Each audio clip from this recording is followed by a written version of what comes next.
We don't talk anymore. We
Sorry. Am I audible? Yeah. Hello, friends. Very good evening to one and all. I would like to share some important points for your notice. After that, we will commence our sessions. Warm welcome, one and all. It would be great if you share the poster and the joining link to your colleagues, friends, students, and family so that they can also come and listen to the outstanding talks here. And today we are going to have a handful of exceptional sessions, outstanding sessions. Let me share what those are. Today we are going to have in the at the very outset a beautiful talk by Raghu sir. It is a recorded talk. Subsequently, we will have a talk from Canada. It is also recorded, both the talks. Immediately after that, I would like to share some of my insights about the digital era teacher. That is the third talk today. After that, Dr. Maya, Professor Dr. Maya will lead a discussion, and in the discussion, uh, Professor Dr. M.S. Geeta, former Dean Faculty of Education, then Dr. G.B. Givargis, Dr. Rajeshwari, and Dr. Samir Babu sir would be joining. After that, immediately after that, we will have a motivational training session by Sri Vrinda teacher, and it will be a Malayalam talk about Edithinte Vazhigal. She is a great author. She has published many books. And at 9 p.m., we will have one of the best resource persons of India, Dr. Vidya Hari Iyer, a dentist by profession, an exceptional life skill trainer. And that's the program for the day. And I would like to welcome all of you to this international conference. If you haven't registered, you can think of registering, and if you can send an abstract, you can present a paper as well. And we'll be having offline program at Marthaplus Training College tomorrow morning, and we'll be having two exceptional talks by Achit Shankar sir and Simon Tattil sir tomorrow. Pretty long talk, 1.5 hours duration for each one of them. After that, we'll be having offline paper presentation tomorrow from 4 to 6 o'clock. After 6 o'clock, there will be a discussion on AI by some of the student teachers from Kerala and some from Mexico. 24 students from Mexico would join. And we'll be having an AI training tomorrow. Plenty of exceptional programs, around 21 resource persons. So it would be great if you register for the program. I will give the registration group link also. Then if possible you can register, and it would be great if you share the poster and the link with your friends, colleagues and students, so that they can also come and listen to the exceptional talks today. That's all from my side at the very outset. And now I would like the students of Marthavilas Training College to take over.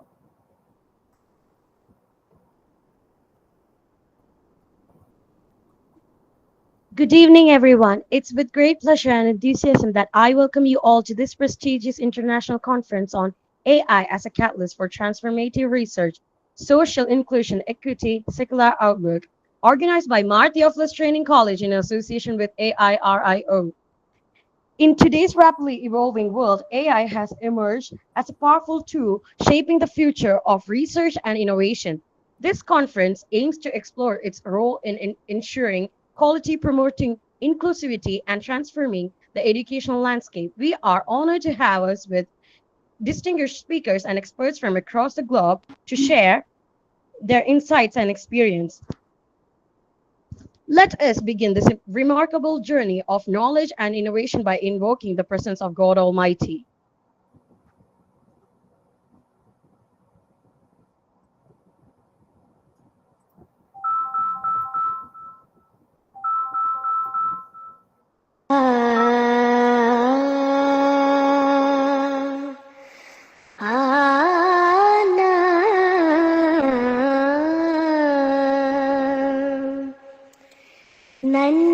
നന്മയാകുന്ന കാന്തി കാണുവാൻ കണ്ണിനാകേണമേ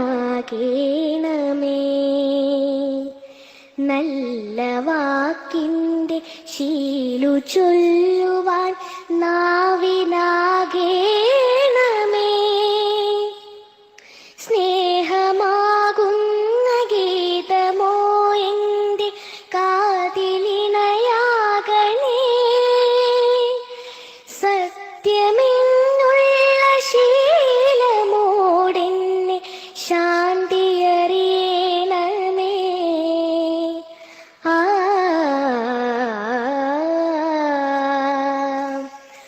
ഭൂമി അമ്മയെന്നറിയുവാനുള്ള ബോധമുണ്ടാക്കണേ ജീവജാലങ്ങളാകെയും ജന്മബന്ധുവായിടണേ ജാതിഭേദങ്ങളെന്ന ശാപമോ ദൂരെ മറയണമേ ലോകമൊന്നെന്ന പാഠമെന്നുമെൻ മനസ്സിലെഴുതേണമേ ആ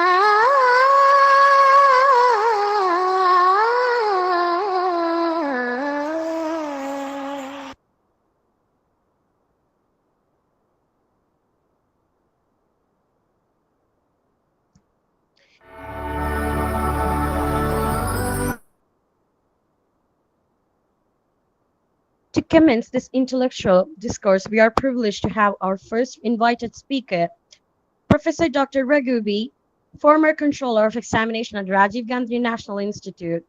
He will be enlightening us on the topic ensuring quality in research. Welcome, sir.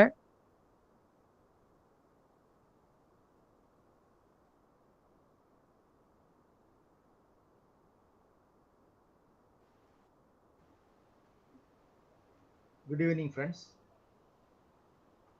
Today, as a part of the conference, we would like to focus our thoughts on prioritization in research. Now, coming to higher education in India, we have to play three basic roles: teaching, research, and extension. All the universities and colleges are conducting teaching programs. Some of the colleges and universities are conducting research programs. Very limited number of universities and colleges are conducting extension programs. That is a current scenario. If we take top 5 best higher education system in the world, USA is the first UK is the second, Canada is the third, Germany fourth, and Australia fifth in the category. Why they are on the top of higher education? There are certain factors to be taken care of. First is the research base of the university. Second is their international recognition. Then the GDP share they invest in education. And finally, the resources mobilized for education. The first and foremost thing is a very strong research base. Coming to research framework, there are three important stages. First is research design. Second is conducting the research program. Third is dissemination of research findings to the concerned groups or the common man. We usually we conduct a beautiful research design, we conduct the research. Most of the research studies, I mean doctoral thesis, are taking rest in the library. Usually that is to be, disseminated to the society, to the target group. But what is happening in our country? This is an important area to be taken care of in Indian context of research. We conduct research, the research findings are to be shared with the group, shared with the common man. According to National Education Policy, we are supposed to translate them into local language so that the common man will be able to understand what is happening in the area of research. According to QS World Ranking, they take care of certain basic elements. First one is the academic reputation of the university. Second, the employer reputation. And third, the research impact. So research plays a key role in World QS University ranking. Coming to NEP, in the National Education Policy, emphasis is given on development of research-oriented culture. We have to develop a very strong research culture in higher education system. That is how we are going to strengthen our higher education in the country. When we come to research, certain important areas to be taken care of. How to strengthen the research and innovation in the country. First is the funding support. They need money to conduct research. They need different types of resources to conduct research. Second area is appropriate guidelines and policies. According to the needs of the time, certain changes are to be made. Positive changes are to be made in guidelines and research policies. Then establishing innovations and research centers. These are the three basic elements in the area of strengthening research and innovation in our country. Coming to NEP and research, the NEP 2020 highlights the importance of 1. Institutional restructure. The institutions, the universities and colleges are to be restructured according to the needs of the time. Second is research communities are to be developed. We have to develop research communities. And third, knowledge creation. These are the three basic things when we talk about research in higher education. Coming to Indian universities, we are making progress. We are making steadily gaining. We are making progress in research.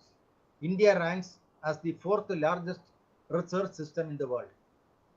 China is the first, USA the second, UK the third, and India is the 4th largest economy in the research system. When we talk about investment in education, according to 2021 records, we have invested around 4.6% of the GDP for education. We are expected to invest around 6% of the GDP for education. This was declared by the Prime Minister of India in the Indian Parliament. But what is the reality? We are not able to invest 6% of GDP in education. That is also creating many problems in the field of education. When we talk about investment of GDP in research and development, let us look at the world major countries. Israel is investing not less than 6% of their GDP exclusively for research. South Korea is investing not less than 5% of their GDP, exclusively for research. Japan, 3.65%. USA, 3.4%. Germany, 3.1%. UK is investing 2.77%. And China, our neighbor, they are investing 2.68% of their GDP for research. Coming to India, just see the figure. We are investing only 0.64% of the GDP exclusively for research. This is the current scenario. How we will be able to strengthen research programs without proper investment? Now, if we take top 5 economies in the world, USA, they are investing 3.4% of their GDP. Their population is 43.1 crore. China, 2.68% of the GDP for research. In the population is 142 crores. Japan, 3.65. Population is 12.4 crores. Germany, 3.1% of the GDP for research, and the population is 8.5 crores. India is investing just 0.64% of the GDP, and our population is 145 crores. Just see the scenario, how things are moving. Now we face certain problems in research. A team of experts have identified certain problems in the field of research. We want to make desirable changes in the field. First is hierarchical institutional structure. There is a hierarchy in the institution, that the hierarchy is creating problems. Then comes the bureaucratic inefficiencies. In many universities, bureaucracy plays a key role in organizing programs, and the academic area is conveniently ignored. Then funding support, quality concerns, office politics, like that. There are many reasons, and we have to identify the reasons. We have to conduct studies on that, and we need to solve the problems. Now coming to the higher education. In India, every year we produce around 10 million graduates. 10 million graduates are produced in India per year, which includes engineering, arts, commerce, science, management, etc. Coming to post-graduation in India, out of 10 million graduates, only 12% of them join PG programs in India. That means 1.2 million. Coming to PhD enrollment in India, only about 0.5% of students enrolled in higher education are pursuing PhD programs. That means very limited number of students are joining PhD program. Now coming to top disciplines in PhD program in India, number 1 is engineering and technology. Number 2 is medical sciences. 3, social sciences. 4, science including agriculture and technology. And 5, commerce and management. These are the major areas where PhD programs are organized. Now coming to NEP, the NEP 2020 aims to develop multidisciplinary universities and colleges to become research-intensive institutions. So multidisciplinary universities are being established in the country to strengthen research programs, to establish model public universities that are at par with Indian Institute of Technology and Indian Institute of Management. This is an area where NEP is focusing, so that research quality will be improved. Now coming to PhD in India, India is ranked 4th globally, producing slightly over 24,000 doctoral degree holders each year. It is reported that 24,000 doctoral studies are produced a year. Now what is the contribution of doctoral studies? It has enriched science and technology in our country. It has enriched academic discipline. It has contributed to the socio-economic development of the country, and finally, it has strongly supported nation building process. Now coming to prioritization in research, there are 2 different schools in India.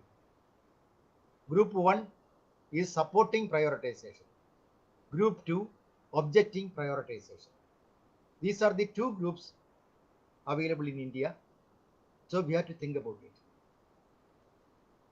Coming to research programs in India, we have different styles of operation. First one is individual research, doing PhD program, postdoc.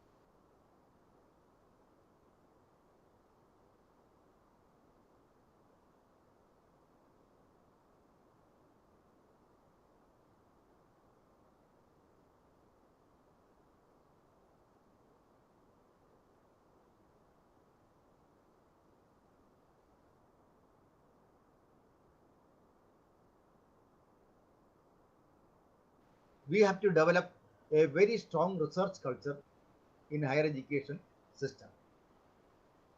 That is how we are going to strengthen our higher education in the country. When we come to research, certain important areas to be taken care of. How to strengthen the research and innovation in the country. First is the funding support. They need money to conduct research. They need different types of resources to conduct research. Second area is appropriate guidelines and policies. According to the needs of the time, certain changes are to be made. Positive changes are to be made in guidelines and research policies. Then establishing innovations and research centers. These are the three basic elements in the area of strengthening research and innovation in our country. Coming to NEP and research, the NEP by the Prime Minister of India in the Indian Parliament. But what is the reality? We are not able to invest 6% of GDP in education. That is also creating many problems in the field of education. When we talk about investment of GDP in research and development, let us look at the world major countries. Israel is investing not less than 6% of their GDP exclusively for research.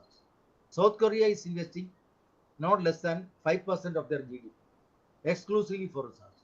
Japan 3.65%, USA 3.4%, Germany 3.1%, UK is investing 2.77%, and China, our neighbor, they are investing 2.68% of their GDP for research. Coming to India, just see the figure.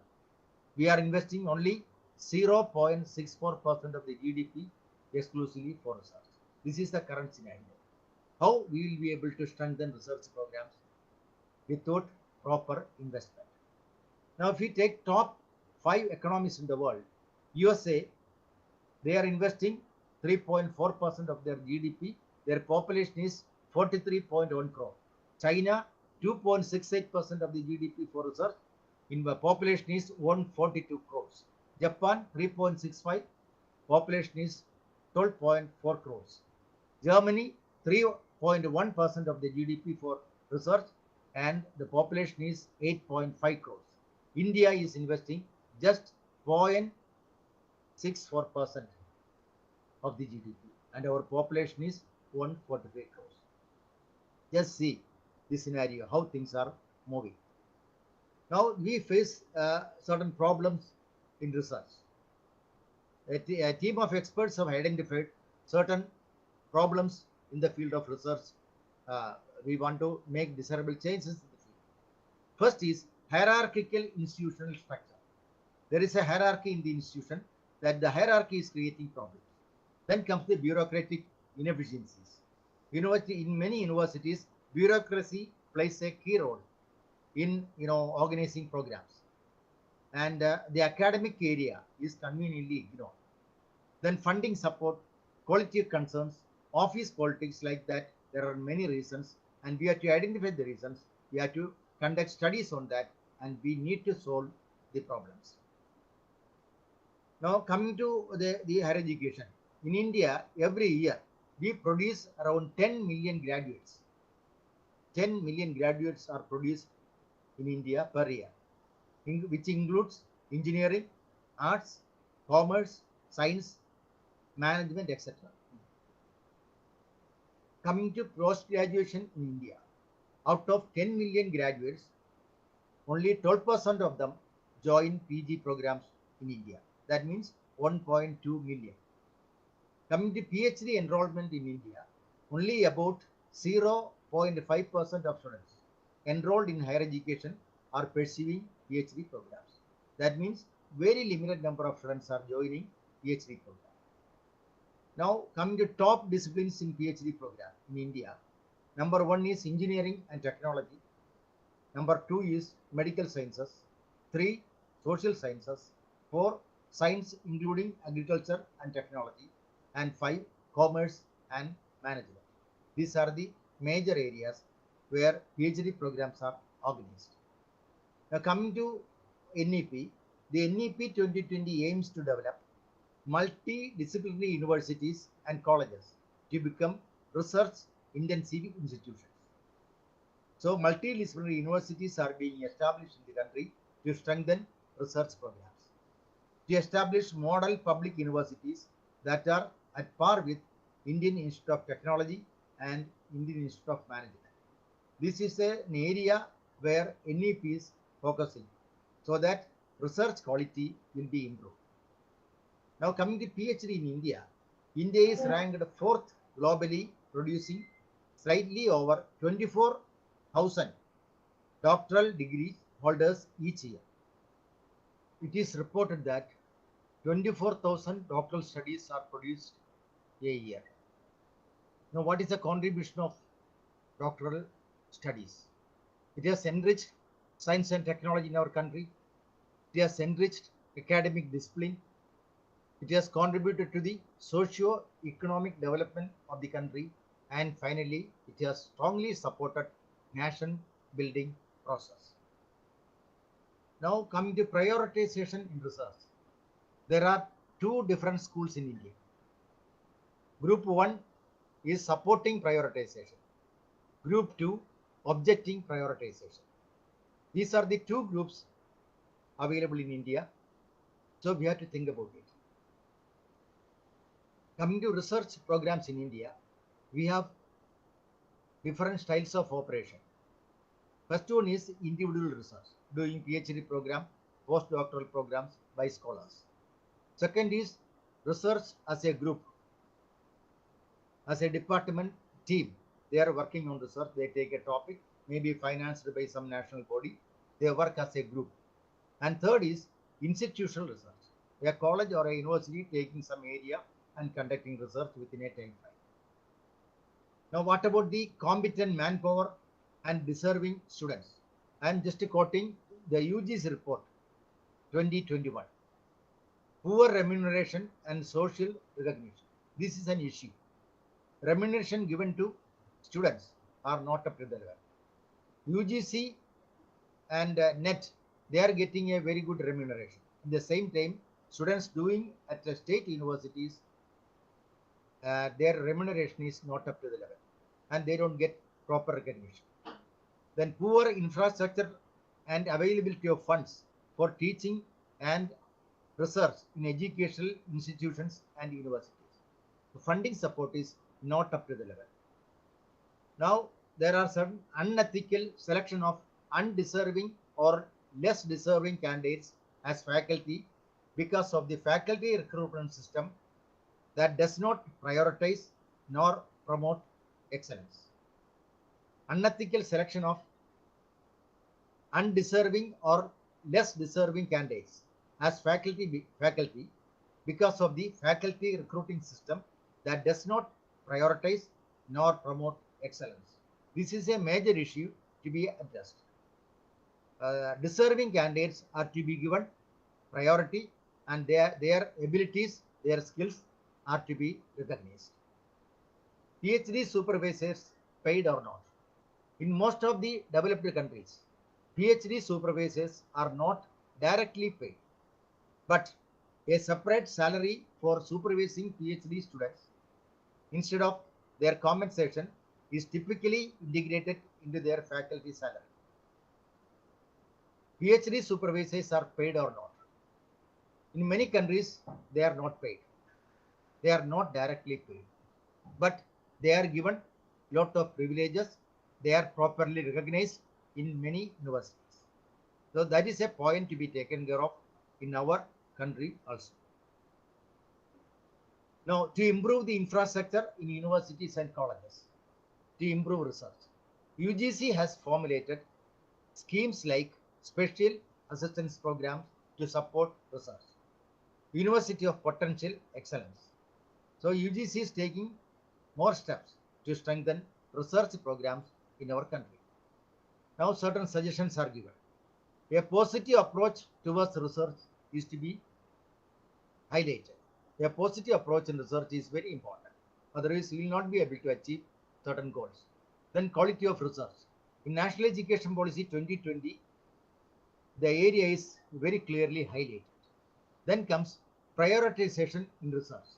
Research should be prioritized according to national interest. Prioritization of research. There should be a kind of prioritization in research according to national interests and needs. Then state funding. Government will have to fund research projects, otherwise we will not be able to do quality research. Then application of technology. Now technology has advanced a lot. We need to apply technology in the proper way to strengthen research program. Address needs of the nation and the people. What is the needs of the society? That is to be addressed.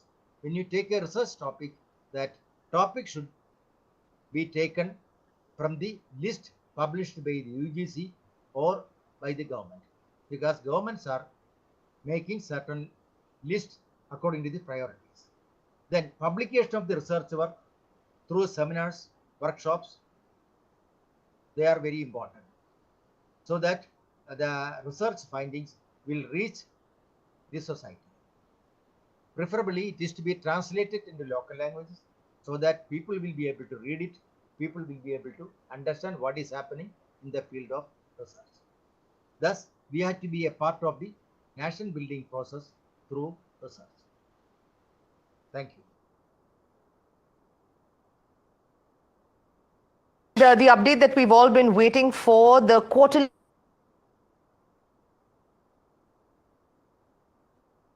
Thank you so much, Professor Dr. Raghuvi, for your valuable insights on maintaining research quality.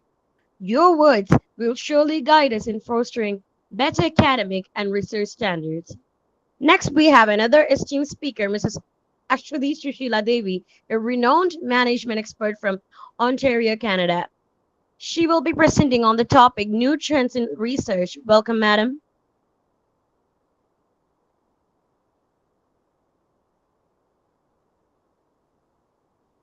Good evening, everyone. My name is Ashwati Sushila Devi. I work as a business analyst in education technology, innovation, and teaching and learning. I have to express my gratitude for letting me speak at this prestigious event. I also got an opportunity to briefly speak about the EdTech innovation in teaching and learning. To start with an introduction, I have been working as a business analyst in higher education technology for the last 4 years.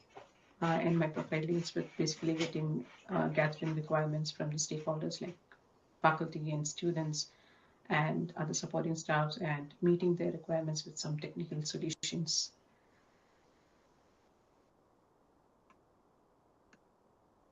To start the presentation, let's define what education technology is. So the Association of Education Communications and Technology defines education technology, or EdTech, as the ethical study and application of theory, research, and practice to advance knowledge, improve learning and performance, and empower learners through strategic design, management, implementation, and evaluation of learning experiences and environments using appropriate processes and resources. To summarize it, EdTech or education technology encompasses all the software and hardware utilized to educate students on a virtual level for improving the learning experiences. To talk about the significance of EdTech in higher education, we all know that EdTech is gaining huge popularity among higher education institutions where there is considerable investments made in acquiring new education technology, especially post-COVID. So it is mainly because it opened the avenues of flexibility and accessibility in a very cost-effective manner. Personalized learning, which is adaptive with AI-driven tools, students can learn from anywhere and not necessarily restricted to the four walls of classrooms. So there is flexibility, there is cost effectiveness, and there is accessibility, and also you get a very personalized learning experience, and it has completely revolutionized our traditional way of teaching. And I would like to take this opportunity to introduce some of the edtech platforms or softwares that are quite popular among the higher education institutions, which has changed the or revolutionized the digital pedagogy for everyone. The virtual classroom. The COVID pandemic that hit the world in the beginning of 2020 forced educational institutions to shift their gear and move from the physical classrooms to virtual ones due to safety concerns. We saw a paradigm shift in the teaching and learning approach during the lockdown period. And as the proverb goes, necessity is the mother of invention. Software like MS Teams and Zoom that were traditionally used for meetings and internal communication within an organization suddenly adapted itself into an online classroom setting where teachers and students exchange course materials in a synchronized manner. And MS Teams, especially, has brought in so much innovation into their Teams education version that it could rival any learning management system. And some of the other notable virtual classroom software platforms are Zoom, WebEx, and Google Classroom, etc. Learning Management System, or LMS. LMS is a structured learning platform that holds the courses, training materials that users can access. So when I say users, it could be teachers, it could be students, it could be the administrative staffs. Uh, they all have access to it, to the LMS in a particular institution. And it's a very centralized digital hub that helps educators or the faculty to manage, deliver, and track all the learning materials in a very efficient manner. For the students can use this platform to access the course materials. They don't have to carry heavy textbooks anymore. So everything is available in the LMS system, and they can also do their assessments through it. They can submit their assignments. They can attend the quizzes. Everything can be done through. They can attend discussion boards. There are so many discussion boards which encourages students to have discussion on a particular topic, and the faculty can monitor it. So many things.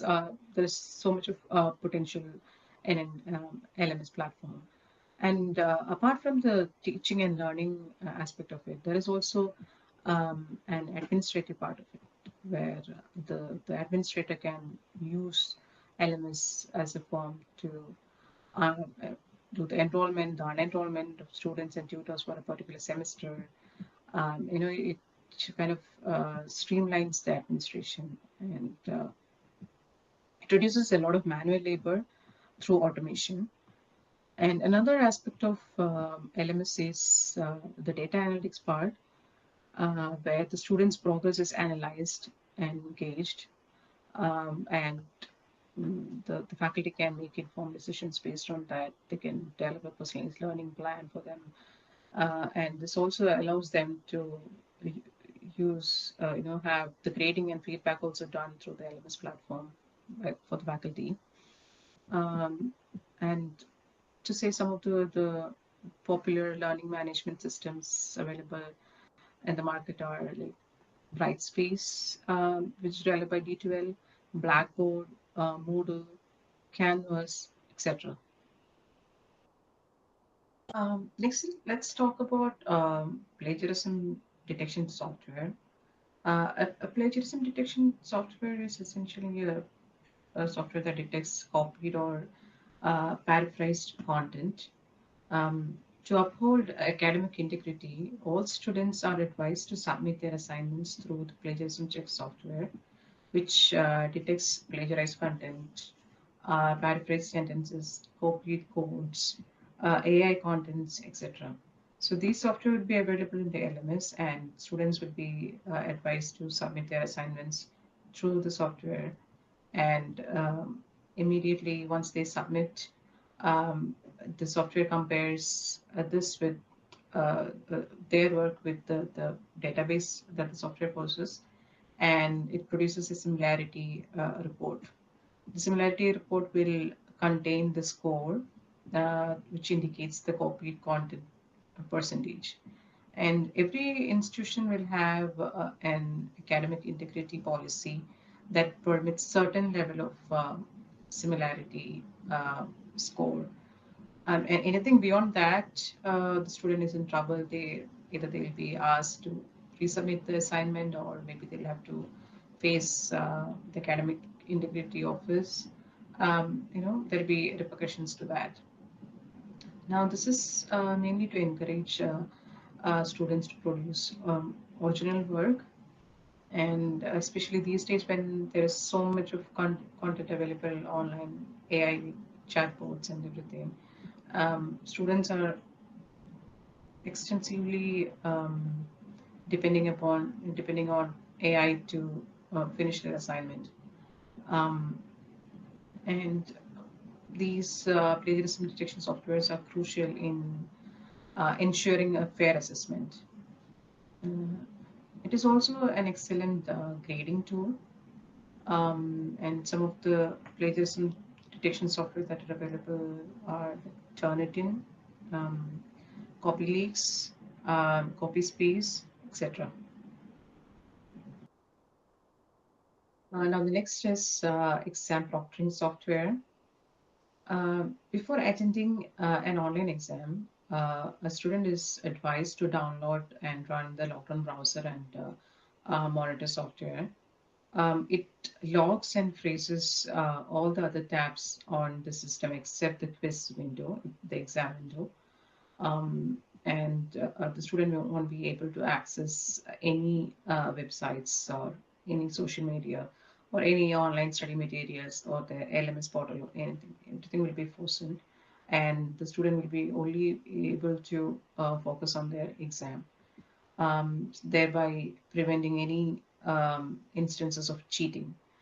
The monitoring tool, which is another part of the proctoring tool, first is the Lockdown browser, then next is the monitoring tool. So the monitoring tool may have like it could be there will be a personal proctor who would be observing the student, or it could be AI proctoring, where these days AI proctoring is quite popular because personal proctoring is very expensive. So a much cheaper option is to have AI proctor the exam, and basically scans the environment where the student is sitting for the exam. It scans the room. It makes the student to have a 360 view of the room, and it observes the eye movements of the student. It observes the bodily movements of the student, and any suspicious activity is immediately flagged, and it is immediately reported to the faculty who is responsible for the exam. And if it is going beyond a certain level of if there are multiple flags in a very short period of time, then the exam is immediately shut down, and the student is not allowed to they're not allowed to appear for the exam anymore, and then it will be dealt with the academic integrity office. So some of the proctoring, the exam proctoring tools available are Respondus, Lockdown browser and monitor, Proctorio, ProctorU, etc. So this is it's a very good investment, especially when there are a lot of online exams happening. We can it's definitely recommended to have a Lockdown browser and monitor, especially the Lockdown browser installed before taking the exam. Coming to the list of the software, this is the final software in our list, and it says accessibility friendly software. And accessibility friendly software offers text to speech or TTS solution that allows the written content to be read out loud. So this aids students with learning disabilities like dyslexia or physical impairments like visual or hearing impairment. They can access all these course materials and learn independently. It also offers great deal of customization. So many features are available. Like they can adjust the speed, adjust the sound, the pronunciation, etc., according to their preference. And all these software, like whatever software we discussed, the plagiarism, the accessibility software, the long-term browser, everything is integrated with the LMS. And the students can access through their laptop or mobile device, etc. It's compatible in all those devices. And it also offers the TT solution also offers multilingual. Most of the TT solution offers multilingual support. So if you're a non-native speaker, it automatically transfers to the language of your preference and then helps you understand the concepts. And such great innovations, it increases the confidence of students with disabilities, and it makes them independent without relying too much on their peers or faculty. And some of the TT solutions that are available in the market are like Read Speaker and then Speechify. Those are like great tools for students. Uh, so since we have discussed about some of the main edtech solutions that are available, now let's see what are the challenges associated with it. So the main challenge is the huge inequalities that comes with edtech solutions. If it is if you're talking about an individual student, like it is a very cost-effective way to learn. But when you think about the scalability in terms of a university or a college where there are students like maybe there are like more than 20,000 students, uh, there's a huge investment to promote ethics solutions there. You have to invest in infrastructure, in the IT infrastructure, the hardware part of it. Like you have to provide students with laptops, VR sets, Wi-Fi should be there in every corner of the campus. And then when it comes to software, there is huge subscription fee, or it could be subscription fee, or it could be annual licensing fee, and then there is the maintenance part of it, and then the upgradations. So yeah, all these things will constitute a huge cost for the institution. So you need to make informed decisions there. You have to first understand the requirement of your institution and then get the software. If it is absolutely necessary, then get it. So that is where the challenge of cost comes. Next is too much of tech dependency.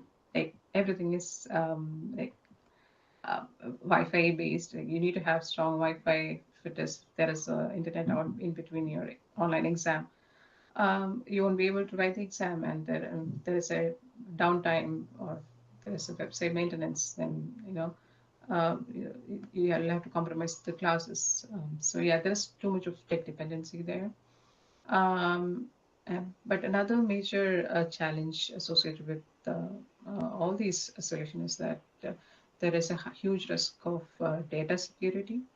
Um, Sensitive data, like you collect all the sensitive data from the students, and if it is not protected properly, then there could be a breach, and all sensitive data would be lost, and it could actually students could sue you for that. So institutions have to make sure they have to make sure that there is strict data data protection code maintained. Then there should be multi-level, multi-phase authentication should be there. So all these complaint codes needs to be developed and in order to protect the sensitive data. Um, the final challenge when we talk about edtech solutions is the lack of human communication. Like that when you talk a lot about virtual classrooms or online platforms, there is, we are slowly drifting away from the traditional classroom setup, where there is a lot of interaction between the students, among the students, between the teacher and the students. And when there is too much dependency on tech, that the influence, the influence of the teacher on the students, it's comparatively coming down. So yeah, that is another perceived challenge associated with edtech solutions. So we are nearing the conclusion of the presentation. So we discussed about edtech. We also discussed about some of the edtech solutions that are available, and also previously we briefly discussed about some of the challenges that are associated with it. Now let's see what the future is all about for the edtech. One of the interesting or exciting development is using AI to develop a personalized learning experience for the student. It's called an intelligent tutoring service, where the AI uses all the data that is available about the student, like the real-time performance, the student's preferences, their pace of learning, and analyze it, and then make a customized tutoring plan only for the student. So it will be different for different students. So that is one great thing that we can expect. It's already there. Another exciting thing is gamification, which I personally really like. So gamification in higher education is where the students' participation and engagement is encouraged through participating in games, like elements like have leaderboards, have point systems for answering the questions, have different challenges, and give badges and clear levels, just like in video games. So this will be very interesting for the students. They'll get to learn complex concepts, but in a very fun manner. Um, uh, and finally, we have to talk about the VR, that is the virtual reality, which creates an engaging and immersive learning experience for the student, especially students of health and community services. The game designs, they all uses VR a lot, and it helps them understand many concepts that through realistic simulations. So yeah, so these are some of the things that we can see quite popular in the near future. So that brings to the conclusion of this presentation. So we discussed about various. We discussed about education technology. We discussed about some of the edtech solutions. We discussed about some of the challenges that are associated with it, and what the future has in store. So I think I have to thank each one of you for sparing your time, and thanks again for letting me participate in this conference. And I hope you all have a great rest of the evening. Thank you. The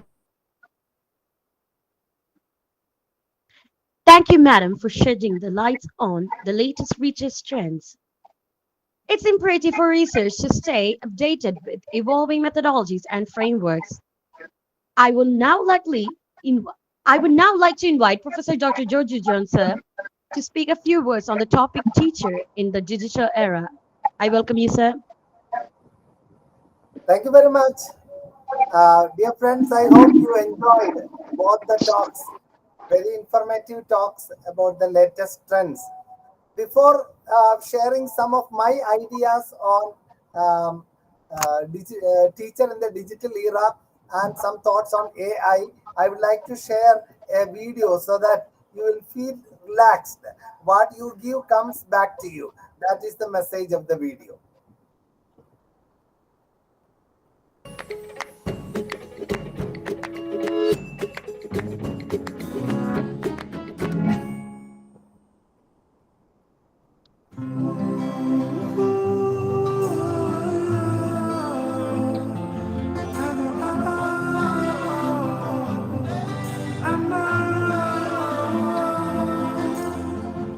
Sometimes I lay under the moon. I thank God I'm breathing. And I pray, don't take me soon, cause I am here for a reason. Sometimes in my tears I drown, but I never let it get me down. So when negativity surrounds, I know someday it'll all turn around, because all my life I've been waiting for, I've been praying for the people to say that we don't wanna fight no more. There'll be no more war, and our children will play. One day, one day, one day, one day, one day. It's not about win or lose, 'cause we all lose when they feed on the souls of the innocent. Blood-drenched pavement, keep on moving though the water stay raging. In this maze, you can lose your way, your way. It might drive you crazy, but don't let it face you, no way, no way. Sometimes in my tears I drown, but I never let it get me down. So when negativity surrounds, I know someday it'll all turn around, because all my life I've been waiting for, I've been praying for the people to say that we don't wanna fight no more. There'll be no more war, and our children will play. One day, one day, one day, one day, one day this all will change. Treat people the same. Stop with the violence, down with the hate. One day we'll all be free and proud to be under the same sun, singing songs of freedom like one day, one day,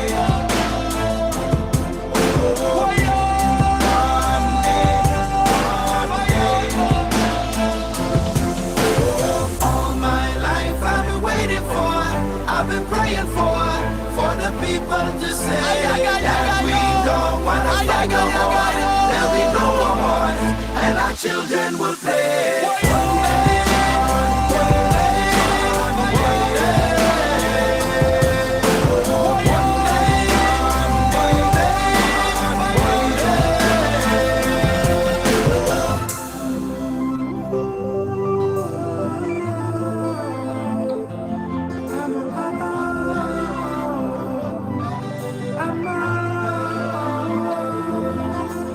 Sometimes in my tears I drown, but I never let it get me down. So when negativity surrounds, I know someday it'll all turn around, because all my life I've been waiting for, I've been praying for the people to say that we don't wanna fight no more. There'll be no more war, and our children will play. One day, one day, one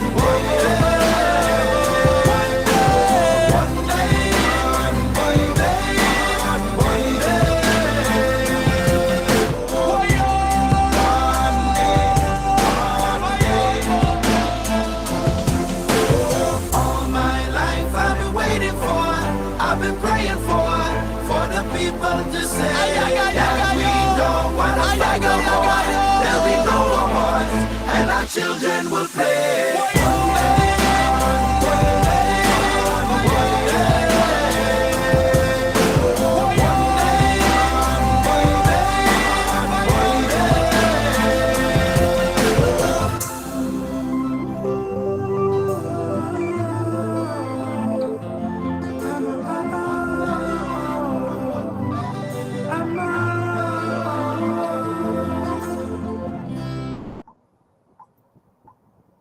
Hello, friends. Warm good evening to one and all. And we are going to have, thank you, GB teacher. GB teacher is here. And what about MS Geeta teacher? Are you there? Rajeshri teacher, Samir sir. Yes, yes, Yeah, I'm here. teacher, thank you very much. Rajeshri Yes. teacher and Samir sir. Yeah, let them join. Dear friends, actually our panel discussion will commence at 7:30. Professor Dr. Maya is ready. Professor Dr. M.S. Geeta, former Principal GCT Trivandrum and former Dean Faculty of Education is also ready with us. And Professor Dr. G.B. Givergis, former Head Board of Studies is with us. And Dr. Samir Babu would join from New Delhi, from Jamia Millia Central University. And Professor Dr. Rajeshri, former Principal IASC Thrissur and currently Professor and Head College of Education Attur would also be joining with us. My teacher, Geeta teacher, will start the discussion at 7:30. Is that fine? Okay, okay. In that case, I would like to share some of my experiences with AI and some thoughts on digital era teacher.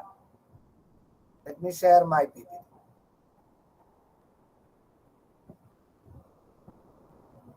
Dear friends, so I would like to share some thoughts on digital era teacher. Now, as I was brooding over presenting a short talk like this, I was checking with Chat GPT. Can Chat GPT prepare a college anthem for Marte Plus Training College? I have given some commands. Write a college anthem for Marte Plus Training College, which was established in 1956 and has produced 10,000 teachers, now having B.Ed, M.Ed and research. It is in India, in Trivandrum, Nalanjara. That's the command that I gave. So let us check whether ChatGPT writes a beautiful poem, a college anthem for Multiplus Training College. Actually, we are having an outstanding anthem written by Dr. Laji Varghese, maker of Teachers You Molded Us Fine. Pray we to God for the eternal light. There's a beautiful anthem like that. But in future, what would ChatGPT do for us? Let me read the anthem given by ChatGPT. From the heart of Nalanjara, standing proud and tall, Marthaplus, our beacon, answering the call, founded strong in 56 with wisdom as our guide, a temple of learning where dreams abide. With faith and knowledge hand in hand, we light the way across the land, a thousand voices bold and free, for truth, for love, for unity. 10,000 teachers, hearts so bright, spreading wisdom, sharing light, B.Ed, M.Ed and research high, soaring onward, touching the sky. With faith and knowledge hand in hand, we light the way across the land, a thousand voices bold and free, for truth and love, for unity. In every class, in every hall, we rise with courage, standing tall, to teach, to serve, to lead the way. For a brighter world, we strive each day. Marthaplus, forever bright, a guiding star, a shining light. Through every heart, in every land, we stand as one, hand in hand. If you like the poem, I think you can give one super emoji for that. Still, I would like to say that the college anthem written by Dr. Laji Varghese is far better than the anthem given by Chat GPT. If I had given more suggestions about the history, mission, vision, and all those things, I hope Chat GPT would have given me a better anthem. Still, I love the anthem. I would like to copy the anthem and keep it for some time with my doc. Okay, friends, I would like to share one more experience with AI.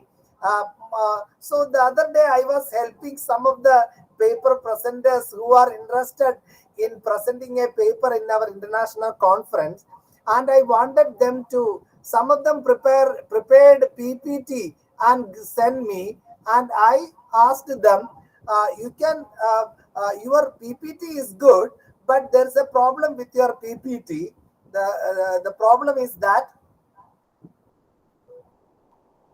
there's a problem with your PP. The problem is that you should add more images in your PPT. That's a suggestion that I gave, and I suggested them to use Gamma, and copy the PowerPoint that they have developed in Gamma. Some of them did that, and they shared a beautiful PPT with me. I would like to show my Gamma experience with you. It is very easy to prepare a PowerPoint.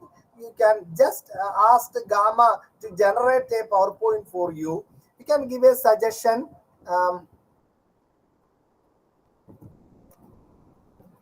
The role of robotics in our new age classrooms. So that is the topic that I give, the role of robotics in our new age classrooms. So let me generate an outline. Gamma is generating the PowerPoint outline about robotics and everything. So beautiful script is prepared. Then now I want Gamma to generate the PPT.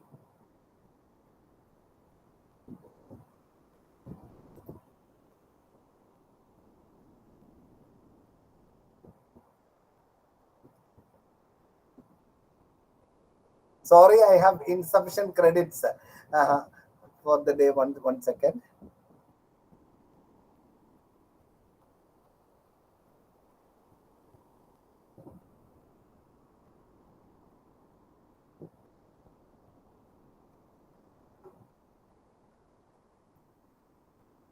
Sorry, I am not able to show that because I have run out of my credits in Gamma. So dear friends, it's very easy to prepare PowerPoints in Gamma. Gamma would prepare outstanding scripts for you, robotics in the new age classroom, transforming education, then why robotics, unlocking the benefits, implementing robotics, a step-by-step guide, challenges and solutions. Gamma would give you, and real world examples of success stories of robotics in the classroom, the future of robotics, case studies, some case studies of using robotics in the classroom, call to action, how to introduce robotics in your class. These are the items that Gamma has prepared. And so my free credits for the day I have run out of. Otherwise, the Gamma would have developed an outstanding PowerPoint for me with images, graphics, and all those things. Dear friends, that is the role AI is playing today, and I am using AI for everything nowadays. Whatever I am doing, my first resort is my Chat GPT. Whatever, okay, even if I am writing an article, immediately after writing the article, I paste it in Chat GPT, and I will ask Chat GPT to correct grammar, spelling, and all those things. Chat GPT would correct it very fast and give that would Chat GPT gives it back to me as well. I would like to know whether my screen is visible to you. Is my screen visible, friends? No, sir. What about my video? No, sir. You are not sharing the screen, sir. Sorry. What about my video? Is the video, audio, everything is fine? Yes, sir. Yes, sir. Video and audio is. Let me share my PPT, please. Thank you very much. Dear friends, I would like to share some thoughts on the digital era teacher. That is the topic for me. And we would have our next session at 7:30. So I am intervening to fill the gap only.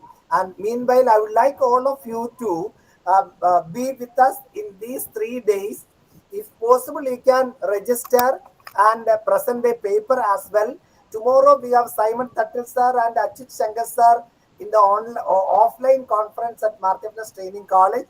Today, after my session, we'll have a discussion on research by 5 experts from the field. After that, our dearest Srivanda teacher would share her the world of writing, എഴുത്തിന്റെ വഴികൾ.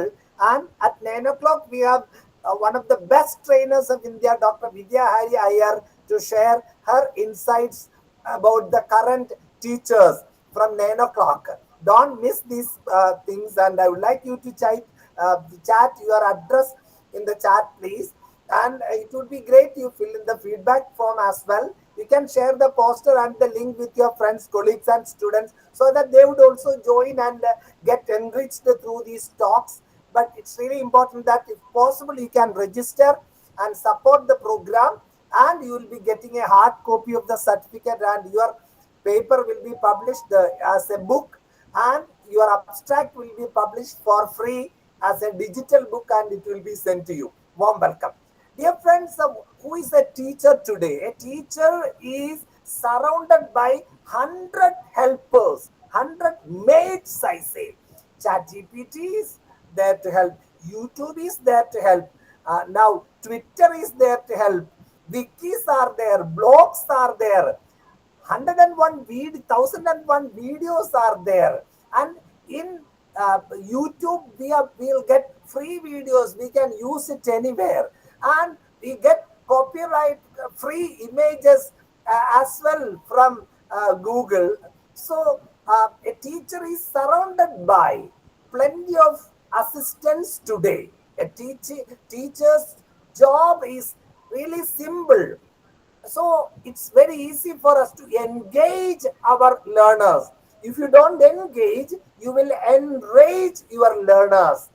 That's a quote from Mark Prinsky. If you don't engage, you are sure to enrage your students. So we have plenty of tools to help our students get engaged with the learners. And if you don't have skill with your mobile phone, your laptop, and your audio, video, and all those things, you will be replaced by teachers who are competent in these areas. That is for sure, because you cannot teach today's children with the previous generation's tools. We need to use today's tools to educate today's children. And education is the best weapon to change the world. You know the quote, an outstanding quote, but relevant tools, that's important, not any tools. Relevant tools, that age compatible tools would enable us to do our mission in a beautiful fashion. Now our digital era is an amazing world where knowledge is produced, processed, and transformed and stored and disseminated with unbelievable speed, accuracy, and efficiency. That is the digital era. It's very easy to have a pen drive and a library full of information in that pen drive. It's easy to have an encyclopedia in your watch. That's pretty easy. If you have a mobile phone, you don't need anything. Actually, we are organizing this international conference only with the help of our mobile phones only. No notice has been printed. Everything is going digital. Digital is the way forward. So technology has a great role. So who is the teacher in today's world? A person who produces, processes, transforms, stores, disseminates, and uses knowledge with unbelievable speed, accuracy, and efficiency. That is the digital era teacher. And 20th century teacher-centered learning. So we know what is teacher-centered learning. Teacher is lecturing, discipline is keeping silent all the time, and it is definitely textbook centered, and we'll be having paper pencil tests, written assignments, very little creativity there. But what about today's 21st century learning? Moving and experimenting. Learner is an initiator, and he's thinking of startups, and student navigates choices, and it is process and product oriented. Student constructs meaning, and it is technology enhanced and enriched, multimedia driven learning, multimedia environment.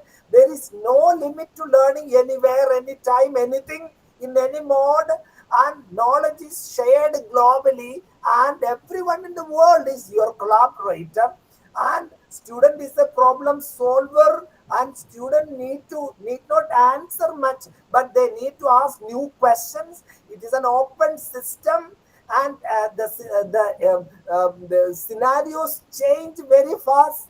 Textbook syllabus, everything changes in no time. Student is an inquirer and the teacher is also an inquirer. There is no right way. There are different ways of doing it. And even if you fail, that should be the first experience of learning, as explained by Dr. APJ Abdul Kalam. So there is immediate gratification of knowledge. So if you want to know something, and everything is a click away, and your Meta can even create new images for you in your chat GPT. You are having Meta, and Meta will do anything for you. Meta is your Google and smart WhatsApp assistant nowadays. Now, dear friends, Ray Clifford says technology won't replace teachers, but teachers who don't use technology will soon be replaced. So I would like to mention the roles of teacher today, just the list of it. Okay, textbook teacher to technology competent teacher with latest gadgets, latest smartphones with high speed net connectivity. Teacher needs high speed net connectivity. My phone, recently I switched on to 5G, and it has tremendously changed my life. Okay, 5G is amazing, simply amazing. So because my phone had a download speed of 1 MB, 2 MB per second, after changing it into 5 GB, my phone is having 30, 40, 50, 60 MB per second. That is the speed of my phone today. And it's an average phone only, not a great phone, but high speed in net connectivity, better gadgets and smartphones, all those things are important. Teacher is not omniscient. Teacher is an inquirer, and he's also exploring with the students. He's the learner with the students, and teacher should be content smart. Teacher needs very relevant latest content and presentation smart.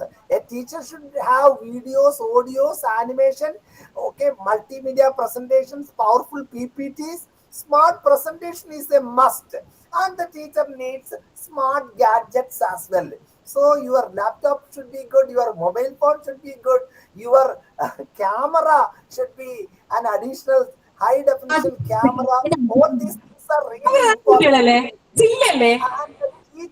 And the teacher from a speaker to a power presenter.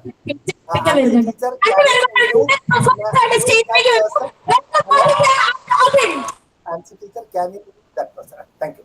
Speaker to a power presenter, oral presenter to a multimedia presenter, traditional skills to new generation skills like video recording, audio recording, taking photos perfectly, having in a good background. All those things are really important.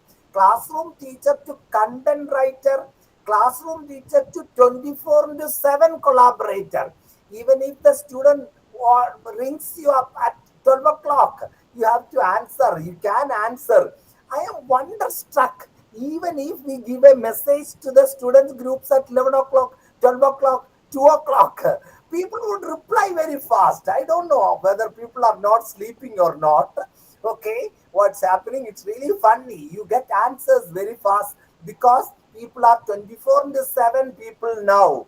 Always, all are digitally active. And the teacher should be a CPD teacher. Continuous professional development is a must. And continuous professional development, and the teacher has to transform from giving information to orchestrating information. That's an idea given by Shendil Nathan sir. Today's teacher is an orchestrator of knowledge and a counselor solving digital era problems. A teacher should be a motivator. A teacher should be a whole brain teacher, blending left and right brain, and there should be quick and effective transmission of knowledge, and learning should be anytime, anything, anybody, anywhere, in any mode, maybe text, maybe audio, video, graphics, movies. Okay, a teacher should be a team person as well. Teacher should be a team person. Online platform skills, the teacher needs better online platform skills, and the teacher should be a blogger and a YouTuber. I am a YouTuber with 34,000 subscribers. You can search in YouTube for Dr. Joju John Magic Motivation with 34,000 subscribers. Okay, now I am giving shorts in my YouTube because shorts have better reach now. Online evaluator, a teacher should be an online evaluator, app user, latest apps. Are you familiar with DeepSeek? Okay, so latest developments in technology we should keep abreast with, and a teacher should be an app developer. That is the role of a teacher today. Either we can change or we can become insignificant to our current group of digital natives. I would like to wish all of you good luck. Let us learn new things. And these 3 days international conference is an exceptional platform for all of us to keep abreast with the latest developments in the field of technology, teaching, and learning. And we have got exceptional resource persons, and they will enlighten us. And if you haven't registered, I would like all of you to register. You can send the link and the poster to all your friends so that they can come and join all the online talks. And it would be great if you join offline to Marketplace Training College tomorrow to have an experience of MTTC, and also to listen to Achit Shankar sir and Simon Tuttle sir and a host of exceptional resource persons today. I would like to thank all of you for your patient listening. I hope I haven't bored you too much. Thank you very much. I just wanted to fill in the gap. That's all from my side. You can chat your queries or additions or some more points if you would like. We can have 5 minutes discussion. After that, we can ask our students to take over to the next session. Thank you. Some additions or some points? Yeah. Today's teacher is a 360-degree teacher. Thank you very much for that. Can you chat some of the AI tools that you are using? Some of the AI tools you are using? Are you using Meta? I am using Meta always for developing images for my PPTs. Yeah. Dheeraj is using DeepSeek. Thank you. Many are using Gamma.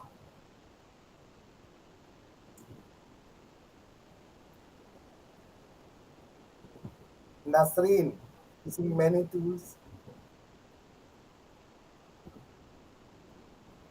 You can have a screenshot of these apps, most popular apps. We have a very good list here. You can just have a screenshot, or you can copy the chat. Okay, most important AI tools that you are using. Some more, please. I shall copy it and send it in our AI group.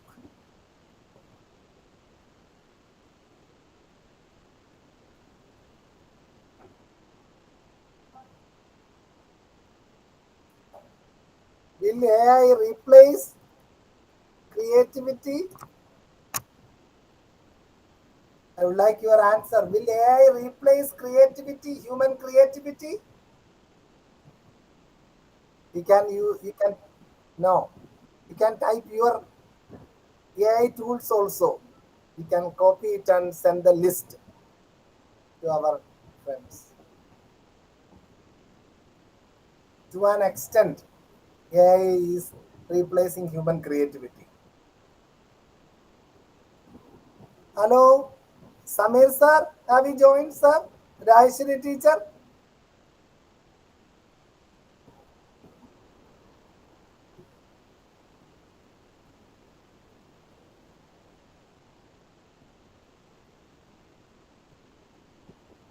So let's have a small break. Let me play a song, an outstanding song for you. After that, we can have our panel discussion. This is an exceptional song.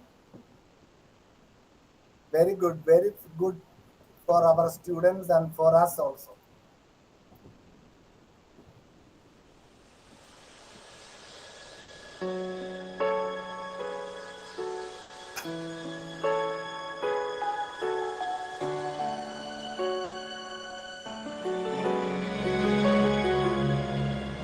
In my dream, children sing a song of love for every boy and girl. The sky is blue, the fields are green, and laughter is the language of the world. Then I wake and all I see is a world full of people in need. Tell me why does it have to be like this?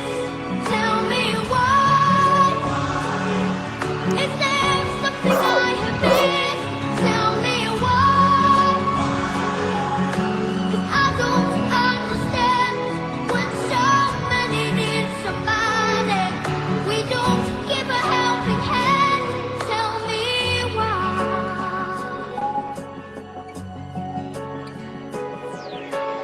Every day I ask myself, what will I have to do to be on land? Do I have to stand and fight to prove to everybody who I am? Is that what my life is for? To waste in a world full of war? Tell me why does it have to be like this? Tell me why. Is there something I have missed? Tell me why. 'Cause I don't understand when so many need somebody. We don't give a helping hand. Tell me why. Tell me why. Tell me why. Just tell me why. Tell me why. Does it have to be like this? Tell me why. Is there something I have missed? Tell me why. 'Cause I don't understand when so many need somebody. We don't give a helping hand. Tell me why. Tell me why. Tell me why. Someone tell us why we let the forest burn. Tell me why. Tell me why. Can someone tell us why we let the ocean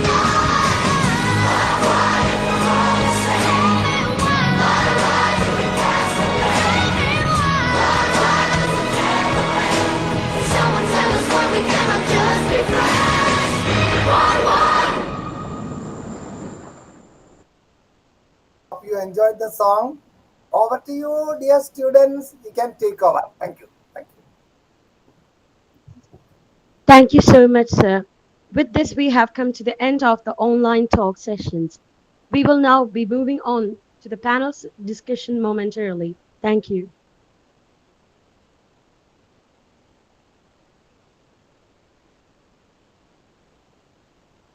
Good evening, everyone, and welcome to the International Conference on AI as a Catalyst for Transformative Research, Social Inclusion, Equity, and Secular Outlook, organized by Mathiophilus Training College and IREO in collaboration with the State Resource Centre, Government of Kerala.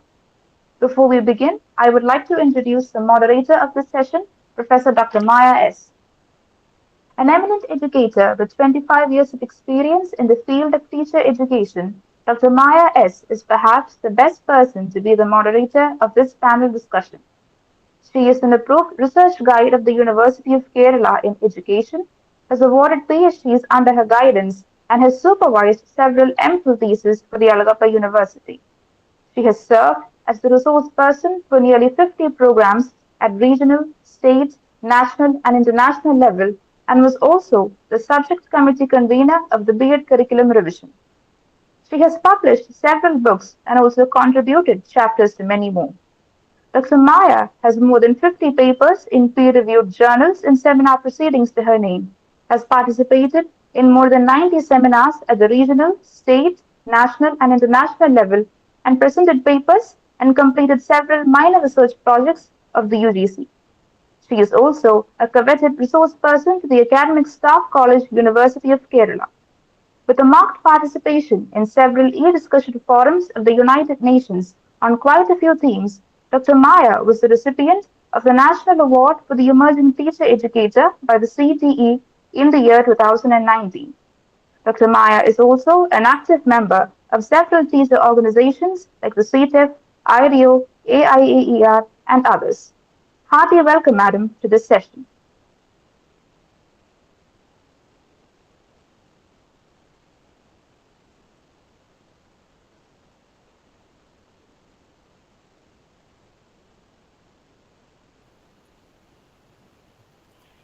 Respected dignitaries, professors, scholars, and my dear friends. Theophilus Training College and AREO is organizing this international conference in collaboration with State Resource Center Kerala. Now we'll be having the panel discussion session on ensuring quality research. What's research? Research is a continuous activity we follow in daily life by actively seeking information and analyzing data to make informed decisions to understand the world around us. We do research even in small research we conduct everyday life in everyday life situations like comparing prices before buying something, groceries and all, reading reviews before choosing a product, or looking up health information about a new health issues you are having. While cooking also we do research, some kind of research when communicating, etc. We do research to deal daily challenges and improve our quality life. We can define research as the creation of new knowledge or the use of existing knowledge in a new and creative way so as to generate new concepts, new theories or new principles or even new methodologies and understandings and developing products, useful products. So this evening we have four eminent resource persons and educationists for sharing their views on few concepts of educational research. The first resource person is Professor Dr. M.S. Geeta, very senior, eminent educationist of India. Professor Dr. M.S. Geeta is an eminent educationist, serving as the Global Working President of ARIO and the Chairperson of the Council of Teacher Education Federation. Dr. Geeta is a former principal of the Government College of Teacher Education Thaikad, Thiruvananthapuram, and the former Dean of the Faculty of Education at the University of Kerala. With 35 years of teaching experience, she also serves as a research guide at both Kerala University and Bharathiar University.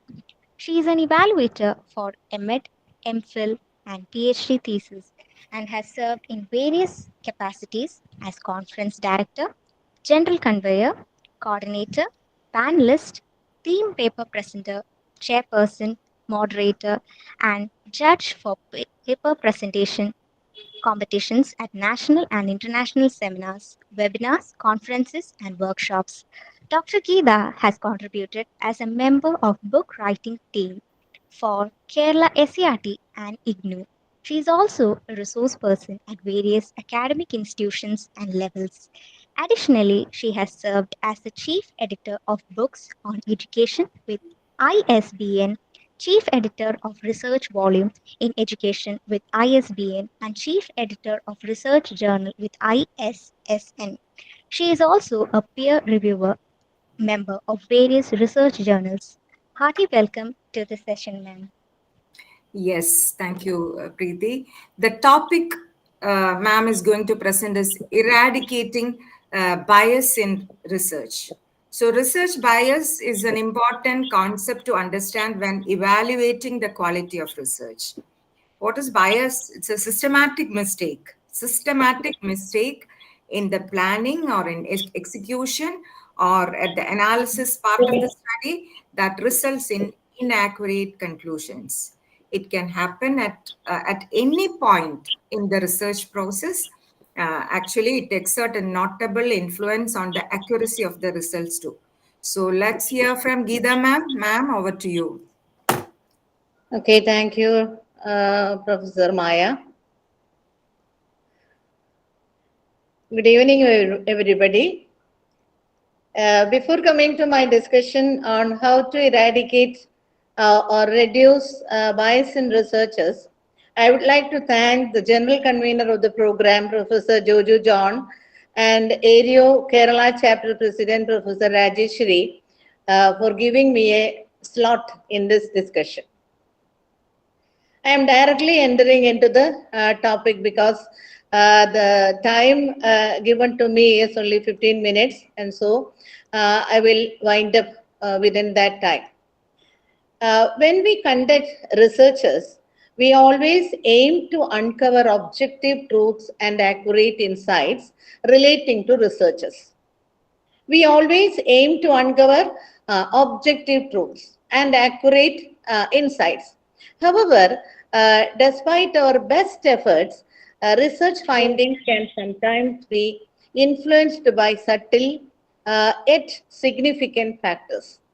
One such factor is bias, which can be crept into research at various stages from study design to data interpretation. And so understanding bias in research is crucial to ensure validity, reliability, and generalizability of findings. Let me begin from the word research bias. We all know what it is. It refers to any systematic error or distortion that can influence the results of the study, leading to incorrect or misleading conclusions. There may be selection bias, confirmation bias, that is favoring expected results, information bias, inaccurate and incomplete data, then measurement bias, instrument bias, and a researcher bias or observer bias, that is researchers influence participant behavior. Then social desirability bias, participant providing expected answers, and funding bias, research funded by interested parties. Then cultural bias, that is research reflecting cultural assumptions. All these are some of the biases we can see in the research study. What are the factors contributing to these biases? The first one is researcher's perspective, that is his personal beliefs, experiences, and expectations. Secondly is participant characteristics, demographics, then behaviors, his attitude, etc. Then there may be environmental bias also, cultural, social, and economic factors.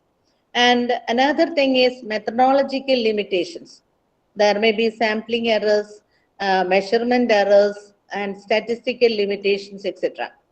And I am not going to explain the different types of biases in the study. Let me speak on how to reduce these types of biases. Actually, eradicating bias, the word eradicating is not an apt term, because complete eradication of biases is not possible. So we can reduce the intensity of the bias. So hereafter I will use reducing the bias only.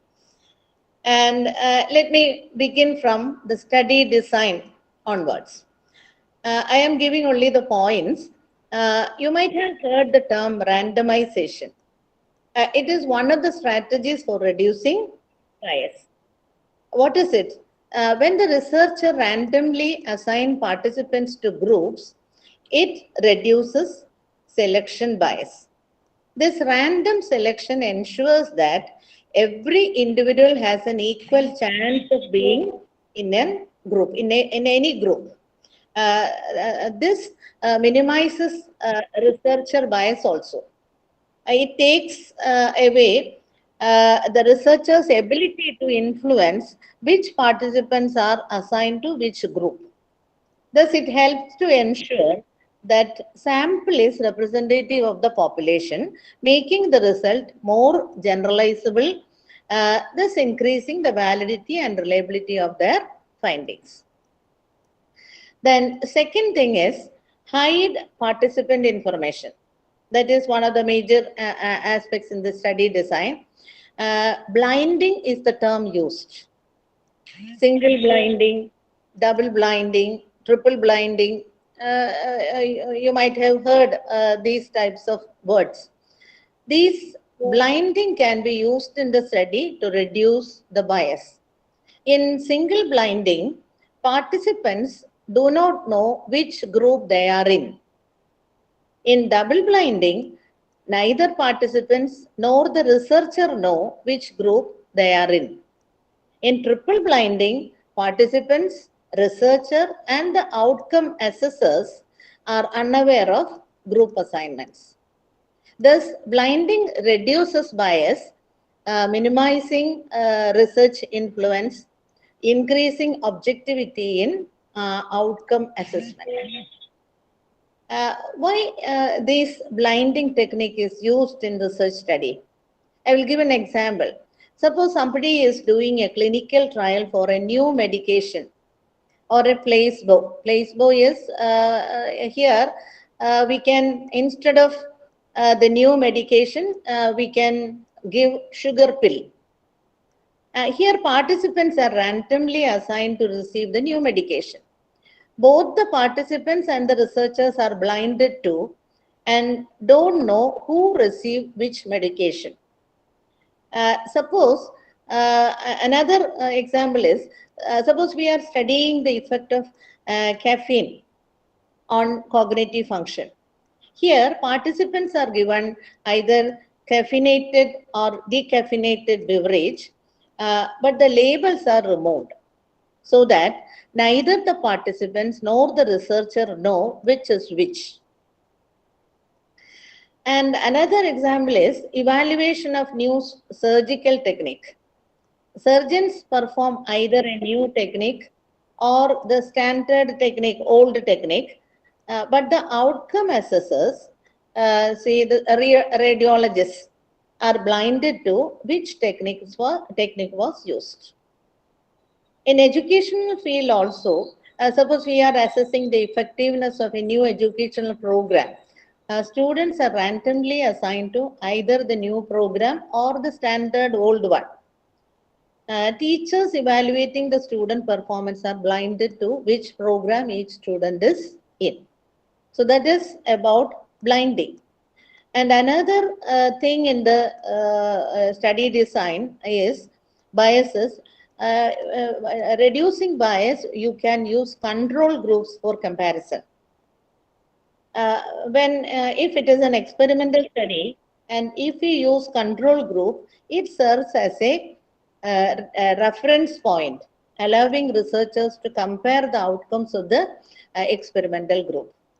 Also, by comparing with the control group, researchers can identify co-founding variables or extraneous variables or intervening variables. And it also reduces researcher bias by providing an objective comparison. And coming to data collection bias, you should use objective quantitative measures. Use validated, reliable data collection tools and collect data from diverse sources. These are all the techniques to reduce bias. We can conduct blinded surveys, anonymous surveys, or randomized response technique, neutral wording to avoid leading questions, open-ended questions, active listening we can use, audio video recording we can use, participant observation, multiple observation, then computer assisted personal interviewing, mobile devices, sensor data, all these are measures which we can use for transparent data collection. And next is data analysis bias. Plan analysis before collecting the data. Verify data accuracy and completeness. And during data analysis, researchers' pre-existing expectations can influence the analysis. That is, poor data quality, missing or inaccurate data, this can lead to biased analysis. Limitations in research design or methodology can also lead to biased analysis. Then statistical errors also can lead to biased conclusions. Then how can we reduce these biases? Researchers can use blinded analysis to reduce the impact. Data validation is also possible. Having multiple analysts review, we can give our research project or thesis to multiple people to get it analyzed or review it. Then sensitivity analysis is also possible. So transparent reporting, all these reduce bias in research. Then the next important thing is researcher bias. Have you heard of or have you ever declared conflicts of interest in your research? What is it? Declare conflicts of interest. A conflict of interest occurs when an individual's personal or intellectual or financial interest or professional interest may influence their judgment, decisions, or actions. Always, how to reduce bias regarding this? Always declare conflicts of research, since it helps to maintain transparency, objectivity, and credibility also of the research. I will give an example, the financial conflict of interest. Suppose a researcher receives funding from a company to study a new medication. If the researcher has a financial interest in the outcome, it would definitely influence his results. So he should declare first his financial conflict of interest before getting into the study, before entering into the study. So also the personal conflict of interest, there is professional conflict of interest, intellectual conflict of interest, and institutional conflict of interest. Then the second thing is you can use peer review. You can give your thesis or research for a peer review. Others have to review and make criticism about your study. That is peer review. Then you can replicate studies. Always verify findings through replication. That is repetition. Then cultural and social bias. Use measures sensitive to diverse population. For example, cultural competency scale you can use to assess the cultural knowledge or awareness or skills of people. Then diversity and inclusion surveys to evaluate the perceptions of diversity, equity, and inclusion. Then socioeconomic status scale that we are using frequently in every fruitful research. We are using SES scale, that is to evaluate economic and social status. Then acculturation scales to assess cultural adaptation and identity. Then health disparity scales or questionnaires to assess health outcomes.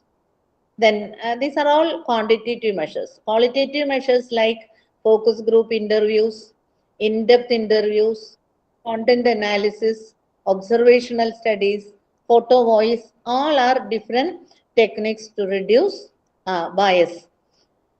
And another thing is you can use diverse research team. That is, form a diverse research team to consider alternative explanations. The diverse team can provide nuanced insights into data analysis, reducing the likelihood of misinterpretation. And another thing is community engagement.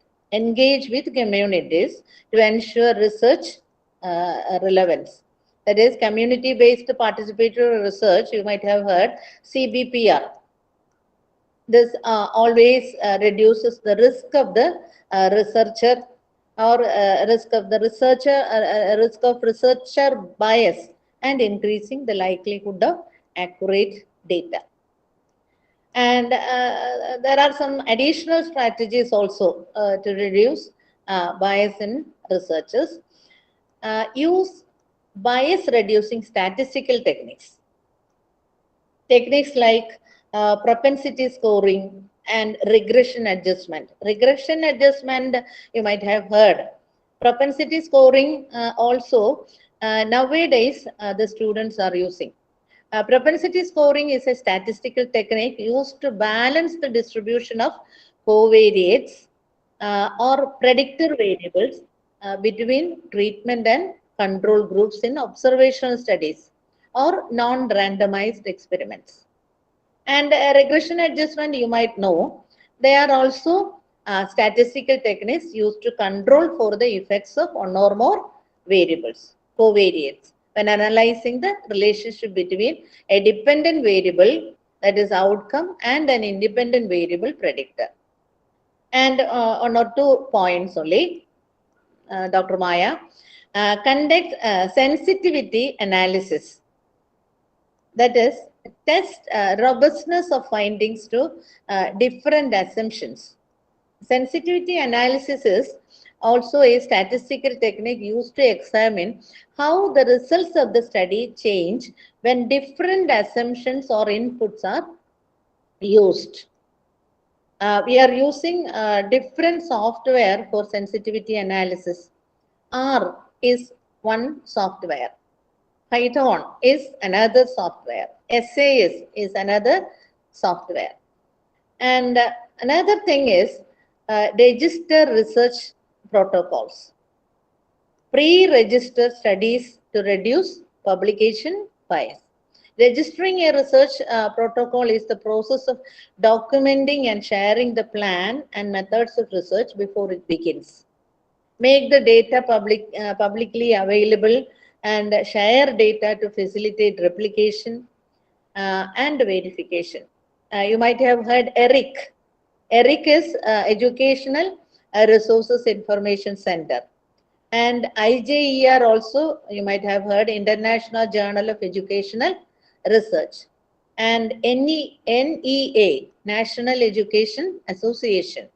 And APA. APA is American Psychological Association. OSF, Open Science Framework. All these agencies or all these platforms, they allow to pre-register studies. And so by implementing all these strategies, researcher can significantly reduce bias and increase the validity and reliability of the findings. Okay, I'm stopping my presentation. Please excuse me for not presenting any slides. The authorities requested me to present this only 2 days before, so I couldn't sit to prepare slides. Anyway, thank you to the general convener and the coordinators, Dr. Ansi and Dr. Deepthi, and the president of Kerala State ARIO, Professor Rajeshwari, for using me today in this international conference. Thank you, Maya. Thank you very much for moderating this session. Thank you. Thank you so much, ma'am, for sharing it's very valuable information and insights, that too with illustrations that are really useful for researchers to minimize bias in research. Next resource person is an eminent educationist and a research guide, Professor Rajeshwari K. My teacher, Yes.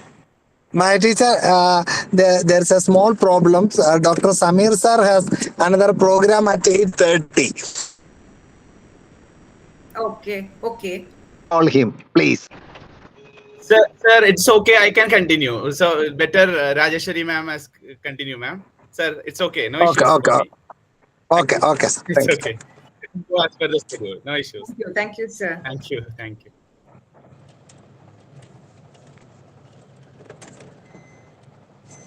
It's an honor to welcome Professor Rajeshwari K, a distinguished educationist and a former principal of GCTE Trivandrum and IASC Thrissur.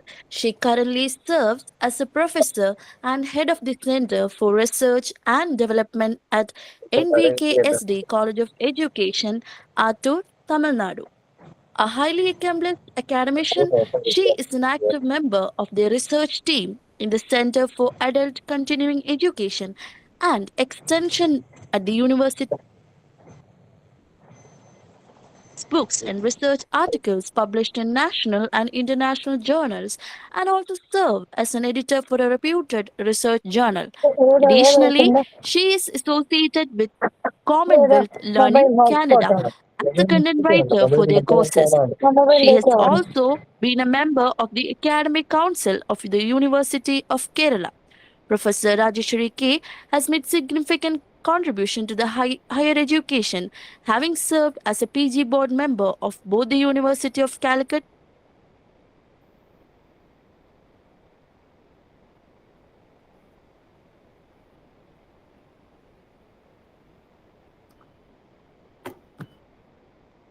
Start ചെയ്യട്ടെ മായ എനിക്ക് തോന്നുന്നു network issue network issue. Roshna, you can present the slides for Professor Rajeshwari. Is Roshna there?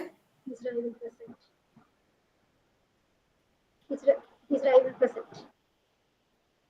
Okay. Please.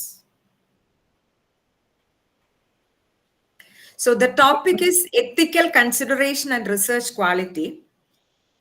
Ethics in social science research are the principles that guide how research is conducted, including how participants are treated and how results are communicated.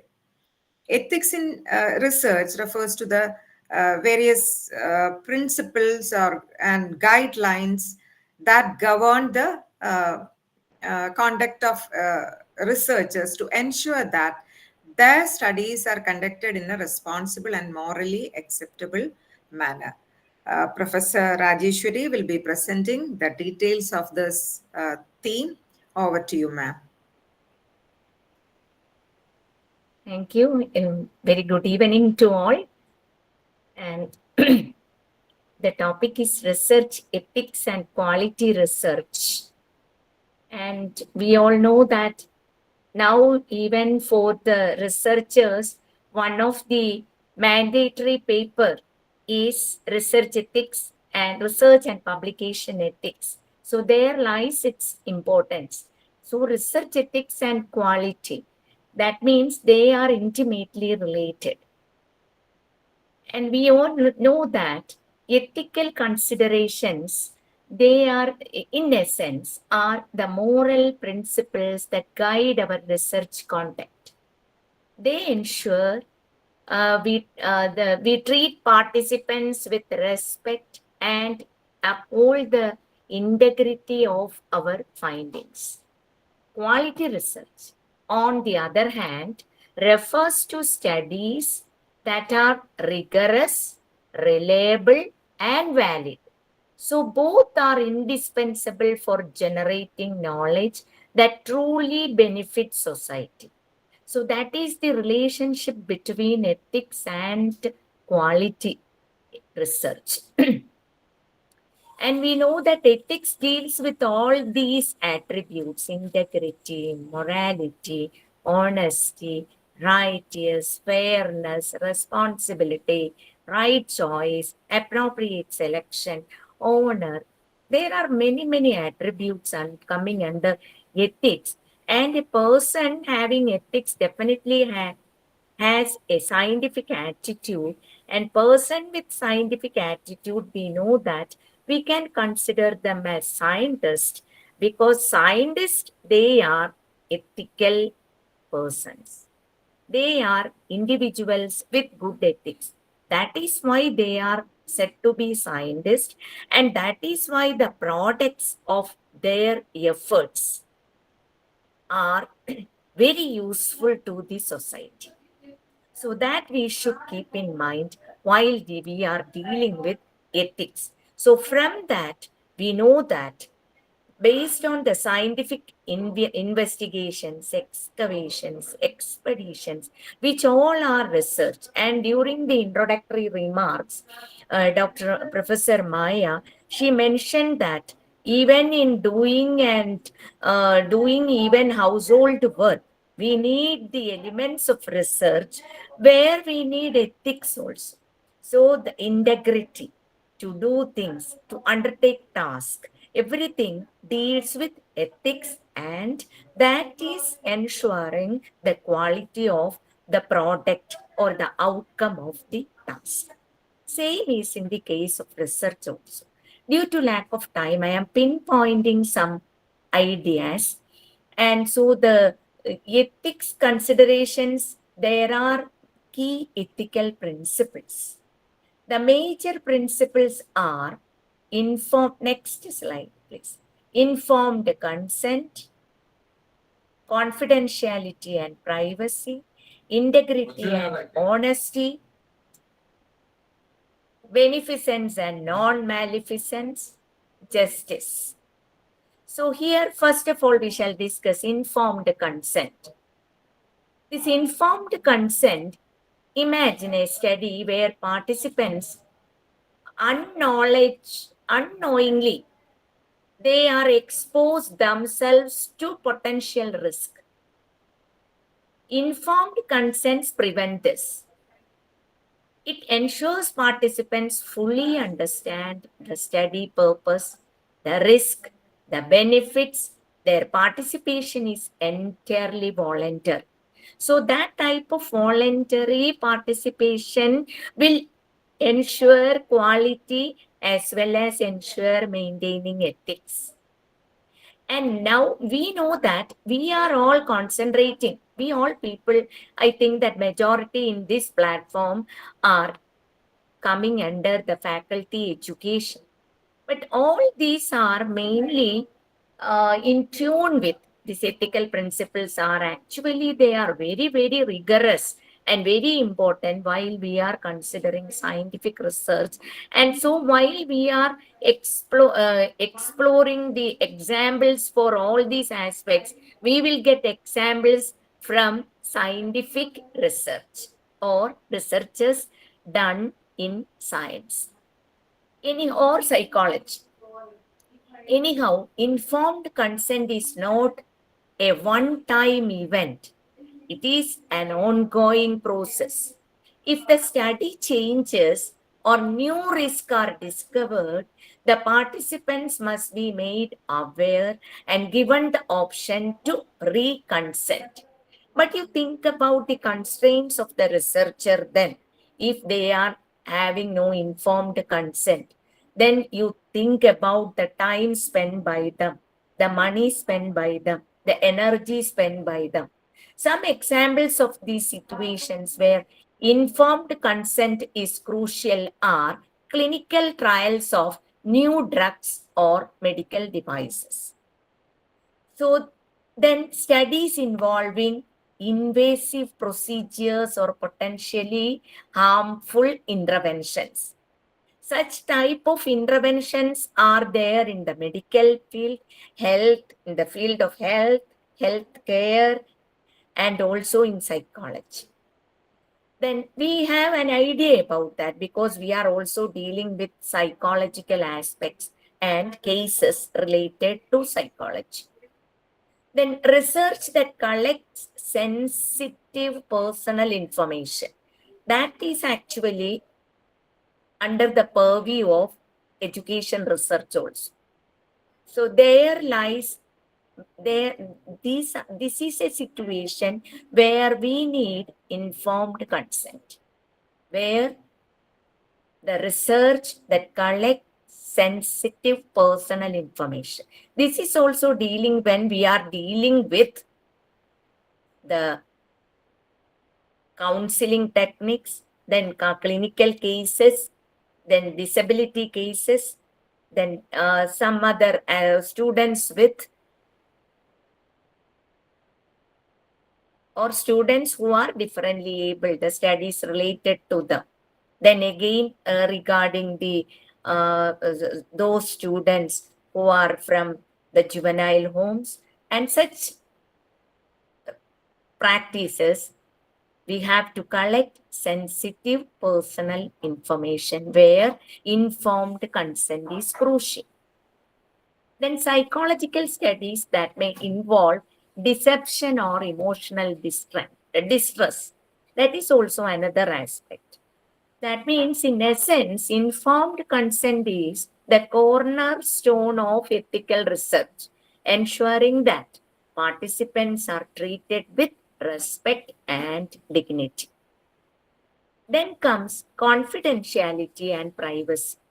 Our participants entrust us with sensitive information.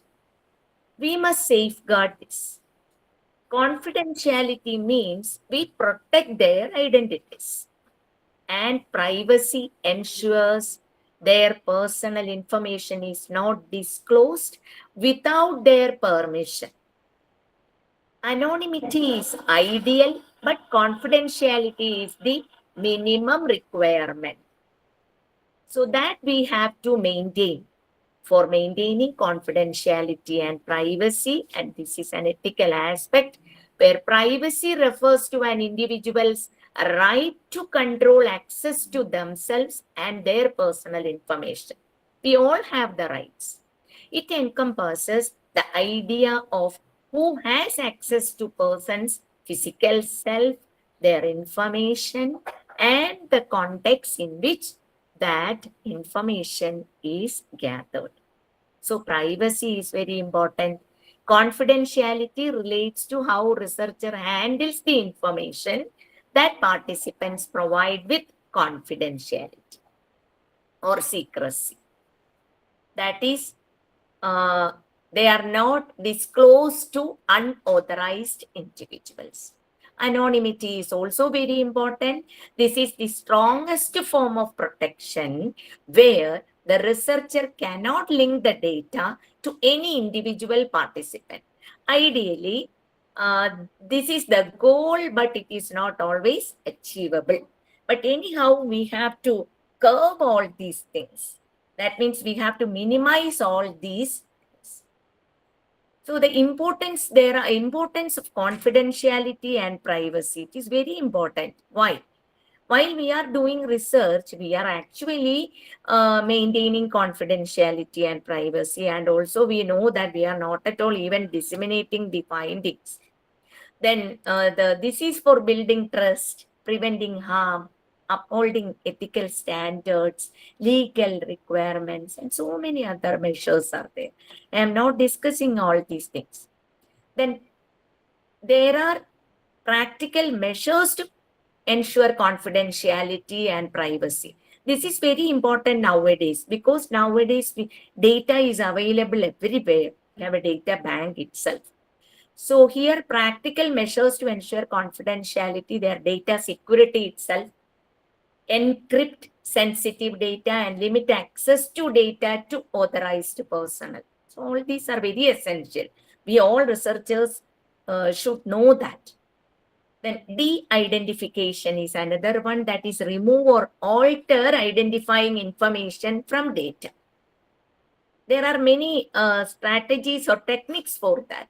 Even now we know that there are AI tools and we can use the power of AI as well as the electronic media for this purpose. Then confidentiality agreements ensures that all research team members, they sign confidentiality agreement. To what extent it is worthy, that we have to decide. But anyhow, in scientific researches, all these are carrying out. That's why we are living in a very healthy way. Then informed consent clearly explain to participate how their data will be protected, inform them of any limitations to confidentiality. Then data disposal is also very important, that establish procedures for securely destroying data when it is no longer needed. So even while we are collecting data, we should not maintain it, or we should not keep it for a long time. If it is not needed, it should be destroyed. So this is by prioritizing confidentiality and privacy, researchers can foster trust with participants and conduct ethical and responsible researches. These type of tasks or these type of processes are there in medical research. We are not aware of that. Even in psychological research also, especially in clinical psychology, the researchers are familiar with all these matters. So then comes the integrity and honesty, that we know this is very common thing, that is, this is non-negotiable. Integrity, the research integrity, research honesty. Researchers must be honest in data collection, data analysis, reporting, and even while disseminating the result. So that is very important, and all of us know that. Then now we have plagiarism check, plagiarism, then data fabrication, falsification. They are not only unethical, but also that will undermine what? Undermine the entire scientific process. This falsification and then data fabrication, then plagiarism, everything. So justice is another aspect, which is the research should be fair and equitable. Benefits and risks should be disturbed justly, avoiding exploration of vulnerable population. We know that we are also dealing with vulnerable population. You all know that. What is that? I am not here. So the next comes the link to qualitative research, that is enhancing validity. How do the ethical principles directly impact quality of research? That will enhance validity, definitely. We need valid findings. That will promote reproducibility. That means transparent and honest reporting of methods and data promotes reproducibility. If the data is not accurate, nobody can duplicate the research, that we know. So this is very important. Then building public trust. When research is conducted ethically, it builds public trust. This is crucial for the application and impact of research findings. So if the public does not trust the research, they will not use it. Then what is the use of such research? We are actually wasting our time and energy as well as money. Then avoiding research misconduct, that we have already discussed, and ethical frameworks help to prevent research misconduct, which can damage the reputation of science and waste valuable resources. Then there are some practical considerations to ensure the research, ethical and quality research, we must consider these practical aspects. They are the institutional review boards. Institutional review boards are essential for reviewing and approving research involving human participants. Researchers must obtain institutional review board approval before starting their studies. Then all these can be minimized. Then data management, secure data storage, proper data sharing practices. Excuse ma'am. Yes, the last one. Ongoing education and open communication is also very important. Researchers must be open to communication from the public and from peer reviewers about their methods and be willing to address concerns. So ethical considerations and quality research are inextricably linked. So by upholding ethical standards, ensure the credibility and impact of our research. Thank you. Thank you very much.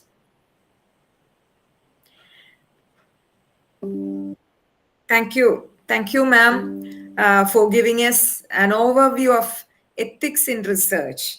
Thank you so much. Next resource person is Dr. Sami Babu, is a very efficient teacher educator and an eminent research guide. It is always a pleasure to introduce someone whose work speaks volumes in the field of education and research.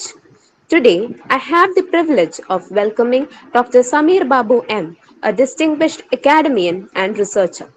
Dr. Samir Babu M. is currently serving as an associate professor at Jamia Millia Islamia Central University in the Department of Educational Studies. His expertise extends beyond national borders, having served as a visiting professor at Universitas Pendidikan Indonesia and at the UNESCO Chair for Social Pedagogy at MGU Warsaw, Poland. His research contributions are remarkable. He has led 11 major projects, including the prestigious ICSSR Impress Major, and was awarded the Shastri Mobility Grant to Canada in 2020. His dedication to innovation is evident in his 4 patents, 26 authored and edited books, and 11 developed educational tools. Notably, he has been honored with research awards from the University of Kerala for 3 consecutive years, a testament to his excellence in scholarly work.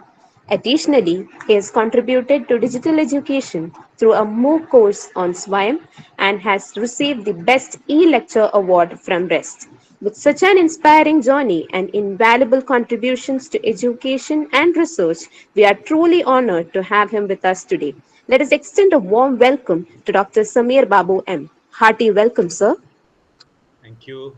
Thank you for the nice introduction.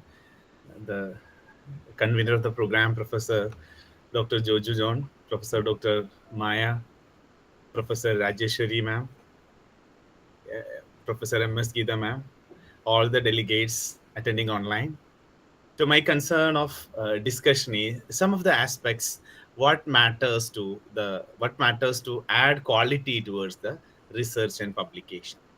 When we look into my previous speakers, they were pointing out very specifically ethical guidelines and some of the innovations and developments in research.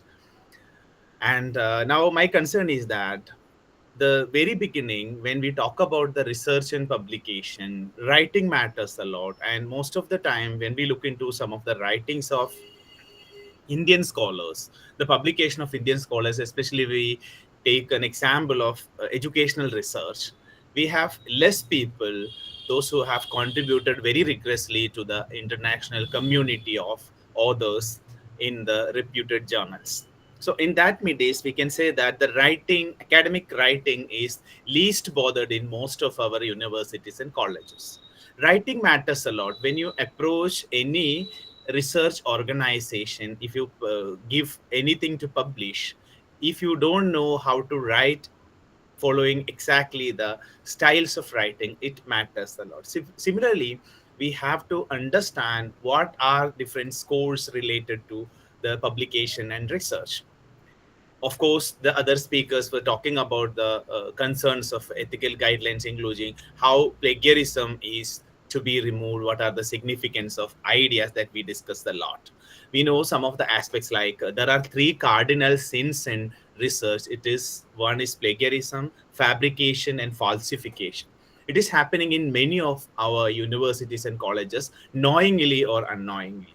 So plagiarism, in order to make sure that the document is plagiarism free, definitely we have to teach our students, we have to train our students to how to write a paper significantly, following the guidelines of paraphrasing and citing properly. So citation guidelines is one of the effective modality that we have to practice in the colleges, even from the undergraduate programs onwards.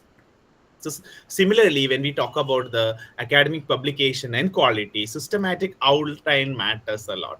Systematic outline, what I meant is whenever we put forward something, whenever we approach to a publication of any of your articles in a specific journal, whether it is a common article, theoretical review, whether it is a research paper, definitely we have to follow the guidelines of that specific journal database. That is one of the very significant thing that we have to look into.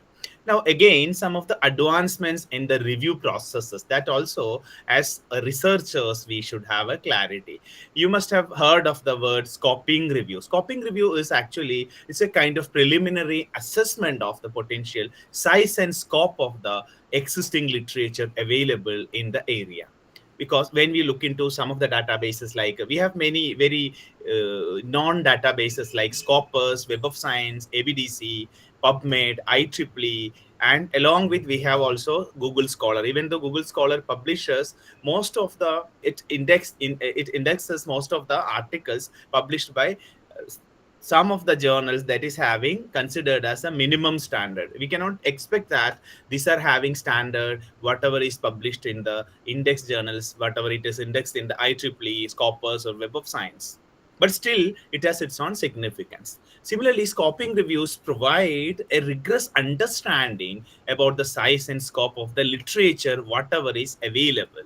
Similarly, we have another terminology you must have heard of, the rapid reviews. Actually, rapid reviews, these are the assessment of what is already known about a specific terminology or specific practice or specific policy issue using a systematic review method. That terminology, we call it as a rapid review. Then we have a general review, that is generally known as narrative review. That we know that we systematically analyze, synthesizes the studies and write a description about. Now, the trend of the review studies is meta-analysis. Meta-analysis, generally, it is a statistical terminology that we use to combine the result of the available studies that is carried out quantitatively. Combine the result of lots of quantitative studies conducted on a specific area, what is having significance for your research. For example, if I'm interested in the acculturation anxiety and adjustment of students, those who are studying in various central universities across India, for example. So my two variables are acculturation anxiety and adjustment. So what is the status of the relationship between these two selected variables? That is reported by various studies. Then we go for some other calculation, that is actually meta-analysis. Now, another very significant and very prominent, widely used concern in the review these days for enhancing the quality is PRISMA guidelines. PRISMA, actually it stands for Preferred Reporting Item for Systematic Review and Meta-Analysis. How do we write a systematic review and meta-analysis? There is a specific framework available. These days, people never go to any specific kind of literature review that we followed in the traditional way. Now people go to PRISMA guidelines. As per this PRISMA guidelines only, it's a kind of preferred reporting style of systematic reviews and meta-analysis. So planning, how to plan, what were the strategies of your segregation, what were the inclusion and exclusion criteria, how many reviews you got, all these things we generally mention as a part of the systematic review process, that is through following the PRISMA guidelines. Now, I would like to give you some of the ideas regarding some terminology, some of the things that we generally use it, but we need some clarity regarding that as a researcher. So first one is the Publon. Publon is actually, it is an online platform where a reviewer can showcase their review and the editorial services what they have rendered to various journals. I also have an account of Publon, but when I get a review done, when I get my reviews done, then automatically Publons will consider my review. So as per the citation score, now people started considering the Publon score as well. So as per the peer review or editorial contribution, we will get a score in that. That is actually Publon. Then similarly, the researchers, especially the new researchers, budding researchers, they should understand for submitting any of our article in any reputed journals, we need to have a ORC ID, ORCID ID. It is actually a kind of free, unique number that we get. It's an identification number for every individual, those who are engaging in research and scholarship. So in some of the submissions of your journal articles to a reputed, for example, you have to submit a paper to a Web of Science index journal. So they will ask you what is your ORCID ID, what is your ORC ID. So once you give it, then only they will take you ahead for completing the other process of submission. So these are the things that so ORCID ID is also we have to look at. Now when I link it with some of the guidelines regarding the ethical aspects, we have to have a clarity regarding the COP actually, because it is actually a kind of that explains you, that gives you how the guidelines regarding how the research and publication matters, what are the ethical guidelines. So everything is mentioned very specifically as COP guidelines. So as a researcher, we should understand what is COP, what are the COP guidelines, COP guidelines.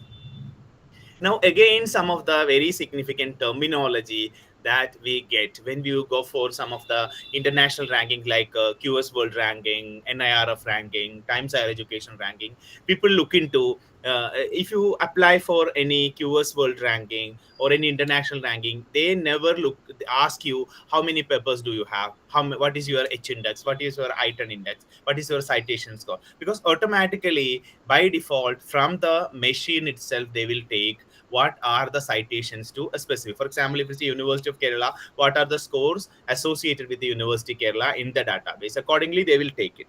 So for NAC purposes, for the basic purposes in inside India, we may have to give the total citation and H index. But what is actually citation? Citation, we know that the most of our scholars know citation. Still, I repeat, citation is also, it is to what extent, to what time you have been used as a reference by the other researchers. That is denoted by the citation.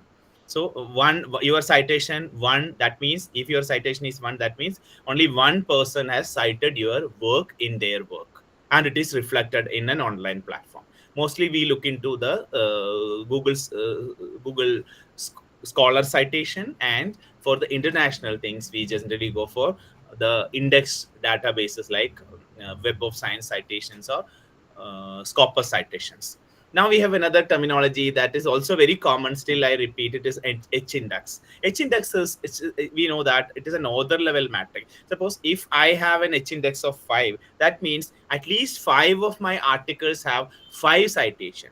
If when I get 6 citations, 6 as H index, then my 6 of my papers should have at least 6 citation. If one of my papers is having 100 citation and all the other papers are having citations of 4 or less than, then my H index will be like that only. So it depends upon, it is a relative citation actually, relative index, H index.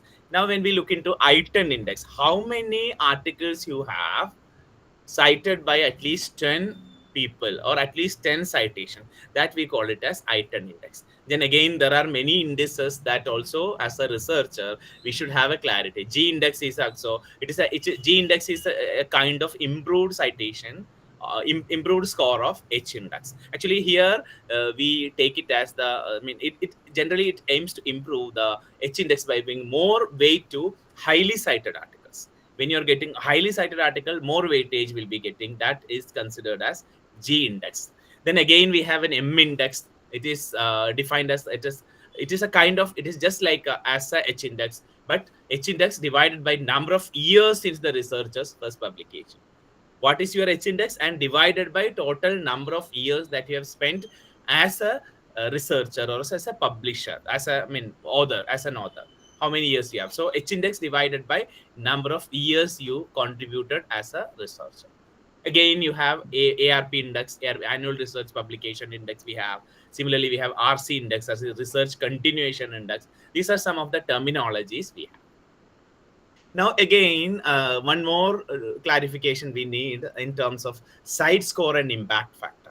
Site score is actually, it is number of citation received by a journal in a specific year for a specific document published in the last 3 years. Actually, it is for Scopus. When we talk about site score, it is about Scopus. And when we talk about impact factor, it is about Web of Science databases. These are some of the things I would like to explain. Now, when we come to the quality of publication or quality of research, definitely the concern is that we as a department, as a scholar, we should follow the advances in research. For advances, the requirement is that what are the parameters that up to dates are coming in the area of research and publication that we have to look into. We can follow the guidelines published by various agencies, various research guidelines, especially when you have an account in COP. COP is, I have mentioned, it is about the ethical guidelines that gives you a clarity. When you follow some of the professional bodies like American Psychological Association, we have professional body. If you have CELTA, English language teachers body, we have the various subject association bodies will help you to identify what are the recent guidelines in development, because these are the organization generally, they put forward some of the suggestions in the advancements. Similarly, as Dr. Geeta has mentioned, there are lots of websites. Day by day, we have one or the other websites, one of the other platforms, one of the other software coming that helps us in research. These days now, especially in most of our education department, we still follow the basic software. Even that is also advanced software, lots of advancements. We have SPSS, we have Jamovi. These are some of the very beginning level software that we started with these kind of software. Lots of software advances we have that produces various significant images and graphical representation, as well as the statistical figures that helps us to interpret in a better fashion. So such kind of software training is also required. So wherever we get a training, we have to go and take such kind of training that will help us to understand the advancement in such kind of training. Here, one of the possibilities that even though some of the software applications, they need huge investment to get some of the membership in such kind of organization. If you join some of the meta-analysis teams, you have to give a very huge amount of money to be a part of such kind of organization, because meta-analysis academy, there is an academy in the name of meta-analysis academy, but to join such academy you need to pay a very huge amount. But possibility is that when you have a collaboration with international team members, those who are working in the similar field where you work, such kind of collaborations, memorandum of understanding, letter of intents, these will help us to have more quality research in such kind of lab. Even I can talk you, because in my university we have a limited resources availability. We know though India we have limited resource availability. When we have an international collaborator, some of the plagiarism checking, rewriting, paraphrasing software, some of the software applying generally we for systematic review, all the software and the services are available and accessible to some of the international collaborators. So we can collaborate them accordingly. We can also get access to such kind of things. So when we consider the quality, or when we highlight the significance of any advancement in the research,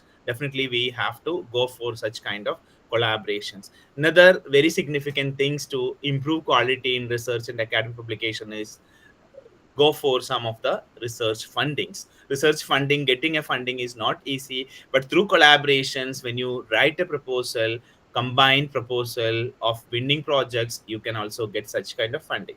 If you write some fundings from India, it may not be very much accessible. If you collaborate with some organizations either, or some of the professors, those who are sitting in some of the very good countries having good indices or some good citation and item indexes, H indexes, definitely that will be one criteria for selecting something. Recently, when I apply for some position, they were asking for at least H index should be 5. Otherwise, you are not eligible for applications. We are in India, we are talking about the UGC care listing, the basic minimum we are talking about. When an international level, when we go for such kind of things, so when if you don't have a very good publication that is indexed in either in Scopus or Web of Science, you are not eligible for application in many cases. In India, we are taking the consideration like a PhD or some of the master's degree. All these are considered as the very significant requirements for applying for some projects or positions. But at the same time, some of the universities or some of the foreign universities, funding agencies, they look into to what extent is the productivity of you as an international figure, academic stature. So in that way, very significant outline and guidelines we have to. So my suggestion to all the research scholars, those who are listening to me, is you have to follow the guidelines of any journal very specifically. When you look into some of the journals, definitely you will get an idea how to proceed, what are the terminologies being used, what kind of databases they would like to suggest you, how can we approach it, what are the required documents to be submitted as a part of the things. Especially when you write even a letter to get your paper considered for publication, there is an outline, there is a guideline then how to write a winning cover letter. There is a strategy. Many of the index journals, especially that is published by Sage or Taylor and Francis or Science Direct, they in every some of their issues, they mention that how to write a very winning letter of introduction or submission, letter of submission. Similarly, the conflict of interest guidelines, we have to submit the conflict of interest, we have to give the statement of funding that we got, we have to structure the paper according to the guidelines. They will also mention about the what kind of writing style they prefer, what kind of font they prefer, how can you structure the paper. All these things definitely mentioned in the submission manual of every research journal. So when you look into journal, my suggestion, there are 3 suggestions. One, you look into the scope of the journal, whether my journal is fit for the journal, fit for that specific journal or not. If it is okay, you can go ahead. Second is read at least 10 sample copies of articles published in the specific journal, so that you will also get an idea how to structure your paper that is fit for that specific journal. Third one is go for submission as per proper guidelines of the journal. These are the 3 stage I always suggest to the budding researchers. I am also included in the research because I don't have very standard publication. A few publications only I have that is indexed in the Web of Science or Scopus. So I'm also in the line of getting more publications. I'm also struggling to get more publications. So it is not easy to get published, but it is easy if you follow strictly the guidelines mentioned in the things. So this is my presentation all about the quality of research and publication. I'm sorry if I exceeded the time. Oh, Over no, to you, sir. Professor Maya. Okay, thank you. Thank you so much, sir, for sharing very meaningful, really significant aspects in research and publications. Thank you so much. Now, let me welcome Professor and Advocate G.B. Givargis to this session. Professor Dr. Advocate G.B. Givargis, former professor, Mark Theophilus Training College, and practicing advocate, 1-year court. Dr. G.B. has 30 years of teaching experience, approved research guide, and former chairperson of Board of Studies in Education, University of Kerala. She served as academic counselor in psychology in Indira Gandhi National Open University, MMTC, UGC psychologist, CSIR-NIST, Papanangod, Trivandrum. Presently serving as secretary, Trivandrum, branch of All India Women's Conference. She published several books and contributed chapters to several books. Dr. G.B. received many awards like Guru Kshetra Award by Association of International Researchers of Indian Origin in 2021. National Award for the Accomplished Teacher Educator in 2019. N.P. Pillai Memorial Literary National Award instituted by Spafford in 2017. National Merit Award for the Meritorious Position in Board Exam in 1981. Dr. B.R. Ambedkar Senate Tributary Award in 1989, etc. Dr. G.B. Varghese has visited many countries and presented papers in conferences and in the resource person of many TV channels and Akashvani. She has organized regional, national, and international seminars and workshops on different perspectives of education. Dear ma'am, hearty welcome to the section.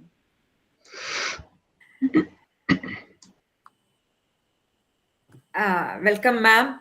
Actually, one excuse, ma'am informed us the inconvenience and she has some health issues. But we requested her just to join with us, to interact with us. And moreover, she has a very busy time schedule these days, as she has been invited to participate in the 69th section of CSW to present a project on the status of women at United Nations headquarters, New York. And she is not well also. Sorry, ma'am, to disturb you. Please share your views on quality research in short.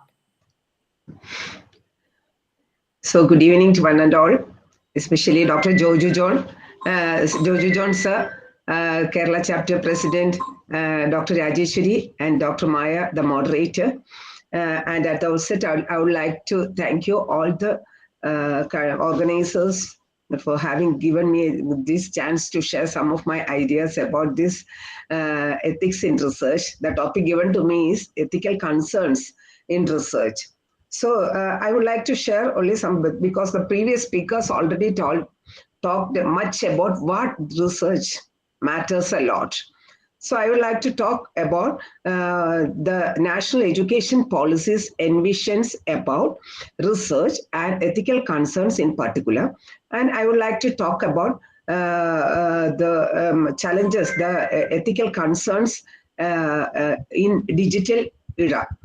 Okay, talking about the NEP envisions, national education policy observes a massive transformations in quality research. National education policy wants to promote a high quality research. It needs to foster a research-oriented culture by establishing a foundation to facilitate merit-based research. And national education policy always wants to elevate the research landscape by providing dedicated funding and promoting quality research, promoting collaborative and interdisciplinary research, and also encouraging institutions to prioritize research as a key component of their academic discourse. And talking about the research in particular, I would like to talk about what UGC says about research is, it is just like a bottleneck. We want a bottleneck approach. Right people should only get admissions in research. Right people, right students, those who have proper aptitude in research should get admissions, and they should get right platform for the research, and definitely they should get right guidance, and right evaluations should be done, and the right process should be held for the quality assurance and quality control. So it envisages the university input should be should assure the quality. The students should be admitted based on the merit, and the research guide should be properly oriented and trained, and the doctoral committee should conduct the committee for quality assurance, and the whole process should be knitted around this quality. But the researchers are always under high pressure and constant pressure about this high quality of research. So talking about this, as we know, quality is associated with many concerns. Geeta MS teacher talked about many things. Dr. Rajeshwari talked about the key principles of research. And Dr. Samir also talked about the publications, ethical concerns, and what all the things we have to keep in mind while doing the publications and research things, all these things. And ethical concerns is one of the most pivotal thing, which gives rich dividends in assuring the quality. So what the ethics refers the way we have to conduct the research, the way we have to treat the people, the way we have to resolve the conflicts, the way we have to handle the storage of the data we have collected. All these things comes under these ethical concerns. And talking about this national education policies, new policy, that is Ensure DEI. Or Dr. Geeta MS teacher already remarked about the DEI in research. So in research ethics, researchers should actively recruit participants from diverse background to ensure diversity.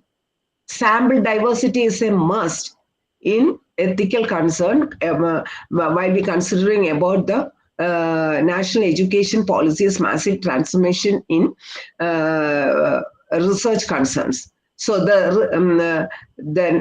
so first thing is participants should be recruited from diverse background and design research methodologies in inclusive patterns.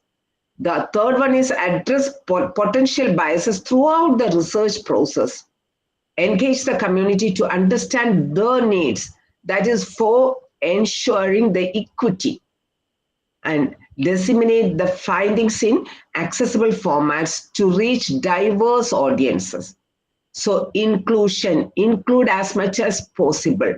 Give justice to the research and address as much as possible the ethical, the societal challenges. So the ethics in research, as I said, it is a set of guidelines how to govern, how to conduct the research. So digital research, I would like to talk about the digital research ethical concern also. Digital research raises several ethical concerns.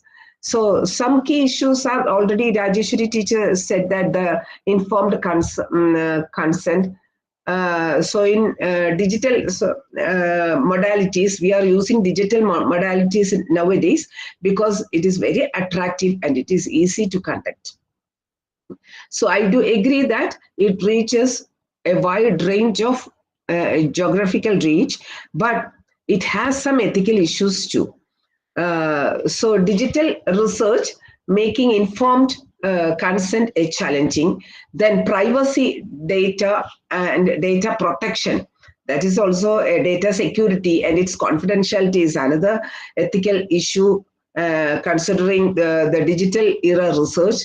And it can be tracked back to individuals. Anonymity, unidentifiability of that's another issue, comprising anonymity and potentially leading to harm or exploitation by some other persons. And already Geeta teacher talked about the bias and discrimination. That can also be happened in digital research methods. And talking about the intellectual property rights and ownership. So this type of digital research have some ethical issues concerning it, which involves using and sharing digital content, raising questions about the ownership, copyright, and intellectual property rights. Then talking about the cybersecurity, data breaches, power dynamics and exploitation. Digital, there exists a power imbalance between researcher and participants. Especially where the participants may be vulnerable or marginalized. Then cultural sensitivity is another issue. Cultural sensitivity means cultural differences are there. By using this digital research, we cannot sensitize these cultural differences and which context we are using this research. It may not be identified by the digital research, and which leads to misinterpretation or misinterpretation of data. So digital technologies, so addressing these ethical concerns, researchers must engage in ongoing reflection, dialogue, and collaboration with different participants, direct conversation with stakeholders and other experts. So ethical concerns plays a rich dividend in research, in developing, in maintaining the high quality research, in seeding a culture-based research. So that much I am concluding. Now it is time is running up. I know the next participant is waiting. Now it is 8:45. I am making my interaction wrapping up now. So thank you very much. Thank you for giving me this chance. Thank you all. Thank you, ma'am. Thank you so much for your valuable insights and suggestions for including quality research. Thank you, ma'am. And thank you so much for all the resource persons for sharing their expertise and valuable insights. Let me conclude the session now. What would be the characteristics of futurology of research or research quality, especially in social sciences? As all the resource persons have conveyed, the future of research quality is likely to see significant improvements, which is driven by advancements in technology, enabling more efficient data collection, analysis, collaboration, then transparency, accessibility, etc. Influence of artificial intelligence and AI. AI will be widely used to analyze data by analyzing what we call complex patterns and relationship that might be difficult with the usual traditional methods of research. And greater collaboration via digital platforms, as Dr. Gibi has mentioned, may facilitate collaboration between researchers across the globe, which actually helps to receive perspectives and expertise to be combined in projects. And increased emphasis on data sharing and open access to research findings will promote transparency of research in future. There is a scope for conducting more and more what we call interdisciplinary researches also. Thank you so much for the insights shared by our dignitaries. Thank you for the audience, for the patient listening. Thank you.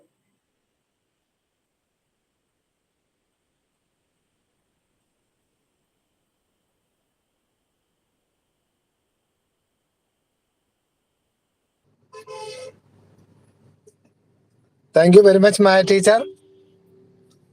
Over to you, students. Hello, Roshna. Please introduce Rivinda teacher.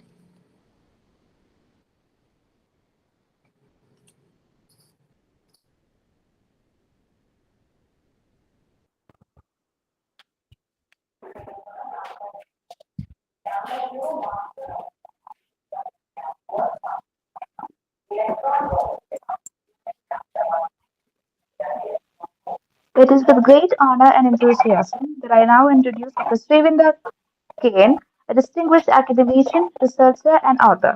With an impressive academic background that includes a master's degree in Malayalam, English, psychology, education, and a PhD in education, Dr. Srivinda is a multifaceted scholar whose contributions to the field of education and language studies are truly commendable. She has been a dedicated educator, imparting knowledge and wisdom to students, and has held esteemed positions in various educational institutions. Her research and publications have made significant contributions to language learning, self-regulation in education, and innovative teaching methodologies. Notable works such as Innovative Initiatives in Language Learning, published by LAP Lambert Academic Publishing Germany, and Self-Regulation, focus on learner-driven learning, published by Archers and Elevators Publishing House India, has served as valuable resources to students, researchers, and educators. Beyond academia, Dr. Srivinda is an active member of several research and educational organizations. With an unwavering commitment to knowledge, dissemination, and educational excellence, Dr. Srivinda continues to be a beacon of inspiration in the academic community. Hearty welcome to this session, ma'am. Okay, എല്ലാവർക്കും നമസ്കാരം. കാണാനും കേൾക്കാനും ഒക്കെ പറ്റുമല്ലോ അല്ലേ സാറേ? Perfect teacher, perfect. ടീച്ചറിന്റെ video കാണുന്നില്ല, പറ്റുമെങ്കിൽ വീഡിയോ ഓൺ ആക്കിക്കോ. പറ്റുമെങ്കിൽ വീഡിയോ ഓൺ ആണ് സാറേ. ആണോ? പക്ഷെ വീഡിയോ കാണുന്നില്ല. കുഴപ്പമില്ല, പറഞ്ഞോ, ഉടനെ അങ്ങ് ശരിയാവുമായിരിക്കും. ഒന്ന് ഓഫ് ചെയ്തിട്ട് ഓൺ ചെയ്ത് നോക്കോ ടീച്ചർ?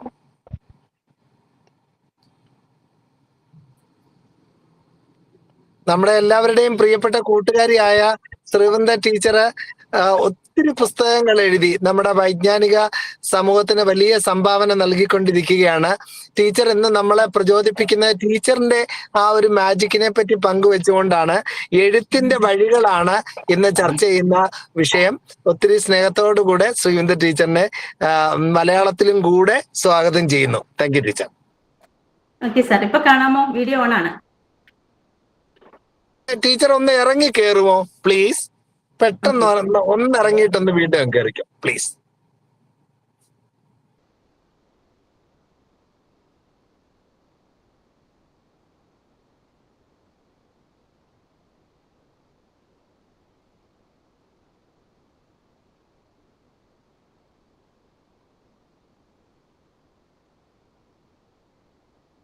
Perfect, perfect.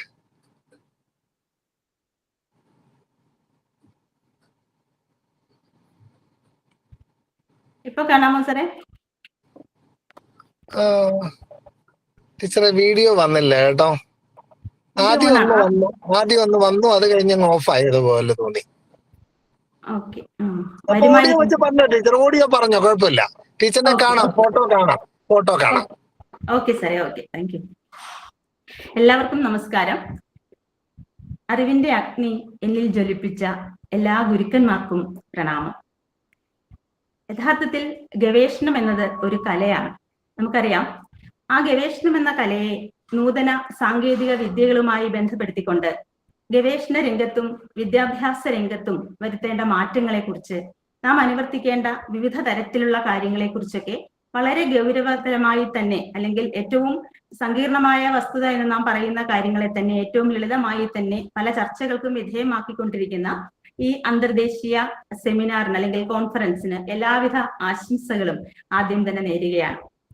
നമുക്കറിയാം, വായനയും എഴുത്തും അധിക വായനയും ഒക്കെയാണ് ഇത്തരത്തിലുള്ള ചർച്ചകളിലേക്ക് നമ്മെ കൊണ്ടുവന്ന് എത്തിക്കുന്നത്. അല്ലെങ്കിൽ ഇത്തരത്തിലുള്ള ചർച്ചകളുടെ കാതൽ എന്ന് പറയുന്നത് ഈ അധിക വായനകളൊക്കെ തന്നെയാണ്.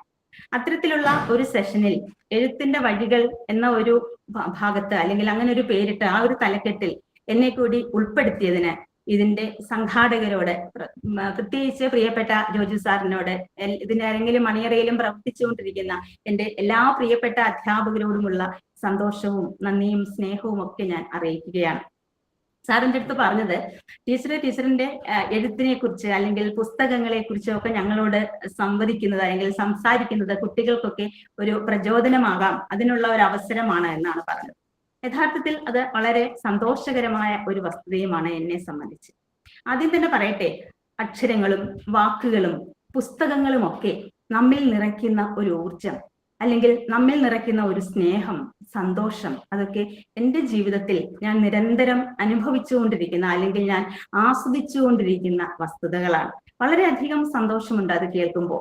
പ്രത്യേകിച്ചും അക്ഷരങ്ങളെ ഏറ്റവും കൂടുതൽ പ്രണമിക്കുന്ന, മറ്റു തരത്തിൽ പറഞ്ഞാൽ അക്ഷരങ്ങളെ പ്രണയിക്കുന്ന ഒരു വ്യക്തി എന്നുള്ള നിലയിൽ ഈ അക്ഷരങ്ങളോട് കാട്ടിയ ആദരം തന്നെയാണ് എനിക്കിവിടെ ഏറ്റവും ആദ്യം എടുത്തു പറയാനുള്ളത്. ആ അക്ഷരങ്ങളോടും പുസ്തകങ്ങളോടും കാട്ടിയ ആദരമാണ് ഈ ഒരു ചടങ്ങിന് എന്നെ ക്ഷണിക്കുവാനും 2 വാക്ക് സംസാരിക്കുവാനും എനിക്ക് ഒരുക്കി തന്ന വേദി എന്ന് ഞാൻ അഭിമാനത്തോടെ, അല്ലെങ്കിൽ ഏറ്റവും സന്തോഷത്തോടു കൂടി തന്നെ ഓർക്കുകയാണ്. ഒരുപാട് വിസ്തൃതമായ അനുഭവങ്ങളുടെ ആധിക്യമോ അല്ലെങ്കിൽ അതുപോലെ പാണ്ഡിത്യത്തിന്റെ ഗരിമയോ ഒന്നും എനിക്ക് കൈമുതലായില്ല. മറിച്ച് എൻ്റെ മനസ്സിലൂടെ കടന്നുപോയ എൻ്റെ പുസ്തകങ്ങളെ കുറിച്ച്, പുസ്തക രചനകളെ കുറിച്ച് ഒക്കെ ചോദിക്കുന്ന ആരോടും ഞാൻ പറയാൻ ഇഷ്ടപ്പെടുന്ന വളരെ കുറച്ച് കുഞ്ഞൻ കാര്യങ്ങളാണവ. വളരെ കുറച്ച് കുഞ്ഞു കാര്യങ്ങൾ മാത്രമാണ് ഞാൻ ഇവിടെ നിങ്ങളുമായി സംവദിക്കുന്നത്. ഇവിടെ കൂടുതലും കുട്ടികളൊക്കെ ഉണ്ടാകും ഈ ഗ്രൂപ്പില്. ഗവേഷണ വിദ്യാർത്ഥികളും അധ്യാപകരും വിദ്യാർത്ഥികളും ഒക്കെ ഉണ്ടാകുമെന്ന് എനിക്കറിയാം. അപ്പൊ അവർക്ക് ആർക്കെങ്കിലും ഒരല്പമെങ്കിലും പ്രചോദനമാകാൻ സഹായിക്കുന്നുണ്ടെങ്കിൽ അത് തന്നെയാണ് ഈ ഒരു സെഷനിൽ ഞാൻ പങ്കെടുത്തത് കൊണ്ട് എനിക്ക് കിട്ടുന്ന ചാരിതാർത്ഥ്യവും. അപ്പോൾ ഞാൻ ആദ്യം പറഞ്ഞ പോലെ തന്നെ ഞാനൊരു അധ്യാപികയാണ്. പക്ഷേ ഒരു അധ്യാപിക എന്നുള്ളതിനേക്കാൾ ഞാൻ ഇഷ്ടപ്പെടുന്നത് ഒരു വിദ്യാർത്ഥിയായിരിക്കാനാണ്. അധ്യാപികയായിരിക്കുമ്പോൾ തന്നെ ഞാൻ ഇപ്പോഴും ഒരു വിദ്യാർത്ഥിയാണ്, ഇപ്പോഴും പഠിച്ചുകൊണ്ടേയിരിക്കുന്നു. അപ്പോൾ ആ വിദ്യാർത്ഥി ആവുക എന്ന് പറയുന്നത് തന്നെയാണ് എനിക്കിന്ന് നിങ്ങളോട് ഇവിടെ സംസാരിക്കാൻ ഉള്ള ഒരു ധൈര്യം തരുന്ന വിഷയവും അത് തന്നെയാണ്. അത് ആദ്യം കേൾക്കുമ്പോൾ നമുക്ക് ആശ്ചര്യം തോന്നാം, എന്താണ് അങ്ങനെ പറഞ്ഞത് എന്ന്. പക്ഷേ പ്രത്യക്ഷമായും പരോക്ഷമായും നാം കാണുന്ന രണ്ട് മുഖങ്ങളുണ്ട് വിദ്യാർത്ഥികൾക്ക്. വിദ്യാർത്ഥികൾ എന്ന് പറയുമ്പോൾ അല്ലെങ്കിൽ അറിവിനെ അന്വേഷിച്ചുകൊണ്ടിരിക്കുന്ന, വിദ്യയെ അർത്ഥിച്ചുകൊണ്ടിരിക്കുന്ന ഒരു കൂട്ടം കുട്ടികളാണ്, അല്ലെങ്കിൽ ആൾക്കാരാണ് വിദ്യാർത്ഥികൾ എന്ന് പറയുക. അവർക്ക് കിട്ടുന്ന, പ്രത്യക്ഷത്തിൽ കിട്ടുന്ന കരുതലും അല്ലെങ്കിൽ പരിഗണനയും അതുപോലെയുള്ള കാര്യങ്ങളൊക്കെ നമുക്കറിയാം. ഏറ്റവും കൂടുതൽ കൺസിഡറേഷൻസ് ഒക്കെ കിട്ടുന്ന ഒരു വിഭാഗമാണ് വിദ്യാർത്ഥികൾ. പക്ഷേ അതിന് മറ്റൊരു വശം കൂടിയുണ്ട്. ഒരു ആന്തരിക തലം കൂടി ഈ വിദ്യാർത്ഥി ജീവിതത്തിനുണ്ട്. എന്താണ് നമ്മെ ഏറ്റവും നന്നായി പ്രചോദിപ്പിക്കുന്ന ആന്തരിക തലം എന്ന് പറഞ്ഞാൽ, അതാണ് എനിക്ക് നിങ്ങളോട് പറയാനുള്ള ഏറ്റവും പരമപ്രധാനമായ കാര്യം. എൻ്റെ എഴുത്തിന്റെ വഴികളെന്നോ, അക്ഷരങ്ങളെ സ്നേഹിക്കുന്ന ഒരു വ്യക്തി എന്നുള്ള നിലയിൽ, അല്ലെങ്കിൽ പുസ്തകങ്ങളെ ഇഷ്ടപ്പെടുന്ന ഒരു വ്യക്തി എന്നുള്ള നിലയിൽ എനിക്ക് പറയാനുള്ളത് അത് തന്നെയാണ്. ഒരു വിദ്യാർത്ഥി ആയിരിക്കുക എന്നാൽ അതിന്റെ അർത്ഥം എന്താണ്? നാം നിരന്തരം പുതുക്കിക്കൊണ്ടിരിക്കുന്ന, അല്ലെങ്കിൽ നവീനമാക്കിക്കൊണ്ടിരിക്കുന്ന ഒരു മണ്ഡലത്തിൽ പ്രവർത്തിക്കുന്ന ഒരു കൂട്ടം ആളുകളാണ് വിദ്യാർത്ഥികൾ. കാരണം ഞാൻ പഠിച്ചതൊക്കെ വളരെ കുറച്ച് കാര്യങ്ങളേ ഉള്ളൂ, ഇനിയും പഠിക്കാനായി ഒരുപാട് കാര്യങ്ങൾ എൻ്റെ മുന്നിലുണ്ട് എന്നുള്ള ആ ഒരു വലിയ തിരിച്ചറിവാണ് ഓരോ വിദ്യാർത്ഥിക്കുമുള്ളത്. യഥാർത്ഥത്തിൽ നമ്മൾ പഠിച്ചുകൊണ്ടിരിക്കുമ്പോൾ അത്രമാത്രം തിരിച്ചറിവൊന്നും നമുക്ക് ഉണ്ടാകണമെന്നില്ല. കേവലം പരീക്ഷ എഴുതുക, അല്ലെങ്കിൽ നല്ല മാർക്ക് സ്കോർ ചെയ്യുക, നല്ല ഒരു സ്ഥലത്ത്, ജോലി സ്ഥലത്ത് എത്തിച്ചേരുക എന്നുള്ളതിനപ്പുറം വലിയ കാര്യങ്ങളൊന്നും ഒരു വിദ്യാർത്ഥിക്ക് ഉണ്ടാവില്ല. പക്ഷേ ആ വിദ്യാർത്ഥി പഠിച്ച് അധ്യാപികയോ അധ്യാപകനോ ആയി കഴിയുമ്പോഴാണ് യഥാർത്ഥത്തിൽ ആ ഒരു പഠനം ആരംഭിക്കുന്നത്. ഒരു വിദ്യാർത്ഥിയുടെ മനസ്സോടുകൂടി നമ്മുടെ ജീവിതത്തെ നമുക്ക് സമീപിക്കാൻ, അല്ലെങ്കിൽ അധ്യാപന ജീവിതത്തെ സമീപിക്കാൻ സാധിക്കുന്നിടത്താണ് നമ്മുടെ വലിയ ഒരു വിജയം എന്ന് എൻ്റെ ഒരു ചെറിയ അനുഭവത്തിൽ നിന്നുകൊണ്ടാണ് ഞാനിത് സംസാരിക്കുന്നത്. കാരണം 2012-13 കാലഘട്ടങ്ങളിലാണ് ഞാൻ എൻ്റെ പുസ്തകങ്ങൾ ആദ്യമായി, എൻ്റെ പുസ്തക രചനയിൽ അല്ലെങ്കിൽ എൻ്റെ പുസ്തകം പ്രസിദ്ധീകരിച്ച് തുടങ്ങിയത് 2012-13 വർഷങ്ങളാണ്. അതിനുണ്ടായ കാരണവും എൻ്റെ വിദ്യാർത്ഥികളാണ്. പലപ്പോഴും വായന, പാഠപുസ്തകത്തിൽ നിന്നുള്ള കാര്യങ്ങളും അല്ലെങ്കിൽ അധിക വായനയ്ക്കുള്ള കാര്യങ്ങളും ഒക്കെ ഞാൻ നോക്കാറുണ്ട്. പത്രങ്ങളും അല്ലെങ്കിൽ മറ്റു വാർത്തകൾ, ജേണലുകൾ, ഇങ്ങനെയുള്ള കാര്യങ്ങളിൽ നിന്നൊക്കെ കിട്ടുന്ന വിവരങ്ങളെ സ്വാംശീകരിച്ചുകൊണ്ട് ഞാൻ പലപ്പോഴും ക്ലാസ്സുകൾ എടുക്കാറുണ്ട്. അപ്പൊ എൻ്റെ കുട്ടികൾ ഒരിക്കൽ എൻ്റെ അടുത്ത് പറഞ്ഞു, ടീച്ചറെ, ഇത്രയധികം കാര്യങ്ങൾ നമ്മൾ മനസ്സിലാക്കുന്നുണ്ട് അല്ലെങ്കിൽ ഞങ്ങൾക്ക് തരുന്നുണ്ട് എങ്കിൽ ഇവയെ നമുക്ക് ഒരു പുസ്തക രൂപത്തിലാക്കിയാൽ എന്താണ്, നമുക്കത് പ്രയോജനമാവില്ലേ എന്നെൻ്റെ കുട്ടികൾ ചോദിച്ച ഒരു ചോദ്യത്തിൽ നിന്നാണ് എൻ്റെ ഈ പുസ്തകങ്ങളുടെ പിറവി, അല്ലെങ്കിൽ എൻ്റെ ആദ്യ പുസ്തകങ്ങളുടെ പിറവി എന്ന് പറയുന്നത് ഇവർ ചോദിച്ച ഈ ഒരു ചോദ്യമാണ്. അപ്പൊ എനിക്കും സ്വാഭാവികമായും തോന്നി. കാരണം കുറെ കാര്യങ്ങൾ നമ്മൾ വായിക്കുന്നുണ്ട്, കുറെ അനുബന്ധമായ കാര്യങ്ങൾ കുട്ടികൾക്ക് പറഞ്ഞു കൊടുക്കുന്നുണ്ട്, കുറച്ചൊക്കെ ഞാൻ എഴുതി വെക്കാറുണ്ട്, കുറച്ചൊക്കെ ചിന്തിക്കുന്നതും എഴുതി വെക്കാറുണ്ട്. അപ്പൊ ഇതൊക്കെ കൂടി ഒരു പുസ്തകമാക്കിയാലോ എന്ന ഒരു ചിന്തയാണ്. പക്ഷേ ആ ചിന്തയ്ക്ക് പിന്നിൽ എന്നെ നയിച്ച ഒരു വലിയ കാര്യം, അത് എൻ്റെ കുട്ടികളോട് എനിക്ക് പറയാനുള്ളത്, എനിക്ക് ഉണ്ടായ ഒരു ആത്മവിശ്വാസമാണ്. ഈ ഒരു ആത്മവിശ്വാസം ഇല്ലായിരുന്നുവെങ്കിൽ ഒരു പക്ഷേ എനിക്ക് ഈ ഒരു തലത്തിലേക്ക് ഇറങ്ങുവാനോ പുസ്തകം പ്രസിദ്ധീകരിക്കുവാനോ ഉള്ള ഒരു ധൈര്യം ഉണ്ടാകുമായിരുന്നില്ല. എങ്ങനെയാണ് എനിക്ക് ആത്മവിശ്വാസം കിട്ടിയത് എന്ന് പറഞ്ഞാൽ എൻ്റെ വായനയിൽ നിന്നും എനിക്ക് കിട്ടിയ ആത്മവിശ്വാസമാണത്. വായന ഒരു മനുഷ്യനെ ഏറ്റവും വലിയ ആത്മവിശ്വാസമുള്ള വ്യക്തിയാക്കി മാറ്റും. നമുക്കിത് ചെയ്യാൻ സാധിക്കും എന്ന ഉറച്ച, വെറുതെ പറഞ്ഞാൽ പോരാ, നമ്മളുടെ ആത്മവിശ്വാസം എന്ന വാക്ക് അല്ലെങ്കിൽ ആത്മധൈര്യം എന്നുള്ള വാക്കൊക്കെ നാം പലപ്പോഴും പറയാറുള്ളതാണ്, ചെറുവിടം ചെയ്ത് പറഞ്ഞു പോകുന്ന വാക്കുകളാണവ. പക്ഷേ ആ വാക്കുകൾക്ക് കൃത്യമായ അർത്ഥമുണ്ടാകുന്നത് നാം അത് പ്രവൃത്തിയിൽ കൊണ്ടുവരുമ്പോഴാണ്. എനിക്ക് എവിടെ നിന്നാണ് ആത്മവിശ്വാസം ഉണ്ടായത്? എനിക്കത് എഴുതാൻ സാധിക്കുമെന്ന ആത്മവിശ്വാസം ഉണ്ടായത് എൻ്റെ വായനയിൽ നിന്നാണ്. കുറെ കാര്യങ്ങൾ വായിച്ചു കഴിയുമ്പോൾ നമ്മളുടെ ഒരു ചിന്തയുടെ മൂലധനമായി, അല്ലെങ്കിൽ നമ്മളുടെ ഒരു ചിന്തയുടെ ഇന്ധനമായി വരുന്നത് ഈ പറയുന്ന വസ്തുതകളൊക്കെയാണ്. അപ്പോൾ എനിക്കത് ചെയ്യാൻ സാധിക്കുമല്ലോ എന്നുള്ളൊരു വിശ്വാസം എന്നിൽ അങ്കുരിക്കുകയും ഞാൻ അതിനുള്ള നടപടിക്രമങ്ങളിലേക്ക് പോവുകയും ചെയ്തു എന്നുള്ളതാണ് എൻ്റെ പുസ്തകത്തിന്റെ. ഇപ്പൊ കുട്ടികളോട് ഇത് പറയണമെന്ന് ജോജി സാറ് പറഞ്ഞതുകൊണ്ട് ഞാനത് ആവർത്തിക്കുകയാണ്. ഞാൻ ഈ പുസ്തക രചനയിലേക്ക് കടക്കാനുള്ള പ്രധാനപ്പെട്ട കാരണം അത് തന്നെയാണ്. അപ്പൊ ആ വായന എനിക്ക് തന്ന ആത്മവിശ്വാസം എന്ന് പറയുന്നത് ചെറുതല്ല, ഒട്ടും ചെറുതല്ലാത്ത ഒരു ആത്മവിശ്വാസമാണ് തന്നത്. അപ്പൊ നമുക്കുണ്ടാവേണ്ട ആത്മവിശ്വാസം, നമ്മളിലൊക്കെയും ധാരാളം കഴിവുകളുണ്ട്. വ്യത്യസ്ത തരത്തിലുള്ള ഒരു കുട്ടി, എല്ലാ കുട്ടികളും യുണീക്കാണ്, അനന്യരാണ് എന്ന് പറയുമ്പോൾ ഓരോ വ്യക്തികളുടെയും അനന്യതയുണ്ട്. ഓരോ വ്യക്തികൾക്കും വായനയിലൂടെയും ചിത്രത്തിലൂടെയും സംഗീതത്തിലൂടെയും സാഹിത്യാദി കലകളിലൂടെയും ഒക്കെ ശോഭിക്കാൻ കഴിയുന്ന ഒരു ടാലന്റ് അല്ലെങ്കിൽ അത്തരത്തിലുള്ള ഒരു സംഭവം നമ്മുടെ എല്ലാം ഉള്ളിലുണ്ട്. പക്ഷേ അത് പുറത്തേക്ക് വരാത്തത് നമ്മിലുള്ള ആത്മവിശ്വാസത്തിന്റെ അഭാവം കൊണ്ടാണ്. ആ ആത്മവിശ്വാസം നമുക്ക് ഉണ്ടാവണമെങ്കിൽ നമുക്കൊരു ധൈര്യം ഉണ്ടാവണം. ആ ധൈര്യം ഉണ്ടാവണമെങ്കിൽ നമുക്ക് എന്തൊക്കെയോ സംഗതികൾ ഉണ്ടാവണം. അതിനുള്ള ഒരു ഒറ്റമൂലിയാണ് വായന എന്ന് പറയുക. അപ്പൊ അവിടെ നമുക്ക് ചിന്തയുടെ പല തരത്തിലുള്ള തലങ്ങളാണ് തുറന്നു കിട്ടുക. വലിയ തരത്തിലുള്ള ആകാശം, ചിന്തയുടെ വലിയ തരത്തിലുള്ള ആകാശങ്ങളാണ് നമ്മുടെ മുന്നിലേക്ക് തുറന്നു കിട്ടുക. നമുക്കവിടെ വലിയ തരത്തിൽ വൈഡായി ചിന്തിക്കുവാനും പ്രവർത്തിക്കുവാനും ഒക്കെയുള്ള ആത്മവിശ്വാസമാണ് ഉണ്ടാകുന്നത്. അപ്പൊ ആദ്യമായി നമ്മൾ ചെയ്യേണ്ടത് നമ്മിൽ ആദ്യമായി ഇന്ധനം നിറയ്ക്കുക എന്നുള്ളതാണ്. ആ ഇന്ധനം എന്ന് പറയുന്നത് ആത്മവിശ്വാസമാണ് എന്നുള്ളതാണ്. അതാണ് എനിക്ക് ആദ്യമായി പറയാനുള്ളത്.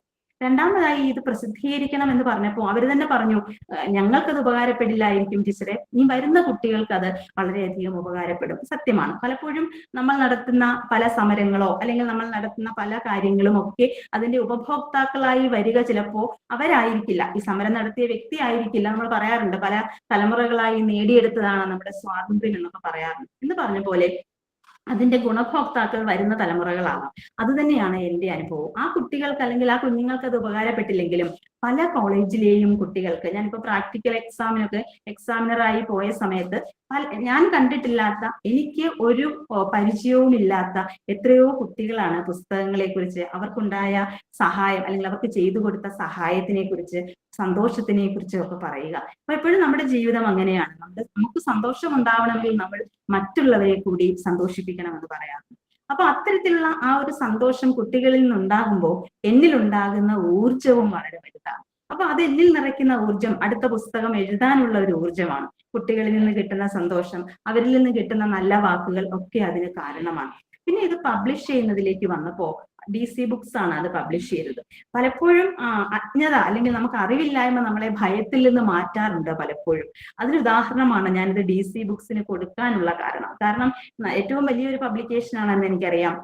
ഒരുപാട് ശാഖകളുള്ള വലിയൊരു പബ്ലിക്കേഷനാണ് DC ബുക്സ്. അപ്പൊ അത്രയും വലിയൊരു പബ്ലിക്കേഷൻ ഇത് കൊടുക്കാൻ സാധിക്കുമോ എന്ന് പോലും എനിക്ക് ആശങ്കയുണ്ടായിരുന്നു, എനിക്ക് അറിഞ്ഞുകൂടായിരുന്നു. പക്ഷെ ഞാൻ അത്രയും വലിയ ഒരു സ്വപ്നത്തിലേക്ക് പോയത് കൊണ്ടാവാം ഞാൻ DC ബുക്സിന് തന്നെയാണ് ഇത് പബ്ലിക്കേഷന് വേണ്ടി കൊടുത്തത്. പക്ഷെ അവരുടെ ഒരു മോണിറ്ററിങ്ങും അവരുടെ ഒരു എഡിറ്റോറിയൽ കമ്മിറ്റിയുടെ തീരുമാനവും ഒക്കെ അറിഞ്ഞതിന് ശേഷം അവരിത് തന്നെ പബ്ലിഷ് ചെയ്യാൻ അവർ സമ്മതിക്കുകയും അങ്ങനെയാണ് അതിന്റെ പബ്ലിക്കേഷനിലേക്ക് പോയത്. അത് വലിയൊരു എന്താ പറയുക സന്തോഷമുള്ള ഒരു വസ്തുതയാണ്. അതോടൊപ്പം ഇതിന് മറ്റൊരു അനുഗ്രഹമായി ഞാൻ കരുതുന്നത് ഇതിന് അവതാരിക എഴുതിയ എൻ്റെ പ്രിയപ്പെട്ട ജയകുമാർ സാർ.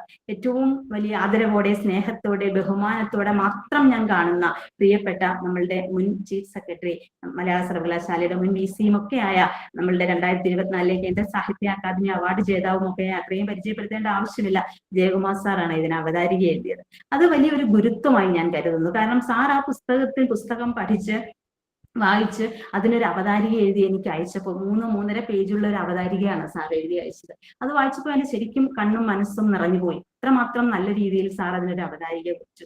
അതൊരു ഗുരുത്വമായി ഞാൻ കരുതുന്നു. എപ്പോഴും നമുക്ക് അങ്ങനെയാണല്ലോ, നമ്മളുടെ ഗുരുക്കന്മാർ, എൻ്റെ ജീവിതത്തിൽ എന്നെ പഠിപ്പിച്ചിട്ടുള്ള അധ്യാപകരുടെ ഗുരുത്വം മാത്രമാണ് ഞാൻ ഇന്ന് എന്തെങ്കിലും ആയി നിൽക്കുന്നുണ്ട് അല്ലെങ്കിൽ ഇങ്ങനെ നിങ്ങളുടെ മുന്നിൽ സംസാരിക്കാൻ എനിക്കുള്ള ഒരു അവസരം ഒരുക്കി തന്നത് എൻ്റെ ഗുരുക്കന്മാരുടെ അനുഗ്രഹം മാത്രമാണ് എന്ന് പൂർണ്ണമായും ഞാൻ വിശ്വസിക്കുന്നു. അപ്പൊ ആ ഒരു ഗുരുത്വം നമ്മളിൽ ഉണ്ടെങ്കിൽ നമുക്ക് എത്തിച്ചേരാൻ സാധിക്കുമെന്നുള്ളതാണ് വളരെ പ്രധാനപ്പെട്ട മറ്റൊരു കാര്യം. അപ്പൊ അങ്ങനെയാണ് ഞാൻ പുസ്തകത്തിന്റെ രചനയിലേക്ക് അല്ലെങ്കിൽ പുസ്തകം എഴുത്തിലേക്ക് കടന്നത്. പിന്നെ നമുക്ക് ആ ധൈര്യം ഉണ്ടാവുകയാണ്, നമുക്ക് ചെയ്യാൻ സാധിക്കും. അവിടെ നിന്ന് കിട്ടുന്ന ഫീഡ്ബാക്കുകൾ, ഈ പുസ്തകങ്ങളൊക്കെ കേരള ഗാന്ധി യൂണിവേഴ്സിറ്റിയില് അല്ലെങ്കിൽ കണ്ണൂർ സർവകലാശാലയില് ഒക്കെ പുസ്തകങ്ങളുടെ BEd സിലബസിന്റെ റെഫറൻസ് പുസ്തകമായിട്ടും ഉൾപ്പെടുത്തിയത് അത് മറ്റൊരു വലിയ പ്രചോദനമായി എനിക്ക്.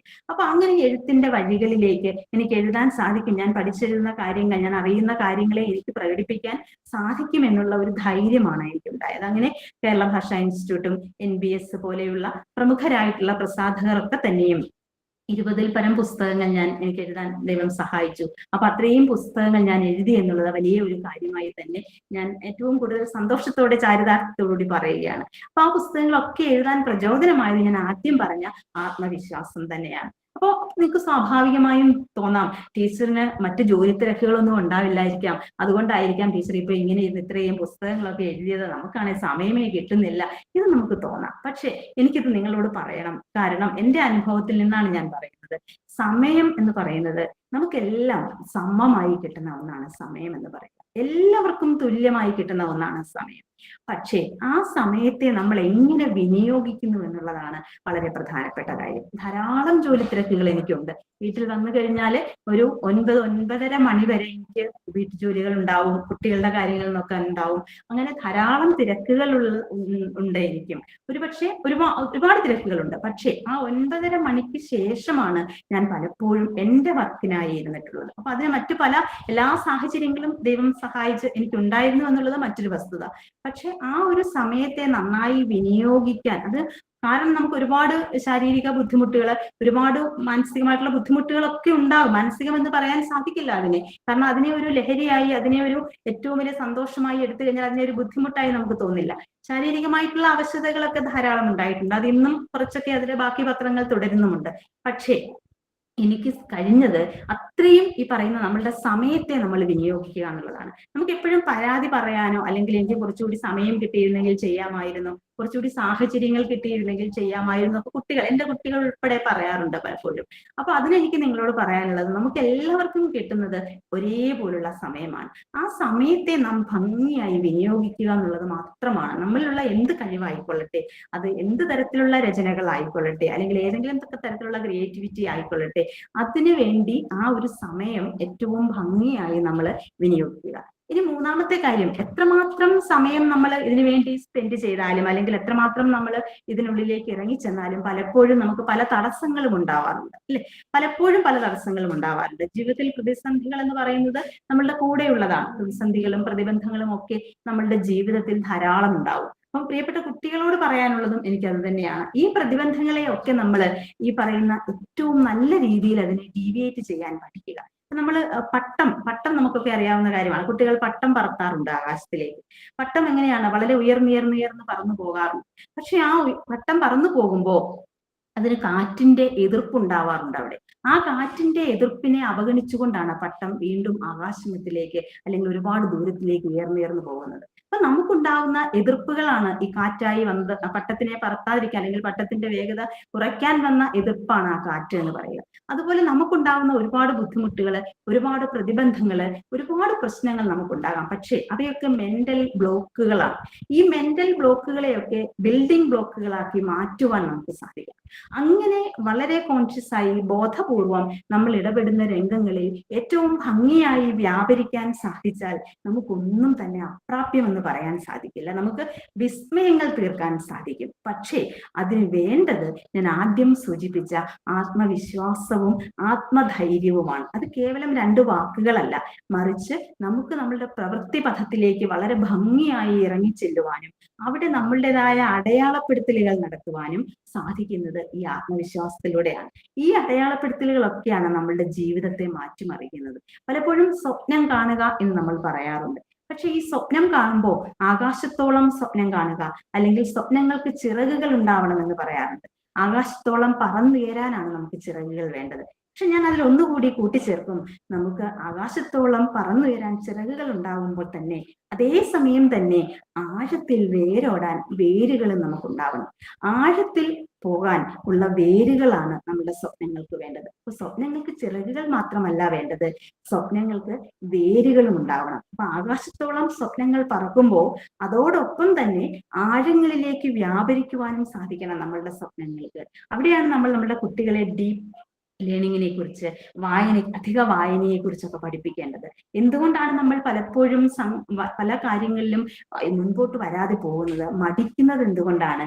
ഈ മടിയും അല്ലെങ്കിൽ ഇങ്ങനെയുള്ള കാര്യങ്ങളൊക്കെ നമ്മിൽ ഉണ്ടാകുന്നത് നമ്മളുടെ പഠനം അല്ലെങ്കിൽ നമ്മളുടെ ചിന്ത, നമ്മളുടെ ആശയങ്ങളൊന്നും ആഴത്തിൽ വേരോടാത്തത് കൊണ്ടാണ്. അപ്പൊ നമ്മളുടെ സ്വപ്നങ്ങൾക്ക് ആഴം കൊടുക്കുകയും അവയെ വളരെ വിശാലമായ രീതിയിൽ ചിന്തിക്കുവാൻ പ്രേരിപ്പിക്കുകയും ചെയ്യുന്നിടത്താണ് നമ്മളുടെ സ്വപ്നങ്ങളൊക്കെ ഏറ്റവും നന്നായി പോവണിയുക. അപ്പൊ ബാക്കി അങ്ങനെയുള്ള കാര്യങ്ങൾ വന്നു കഴിയുമ്പോഴേക്കും നമുക്ക് ധാരാളം ചിന്തിക്കുവാനും നമ്മളുടെ ആശയങ്ങൾ മറ്റുള്ളവരുമായി പങ്കുവെക്കുവാനും എവിടെയാണോ ഞാൻ ആയിരിക്കുന്നത് അവിടെ നിന്നുകൊണ്ട് നല്ല ഒരു വിദ്യാർത്ഥിയാണ് എന്നുള്ള ഒരു ബോധം ഉൾക്കൊണ്ടുകൊണ്ട് ആ ബോധത്തോടു കൂടി തന്നെ പ്രവർത്തിക്കുവാനും സാധിക്കും. അപ്പോൾ അധ്യാപകരായിട്ടുള്ള നമുക്ക് വേണ്ടതും, നമ്മൾ ഒരു അധ്യാപികയാകുമ്പോൾ നാം പഠിച്ചിട്ടുള്ള കാര്യങ്ങളിൽ നിന്നും വ്യത്യസ്തമായി പഠിപ്പിക്കുന്ന ഒരു രംഗത്തേക്ക് ഇറങ്ങുമ്പോൾ നമുക്ക് വേണ്ടത് എനിക്കെന്തോ എത്രമാത്രം കാര്യങ്ങൾ, കടലോളം കാര്യങ്ങൾ അറിയാൻ കിടക്കുന്നു എന്ന ഒരു ധാരണ നമ്മിൽ ഉണ്ടാവുക. ആ ധാരണയെയും വളർത്തിക്കൊണ്ടുവരാൻ ശ്രമിക്കുക. അറിവില്ലാത്തതാണ് ഏറ്റവും കൂടുതൽ എന്നെ ഭയപ്പെടുത്തുന്ന ഒരു ഘടകം എന്ന തിരിച്ചറിവ് നമുക്കുണ്ടാവുക. അതോടൊപ്പം വായനയെ നമ്മുടെ ജീവിതത്തിന്റെ ഒറ്റമൂലിയാക്കി വളർത്തിയെടുക്കുക.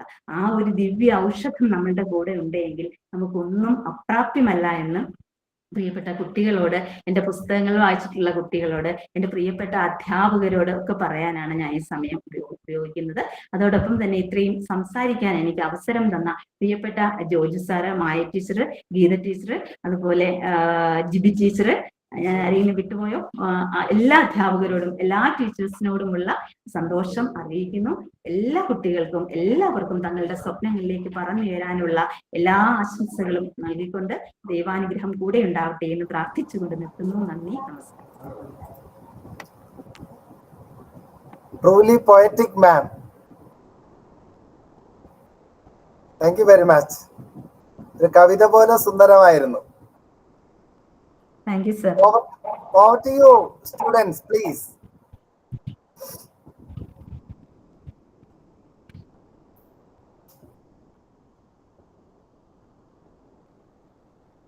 Dr. Vidya Hari Iyer is an alumnus of the Diploma in Art Therapy and a passionate psychotherapist and counselor. With over 23 years of practice in a 28-year teaching career, she serves as a dedicated wellness advisor. A multifaceted personality, she is a classical singer, dancer, artist, author, poet, and a positive social media influencer. Her work focuses on addressing feminine concerns, particularly in cancer awareness. As a keynote speaker for the Asha the Hope, she integrates Vedic insights into modern counseling practices. Dr. Vidya Hari Iyer is a renowned speaker at national and international forums with numerous index publications. Her accolades include Dr. Abdul Kalam Lifetime Achievement Award, Dr. Sarvepalli Radhakrishnan Best Teacher Award, and Melanie Klein Excellence Award for Psychology. And today, she is here to speak on how to become an exceptional teacher in today's educational landscape.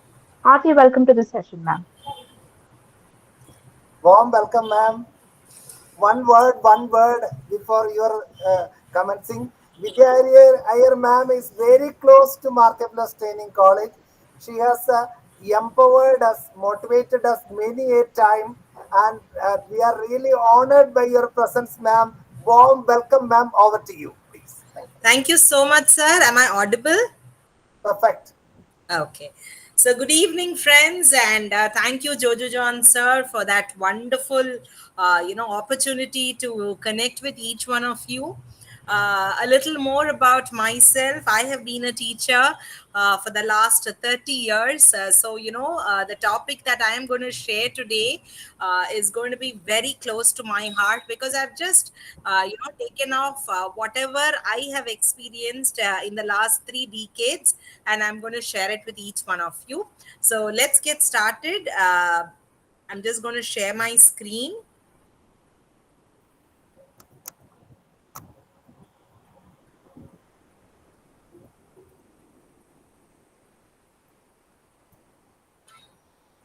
Are you all able to see my screen?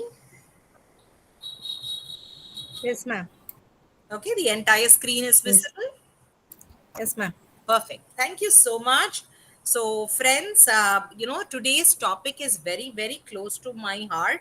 As I told you very clearly, this is a topic that I have actually, put together only because whatever we learn, I think, and we apply, we need to share it with friends, right? So today's topic is how to become an exceptional teacher in today's educational landscape, right? So as I told you, I'm going to share you 3 decades of wealth of knowledge, right? So, how to become an exceptional teacher in today's educational landscape? There are a few disclaimers that I'm going to start with. I hope all of you would, agree with me on one. Those who will switch off the video and attend. So, there'll be some of you who are going to switch off your videos and attend this. There'll be few of you who will be physically attending. Maybe there's a certificate at the end of the seminar that you're going to get.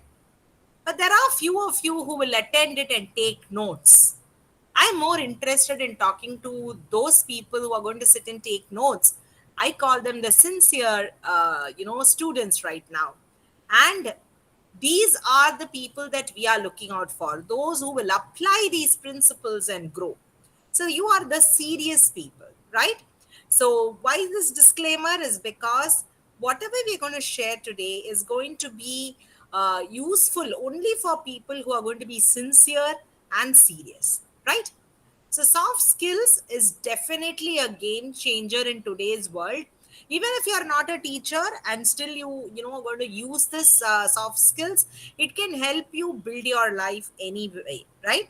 So let's understand few questions. I'm going to ask you a few questions for you to write it down. Hope you're taking it down. So who are you? I'm sure each of us have an answer to this, but let's delve deeper into this question. Who am I or who are you? Next, what are you capable of? Again, a question that we need to be really thinking about. And last but not the least, what do you really want from this life? Now, unless we actually sit down and write all these questions and then find out our answers, I guess, we would just go with the flow of the world. Every day we would get up and then every day we would do what we are doing and then we'll go to sleep like that. Days will go, weeks will go, months will go, years will go, but still we would not reach where we need to. So these are very powerful questions. Let's identify ourselves, right? So remember that each one of you on the other side of this class is, you're beautiful, you're worthy, you're important, you're special, you're unique, you are talented, and you are irreplaceable. Now, unless you give yourself that importance that you are the best, then we will not be able to, move forward, right? And I'm going to share certain success principles, which when applied, I'm confident that each of you are going to taste success in this particular year. And that is very important, right? So what exactly are the soft skills? Soft skills are personal attributes needed on the success for your jobs that you're going to work on, right? So number one in that is going to be time management. Next is networking. How do you interact with the other teachers of your own college? And in seminars like this, how are you going to work around each one of you from other, colleges or other similar background people, right? And teamwork, creative thinking, and conflict resolution. So what are the hard skills? The hard skills are something that we usually get it from our college, right? We go to a college, we learn, we educate ourselves, and then we get a degree or a certificate. We do some courses. So all those are your technical skills. So they are the hard skills, right? But what is more important today is your soft skills.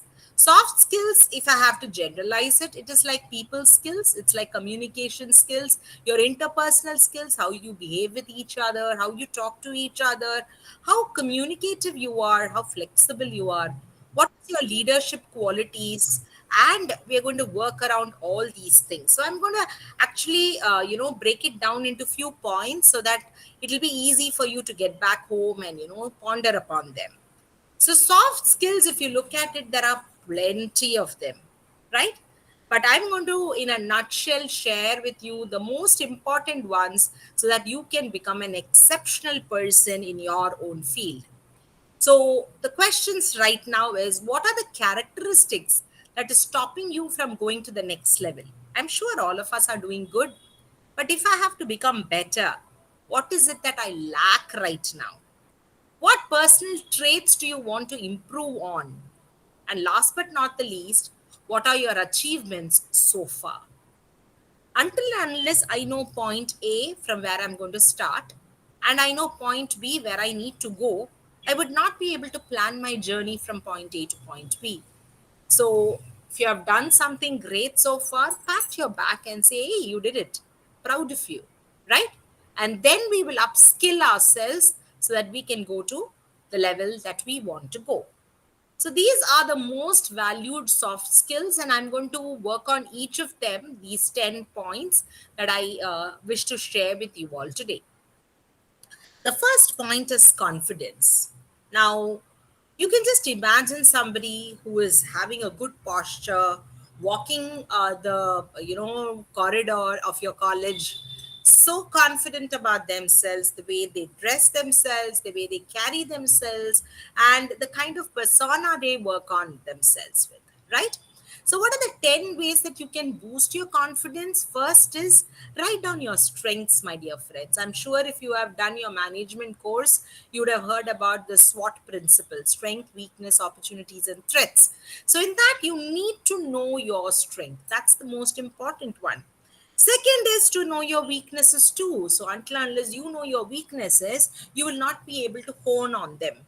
And don't always use this word, I should have done that, I should have done this, because when things don't go your way, you always are thinking, what can you do to make things better?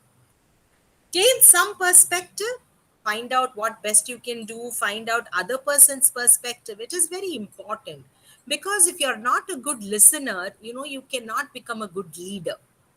So it is always nice to understand from others' perspective, right?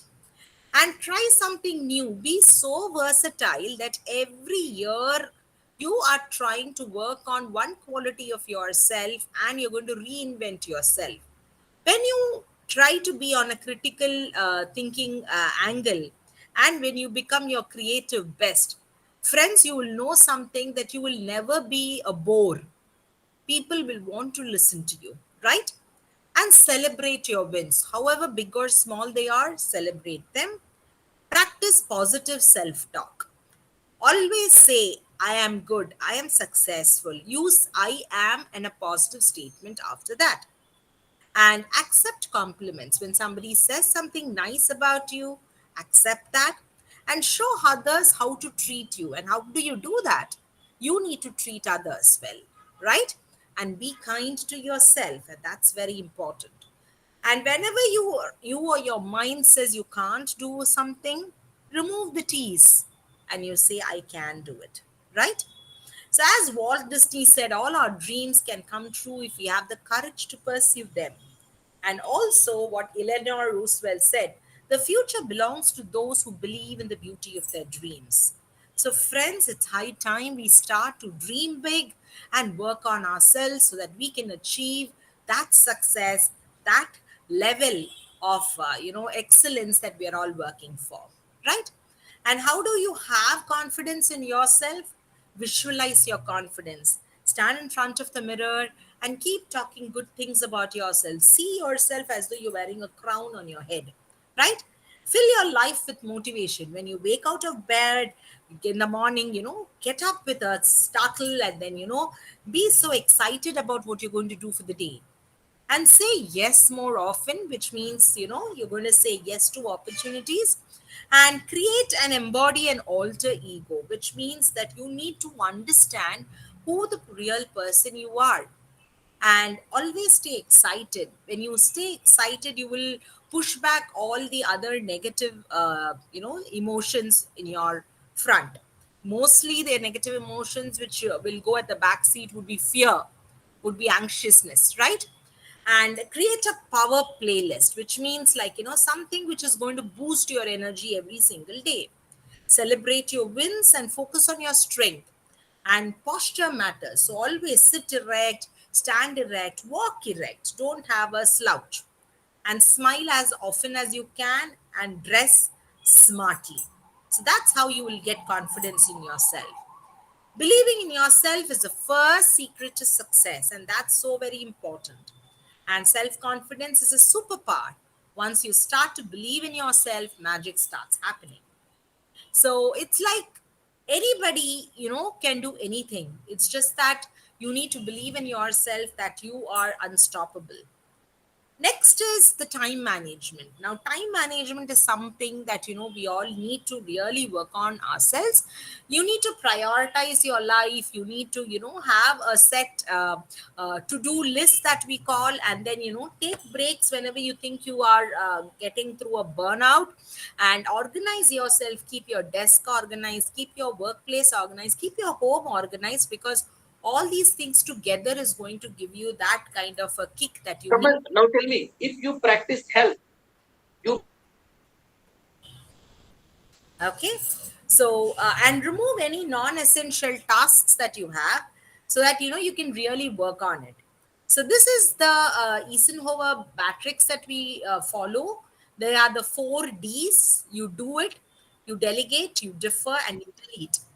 So how do you work on it? It's because all of us need to work on ourselves much better. Only then we'll have a better tomorrow, right? And always see that, you don't procrastinate. You don't say, okay, let me start from tomorrow. Start from now. Do it now. That must be your mantra.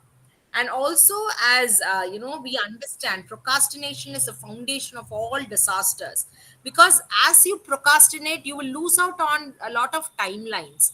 And when you lose out on the timelines, you will actually start to slow down, which is not a great idea if you're looking at the corporate ladder that you want to grow. So this is the Eisenhower matrix, where you will have, 2 very important parameters, which is to have something that is urgent and the rest which is important. And when you have something which is of higher priority, which is it is urgent and important, then you do that first. Then things which are important but not urgent, you can do next. And things which are of less importance but urgent, you will do later. And things which don't matter to you, which is of no importance and no urgency, don't do it. Just delete that from your list. Another very famous book that I would like you all to read is, Goals by Brian Tracy. And I love the caption of the book. It says, how to get everything you want faster than you ever thought possible. I'm sure we all want the fast route, right? And we want it really, really fast in our lives too. So then you need to follow very simple things. You need to set goals, my dear friend. Why goals? Because you will get a sense of purpose in your life. You will have an exact plan for achieving success, and you will be putting in your best so that you will get the best. And don't procrastinate, especially the important task, and fulfill all your desires and set new goals and keep following your goals, and you will become successful.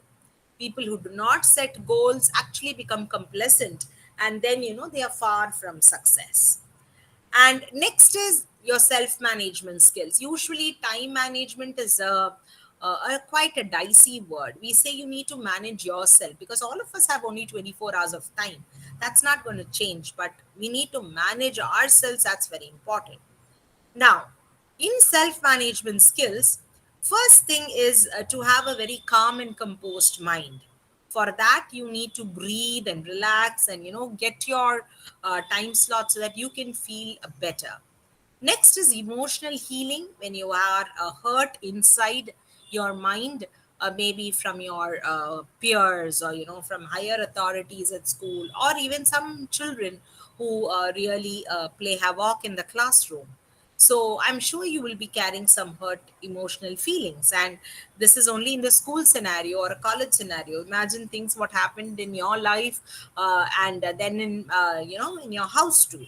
So emotional healing is something that we need to work on.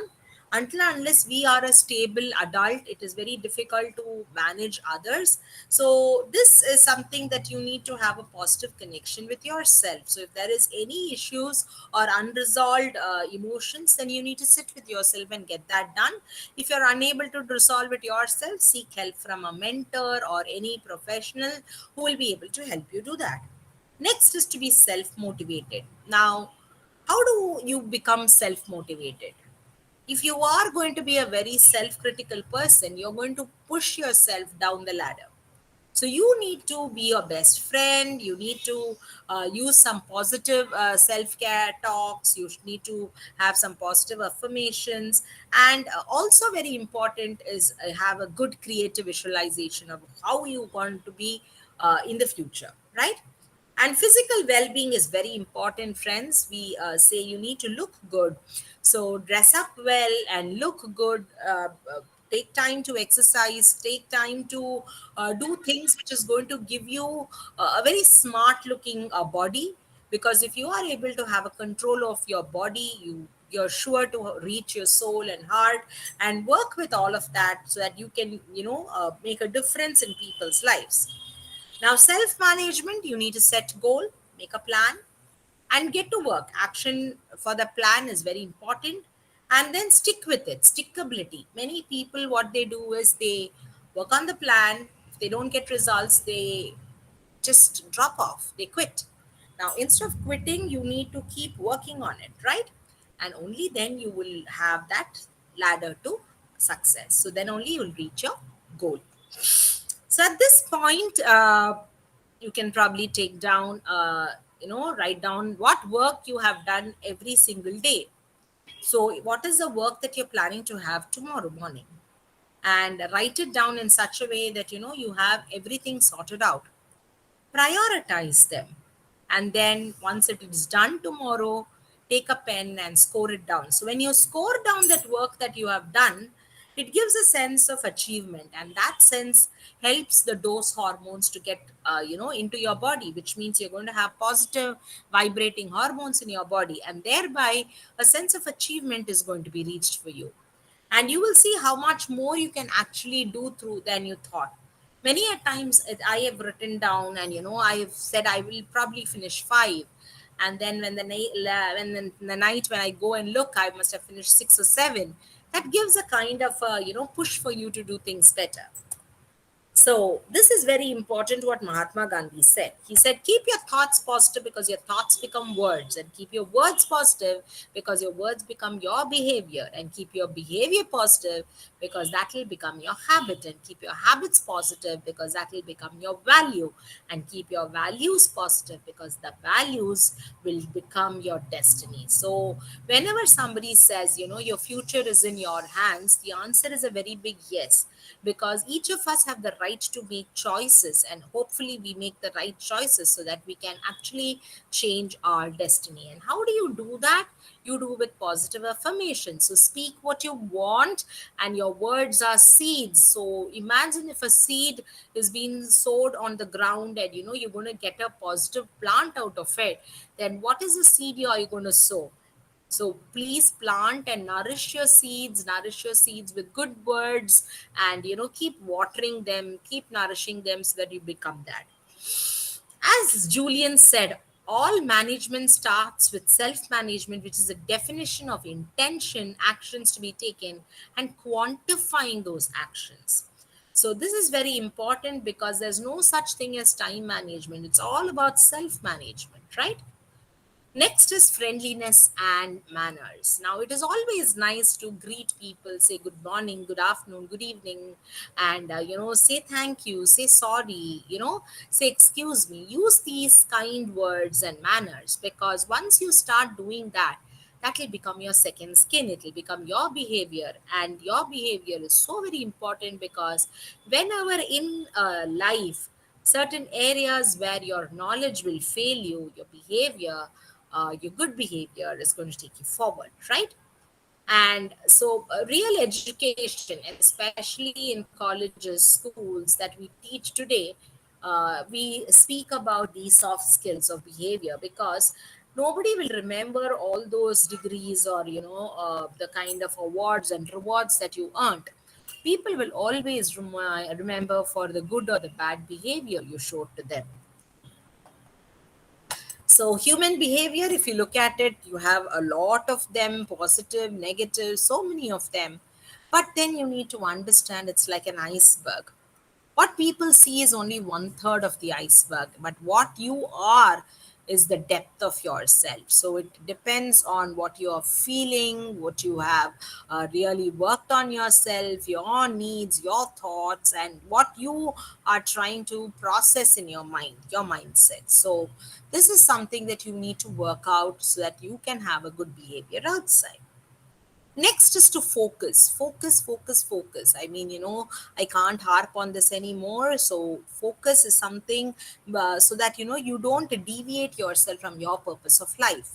And you need to starve your distractions, because if we don't starve our distractions, then we'll become a victim to our everyday life, and we will be away from our goal. So focusing is also about saying no. So as much you need to say yes for opportunities, you need to say no for distractions, right? And this is a beautiful quote by Wayne Dyer. He said, give yourself a gift of 5 minutes every single day. Now imagine this 5 minutes in your life. You are appreciating God, thanking God, expressing your gratitude. Now you will understand the moment you do that, your life becomes a miracle. You have so many miracles that it will keep working on your life that you'll be so happy about. Next is ambition. Now, all of us need to have some kind of an ambition, some kind of a drive, so that it pushes us towards our goal, or it pulls us. It creates a positive magnetism around us. And this is very, very vital. And when your ambition is high, you need to understand, you need to put in more and more efforts, you need to excel. Now, you can't be one among the majority, then you will be on the minority, right? So ambition beats genius, and 99% of the time you can see ambition is what takes you forward. So when you have ambition, when you have the correct kind of a knowledge, you have the exact skills, obviously you're going to taste success. How do you see yourself in 1 year? Today, the year has just started. We are almost going to complete 2 months. We have 10 more months. Think about yourself. What are you going to complete, right?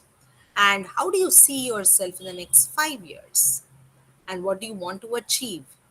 Are you willing to pay the price for it so that you can get the prize at the end of it? Very, very important. Next is common sense. Now, common sense is mostly uncommon in common people, right? And that's why it is so very important that you and me, when we want to taste success, we want to have that common sense in us, right? And it is very rare nowadays. People don't use this their own common sense, and that is why it becomes very important for us to tell you that common sense is a superpower. I'll come to the story where there was a person who used to make all the the sculpture, who used to make all the gods and goddesses, and he was actually creating goddesses, and he was so enamored by its beauty that he started singing praises of hers. But there were a lot of small particles from the same stone which fell down as he was sculpting the goddess. So after he sang praises of the goddess, he went inside, and then the pieces told the goddess that whatever he sang praises was not only for you but also for us. Then the goddess said, that's not the truth. When he chiseled my body, I was able to bear the pain, whereas you gave up. So all the praises are for me. This is very important for us to know. If we don't allow God to chisel us, if we don't allow everyday challenges of life to chisel us, then we will become like a stone in the temple. Most of you, if you go to the temple, you will see a stone where people take coconuts and keep hitting it. So that is what it will be, our life. We'll become like that ordinary stone where people and situations will start lashing at us. So friends, allow God to chisel you, to make you a better human being. Next is situational awareness. For situational awareness, you need to understand that you will have to be aware of your situation and keep taking actions accordingly. Be ready for course corrections and move forward. So, are you ready, my dear friends? Are you ready to evolve? Are you ready to transform? Are you ready to give a chance to yourself? Are you ready to change? Are you ready to make the right kind of choices? Are you ready to get better in life? Are you ready to get stronger? Are you ready to achieve? Are you ready to become bigger version of yourself? And are you ready to live your life again? Very important. And if you're asking me when is the time, the answer is the time is now. So here is Hershey Blackard's, situational leadership, where they explain how it is important for us to be highly competent and also highly committed to the work that we do. Friends, if we are committed to the work that we do, there is no two ways that we will be pushed up the ladder. Fear has two meanings. Fear is an acronym which stands for forget everything and run. That's a negative way. And face everything and rise. That's the positive way. So the choice is always ours. And let your dreams be so big that your actions are louder than your words. Next is to be very enthusiastic and optimist. Now, knowledge is power that all of us know, but enthusiasm is what pushes the knowledge to actually excel. And if you want to stand out amongst the crowd, then you need to show that kind of enthusiasm and positivity. Nothing great was ever achieved without enthusiasm. So it's very, very important that you and I are excited when we meet people, when we talk. The last soft skill is empathy. Now, empathy is an acronym. E is for eye contact. When you talk to people, look into their eyes. M is muscles of facial expression. Be very expressive, be very demonstrative. Have a great posture, and then, talk with your heart and have a great tone to your voice. A rougher tone or a sweet tone will actually blend. But if you're going to have a purpose of keeping it, then great. Hear and be a good listener. That's very important, and definitely your response. So, if you've not read this book by John C. Maxwell, Everyone Communicates and Few Connect, it's an excellent book. And he really talks about 5 very important points, as in how you can connect yourself to places and people who are very influential, where you can change the focus on others. And then, connecting goes beyond words, and then connecting always requires energy, and connecting is more skill than natural talent. As Dale Carnegie said, knowledge isn't power until it is applied. So that's why we say knowledge is power, applied knowledge is power. And a diamond is just a piece of charcoal waiting to start shining under the stress which that charcoal has gone through, right? There's another book of reference that I would definitely like and urge all of you to read. It is called Five Ancient Principles of Leadership by Jack, Myrick. And this is very important because this is a story of Barnabas and the ship owner. And you can see that, but the ship is not done, the contract has not happened, and people are all haywire. And so then, the wise man, he comes and tells him that I'll give you 5 very important points. And once you apply these points, then you're going to see whatever you've asked for. So the first one is make them feel appreciated. When you work in a team, make all your teammates feel appreciated. Next is see their potential, not their flaws. Always, always, always work on them, work with them, work along with them so that you can actually see their entire potential. Next is to lead but authority but not power. So, you lead people by love, by kindness, by cooperation, and that's how you will see yourself on the top. Next is love them first. So, whatever it is, I want you to definitely love people unconditionally. And last of the 5 points is make them feel that they are a part of a very, very, very big thing. So, until unless you push it forward that way, people might not get you. So, these are the 5 ancient principles of a leadership, right? Now, interpersonal skills is something that you speak to one another. It could be verbal, non-verbal. I'm sure everyone has a kind of interpersonal collaboration that they have with their families, right? So it's very important to have both verbal and non-verbal communication.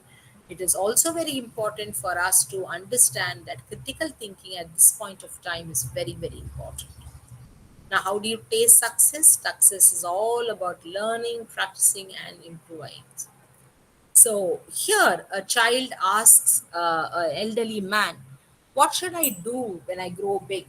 And the elderly man bends down and says, "Be a good human being, my child, because that's a lot of opportunity, and less people are there in competition." So, friends, these are the things that you need to teach. Who am I teaching? Look at the standard at what the children are talking to you today. What am I teaching? What is it that I'm making it so important? Next, how will I teach it? What are the innovative ideas that comes to my mind when I teach? And how will I know if the students understood? So here again, we need to understand very easily, right? And teachers, my dear friends, are not defined by their lessons plans, they are defined by their passions. So be very passionate. These are few of the feedbacks I got when I take classes. You can see them, a lot of them who have expressed their gratitude towards the sessions and the workshops that I have created. And it's from all over India. You can see people congratulating, right? So, what I want to definitely tell you is these take home messages: accept challenges, accept situations, and accept yourself. This is very important. Stick to the present, focus on realistic expectations for yourself and the situation, differentiate from what you can to what you cannot change. Take one step at a time, rather focusing on the worst case and think instead what else is possible. Yes. With that, I come to the end of the session. Any questions? I'll be there to answer.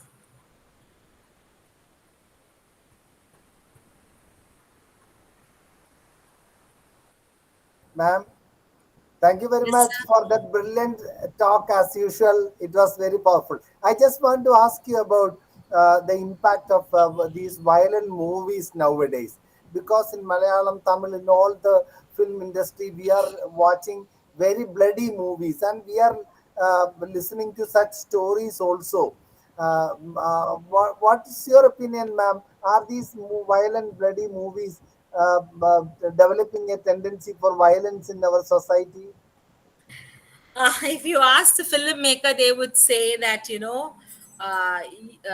the society is having a lot of violence, and that is why they are showcasing those violence on the celluloid screen.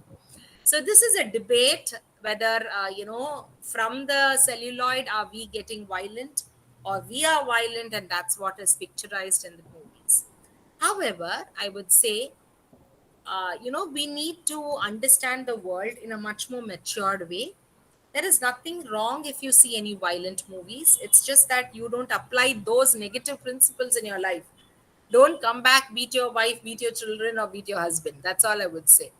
At the same time, it is nice to understand what are the choices that you want in your life, and that is very important. If you ask me on a very personal front, I will say no to it, but that is just being a lot more opinionated.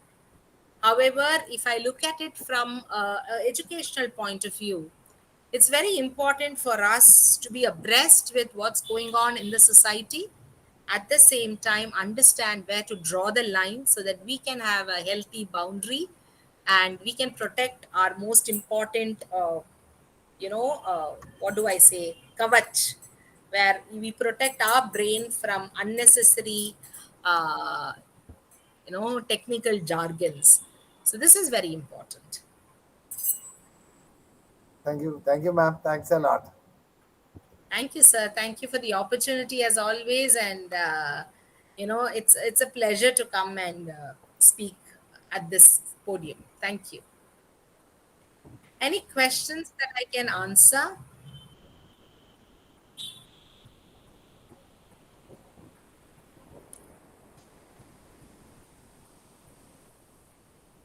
Thank you, friends. Thank you for those wonderful comments. Thank you. It means a lot. Thank you. How to deal with a difficult colleague at workplace. Wonderful. So, Let us break it down. Now, who is a difficult colleague? Is it you or the other person, right? Your question helps me understand that you are a perfect person and the other person is a difficult colleague. When you actually come across people, this is what happened in my life.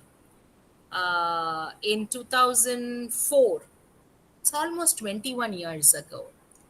And I'm going to share you a story so that I hope you'll be able to understand the essence of what I'm trying to say.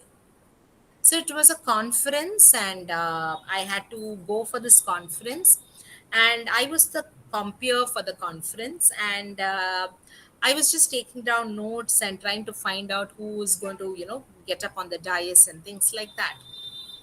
At that particular time, I had two doctors standing next to me, a little further away, but then they were loud enough for me to hear them.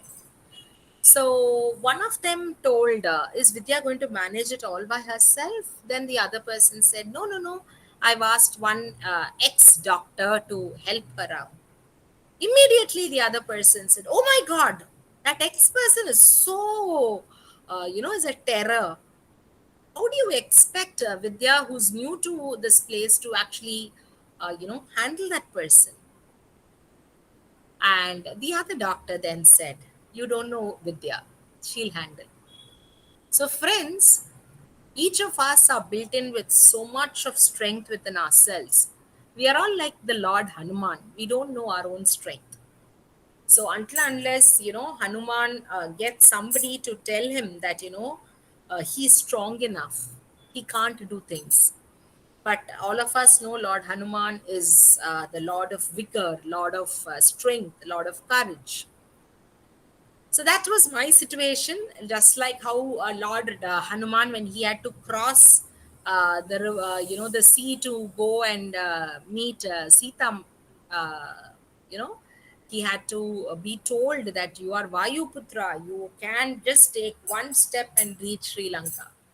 Anyway, long story short, so I overheard this, and then only I realized, oh, I didn't know who this person was and how I'm going to handle her. And the conference was for 4 days, and this was on day one. Day one, I got introduced to her. I was quite silent. I was just doing my job. Day two went on well, and at the end of day two, she came up to me and she said, Vidya, Dr. Vidya, you're doing a great job, and I'm so impressed with what you're doing. I smiled and I said, thank you so much. It means a lot to me, and that too from your mouth really means a lot. This was day two. By day three, she softened so much that, she came and she talked to me and she said, Vidya, I want to invite you to my house. I went to her house on the third day, and then she told me her side of the story and how difficult life was, and she had to become this hard exterior like the coconut, right? You're all from Kerala, so I'm sure you all understand the coconut. So the coconut is hard on the exterior, but inside it is so soft and tasty and very nutritious. So she said, I put up a hard exterior because I don't want to be cheated or fooled. So on day 4, when I was about to leave, we gave a tight hug to each other and we parted as good friends. So friends, if you find somebody a very hard person to handle, they must have a story behind. Why don't you turn your patient ear and listen to them and talk to them? And if you're a superficial person of just saying hi, how are you, and just walking past, they'll sense it. But if you are a person who really takes time and listens to them, then all of us are good human beings. There's nobody bad here. It's just that probably some circumstances that has made us hard, some experiences, some people who have been mean to us, and that's how we perceive. So I always say, when life throws challenges, don't become a bitter person, become a better person. So I hope I answered your question in the best way possible. If you have any questions further, I'll be very happy to answer. Jessie has raised her hand. So Jessie, if you have a question, please ask me, but by then I will read the others so that I will know what you have to say. Jessie, please ask your question. Okay, there is another question here. If we only engage in positive talk, how can we become aware of our flaws and work on improving them? That's a wonderful question. Wonderful question. So, positive talk is different, and understanding our weaknesses is different. When we speak about SWOT or the SWOT analysis, S stands for strength. So, write down your strength. W stands for weakness. Write down your weakness too. Now, after writing down your weaknesses, how do I turn out to be positive? Right? So imagine I'm a very sloppy person, right? So I'm carrying, imagine a bowl of food and I'm walking, and then I just drop the food, the food gets spoiled, and imagine I'm carrying a ceramic ware and that also gets broken. So not only I put down the food, I also put down the ceramic ware. Now, friends, how do I turn it to a positive, right? So if I'm an ordinary person, I would say, oh my God, I have buttery fingers. I always put down the food. I can never take care of myself. How stupid I am. How clumsy I am. I can keep saying things like this. Now, when I say things like this, these words goes as words I listen from my ears, and in my brain I register and reiterate to myself that I am clumsy.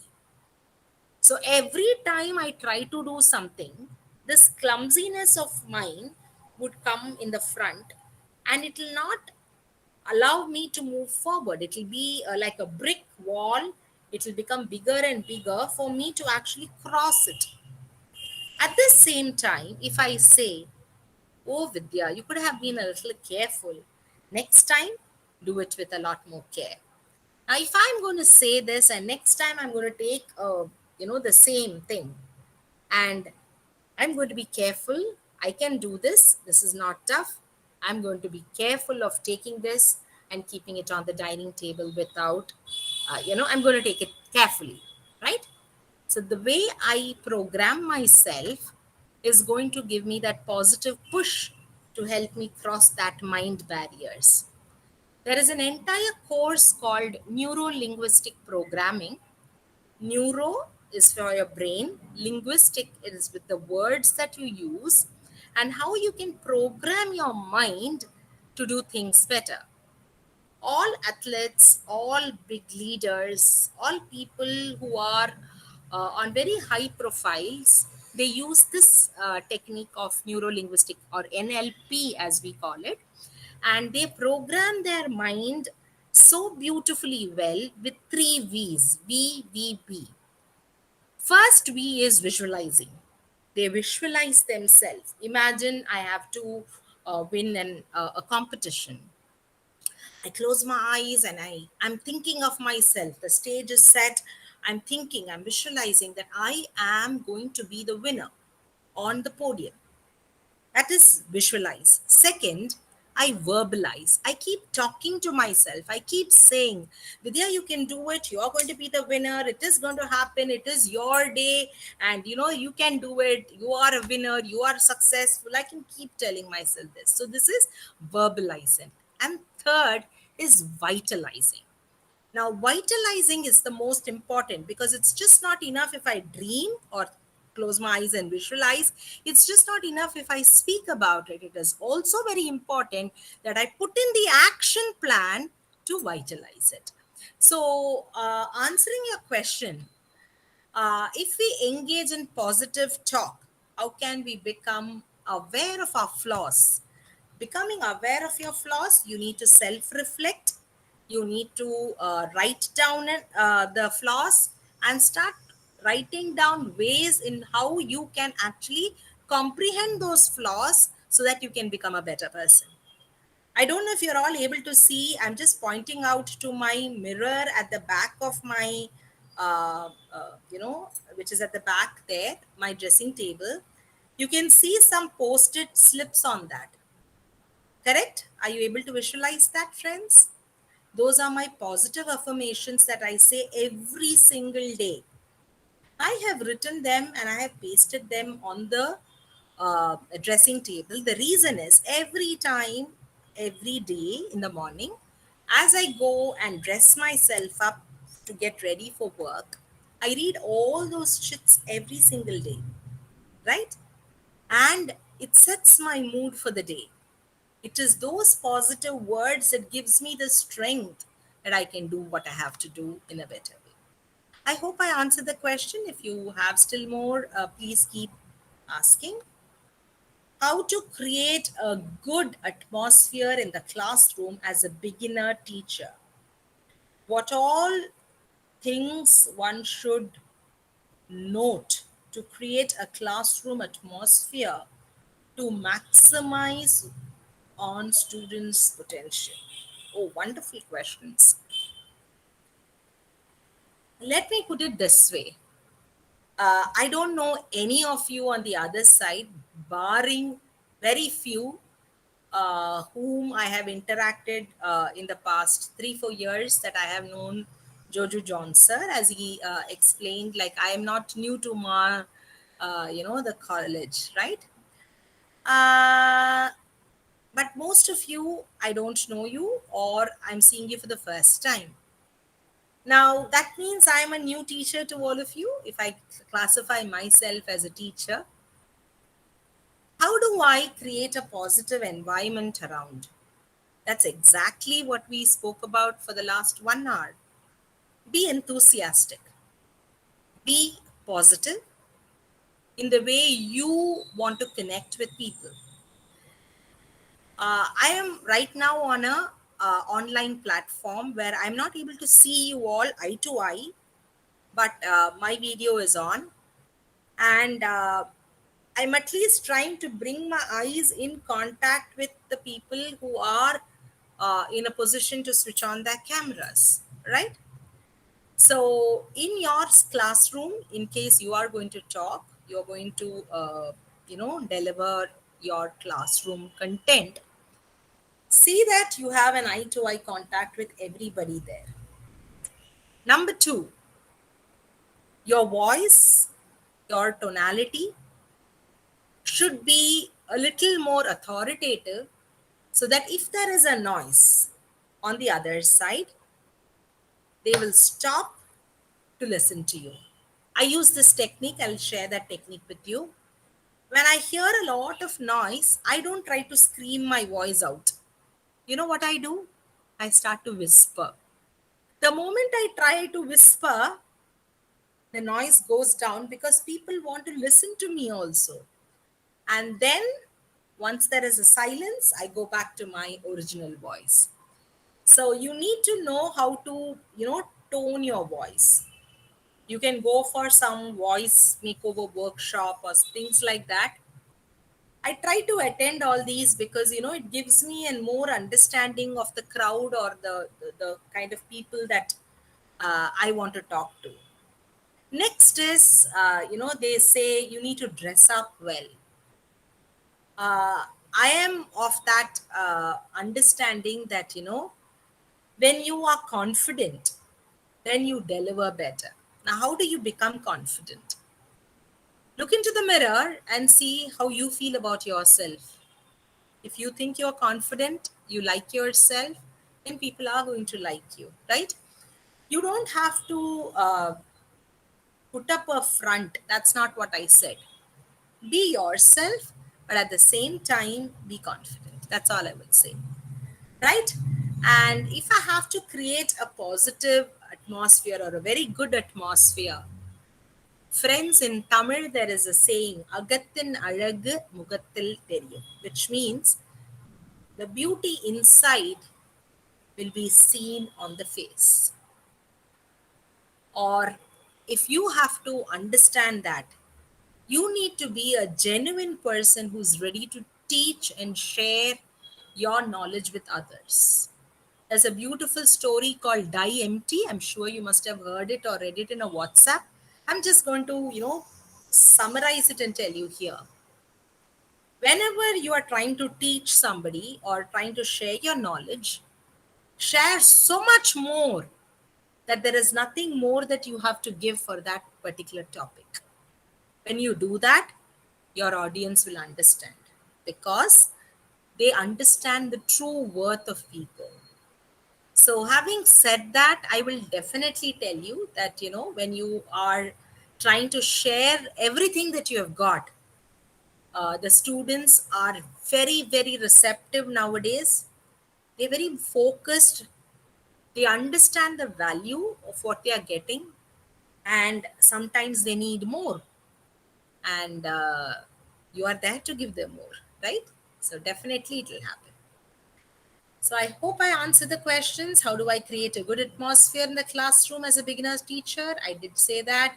What all things one should note to create a classroom atmosphere to maximize on students' potential? As I told you, students are very smart nowadays. They're more focused than what we were or we are.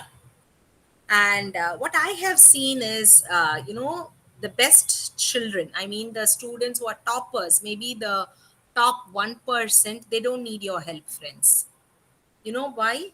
With or without you, this is a blatant truth. With or without you, they will study, they will do well, they will get university ranks, and they'll move forward.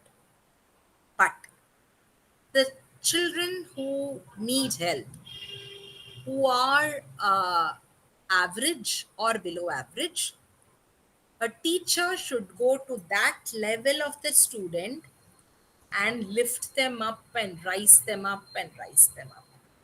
When you do that, that genuinity in you would come across to the students, and that's when you win their heart. I again repeat, I shared it in the presentation. There is a beautiful book called Everybody Communicates But Few Connect by John C. Maxwell. Please buy the book. For all those people who are thirsty for knowledge tonight, please go to YouTube, type the book, and there'll be a small 5 or 10 minutes video of the book where you can read it and understand it, and then you can see if you like it, you can buy the book. So I'm sure it will work on. Okay, so let me read any more questions. Good man. What is the I'm not able to read this. What is the rise? With the rise of artificial intelligence and automation, do you think traditional life skills need to be redefined in different perspective? Wonderful question. Okay, wonderful question. So let me answer that. Artificial intelligence, as the word says, artificial, there's only so much that it can do. Think about cooking. Today we have 2-minute noodles. Noodles can be prepared in 2 minutes. Can a child be prepared in 2 minutes? You still need 9 months, and you still need a mother's womb to have,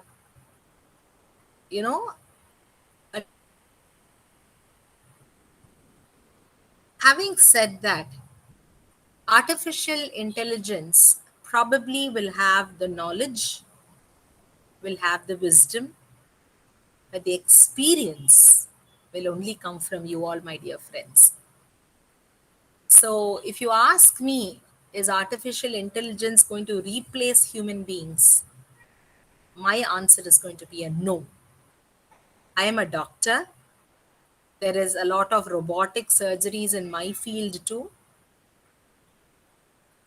But can you understand that that robot will only do as instructed? Who is going to instruct that? It's going to be you and me. So there are so many loopholes or limitations of artificial intelligence. Yes, it is a boon if you use it the right way. Don't depend on it completely, because if there is a lift and if there is a staircase, and you know for sure in power cut you still need to know how to walk up the stairs. For people who don't know that, they're going to find it difficult. But you can take a fleet of stairs if you think you want to have good health.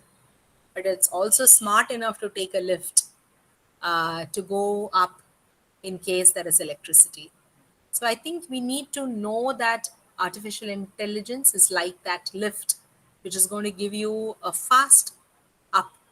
But you also need to know the traditional means and ways of teaching. So there is never going to be a depletion of the need for teachers, because each of you have an inbuilt talent, inbuilt skills, and that is what is going to make you very special. And if I have to add a note, artificial intelligence does not show any empathy, but you and I would do that, and that's what would make it different. I hope I answered. Thank you, ma'am. Thank you. Yes. Yes, Tanya, you need to download the book. Yes. Thank you. Thanks a lot. Thank you so much for all the wonderful comments. I'm just trying to scroll up to see if I missed out any of your questions.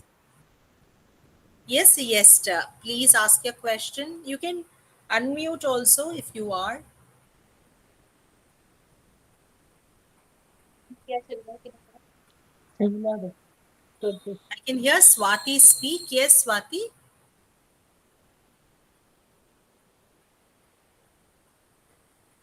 Esther, please can you unmute and speak because you've raised your hand.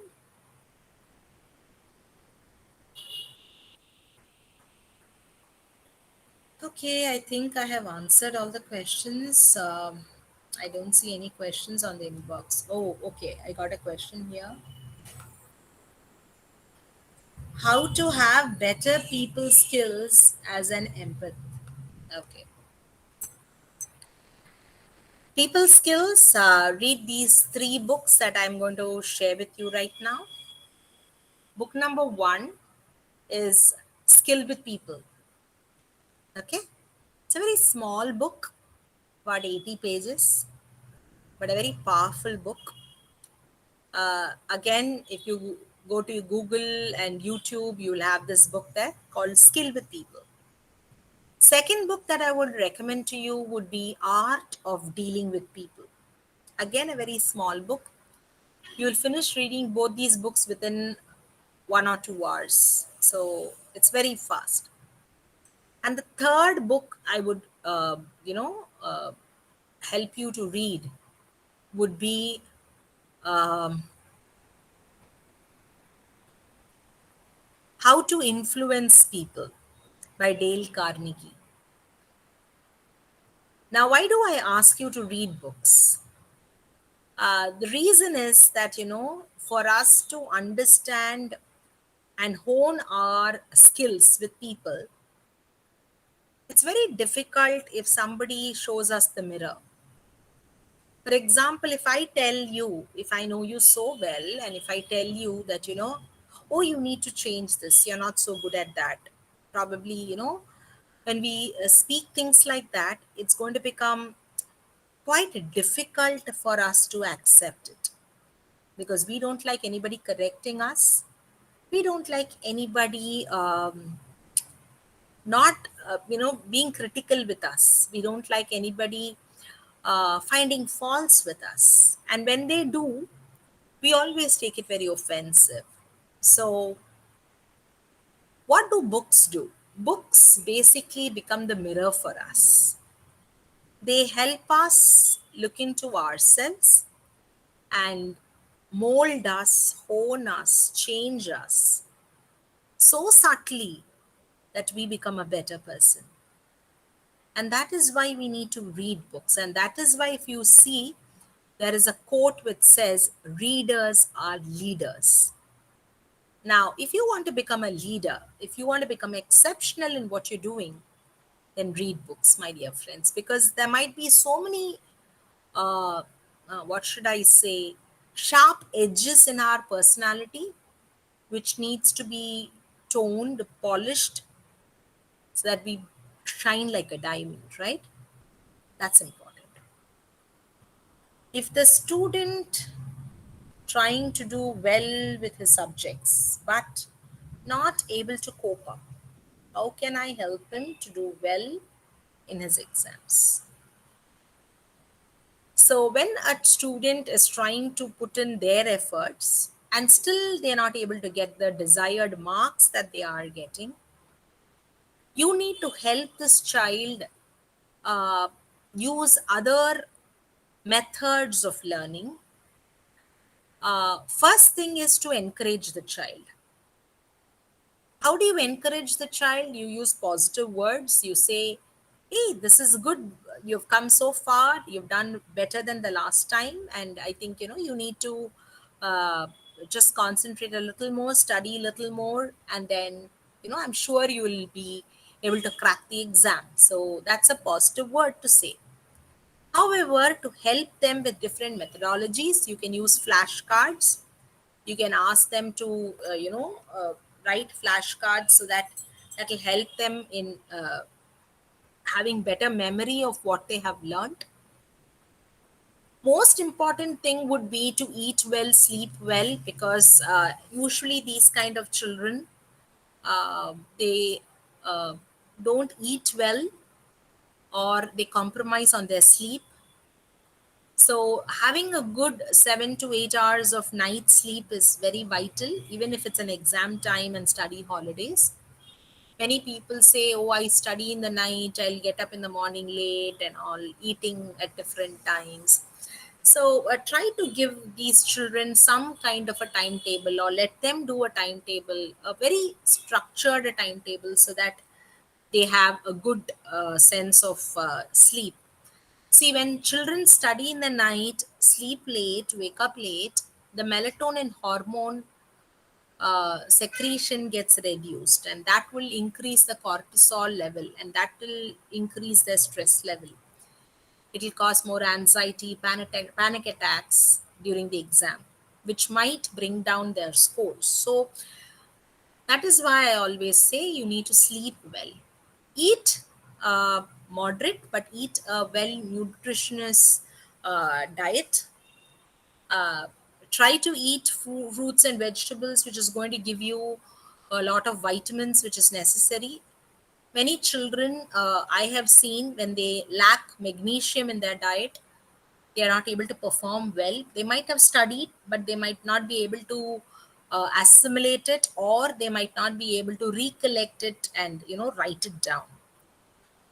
So this is another method that they could use. Next is ask them to have some acronyms or something as they learn, so that it is easy for them to remember those things that they had learned.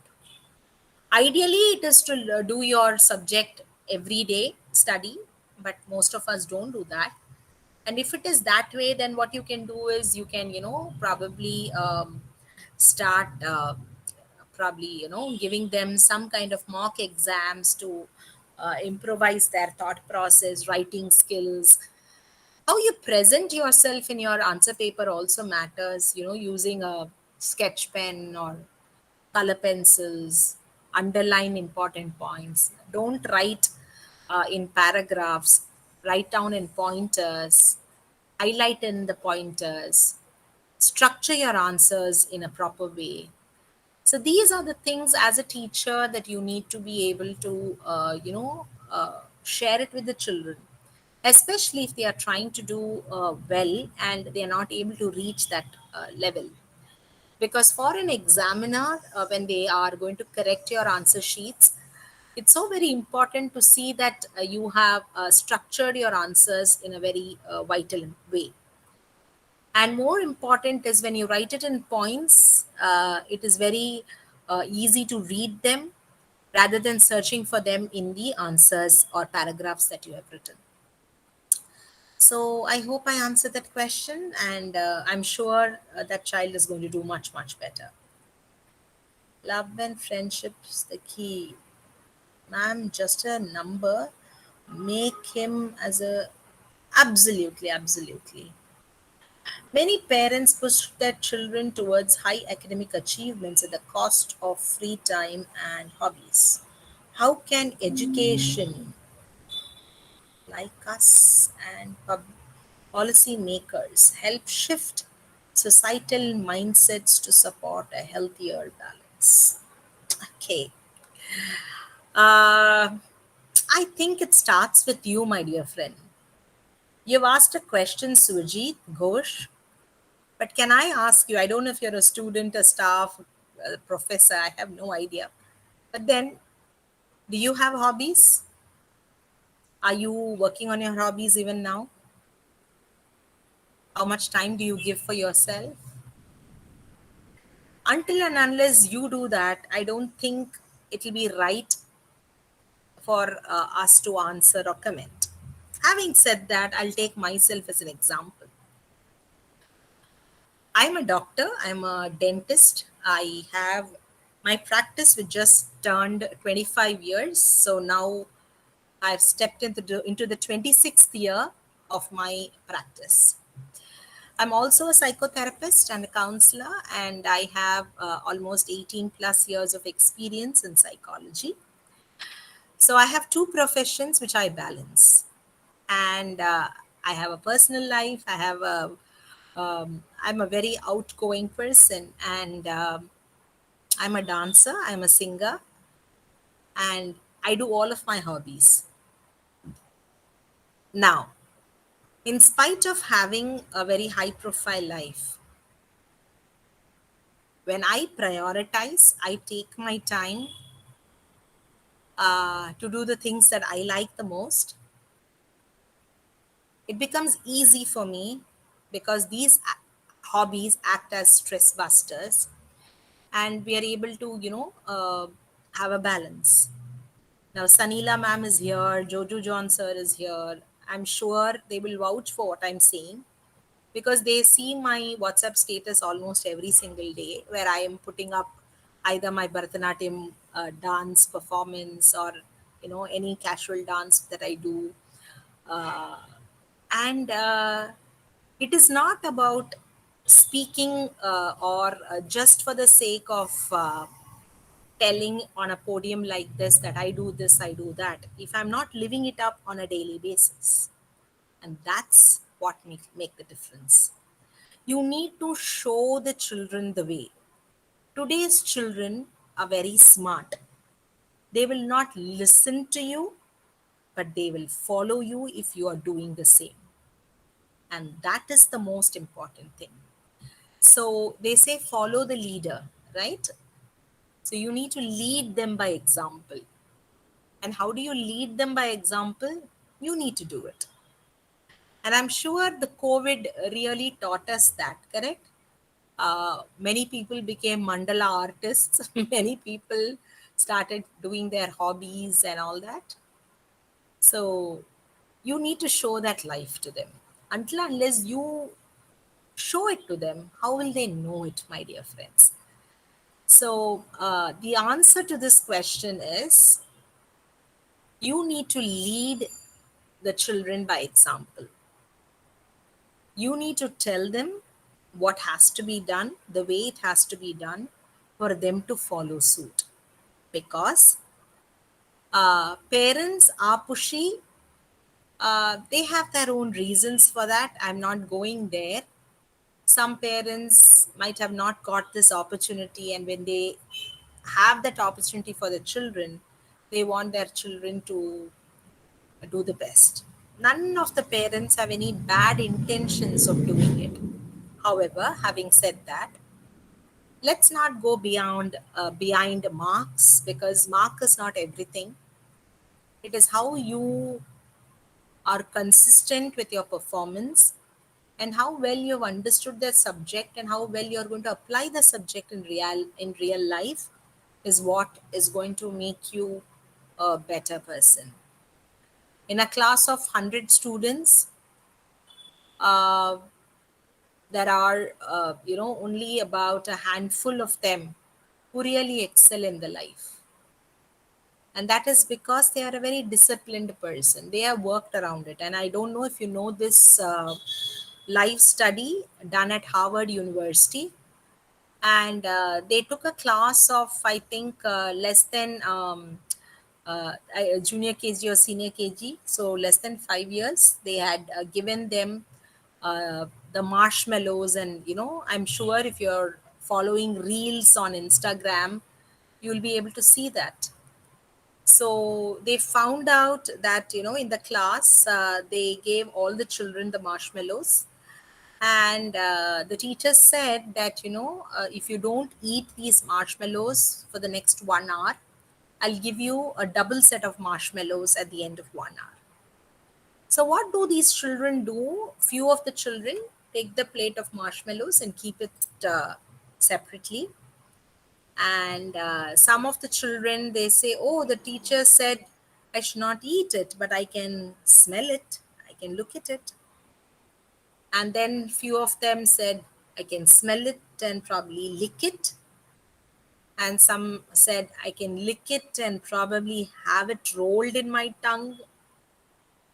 And then few of them ate it. And then they, followed up with these children after 30 long years and found out where they were, what kind of profession they were. And they came to a conclusion that those children who kept that marshmallows aside, they became the CEOs and CFOs of big companies. So the understanding was that if you have a delayed gratification, if you're ready to pay the price, PRICE, to get the prize, which is PRIZE, which I had mentioned in the presentation, then you're paying it forward and you will be successful. Yes, that's right, Tanya. You've written it. The marshmallow test and the delayed gratification. Absolutely. So we need to understand that, how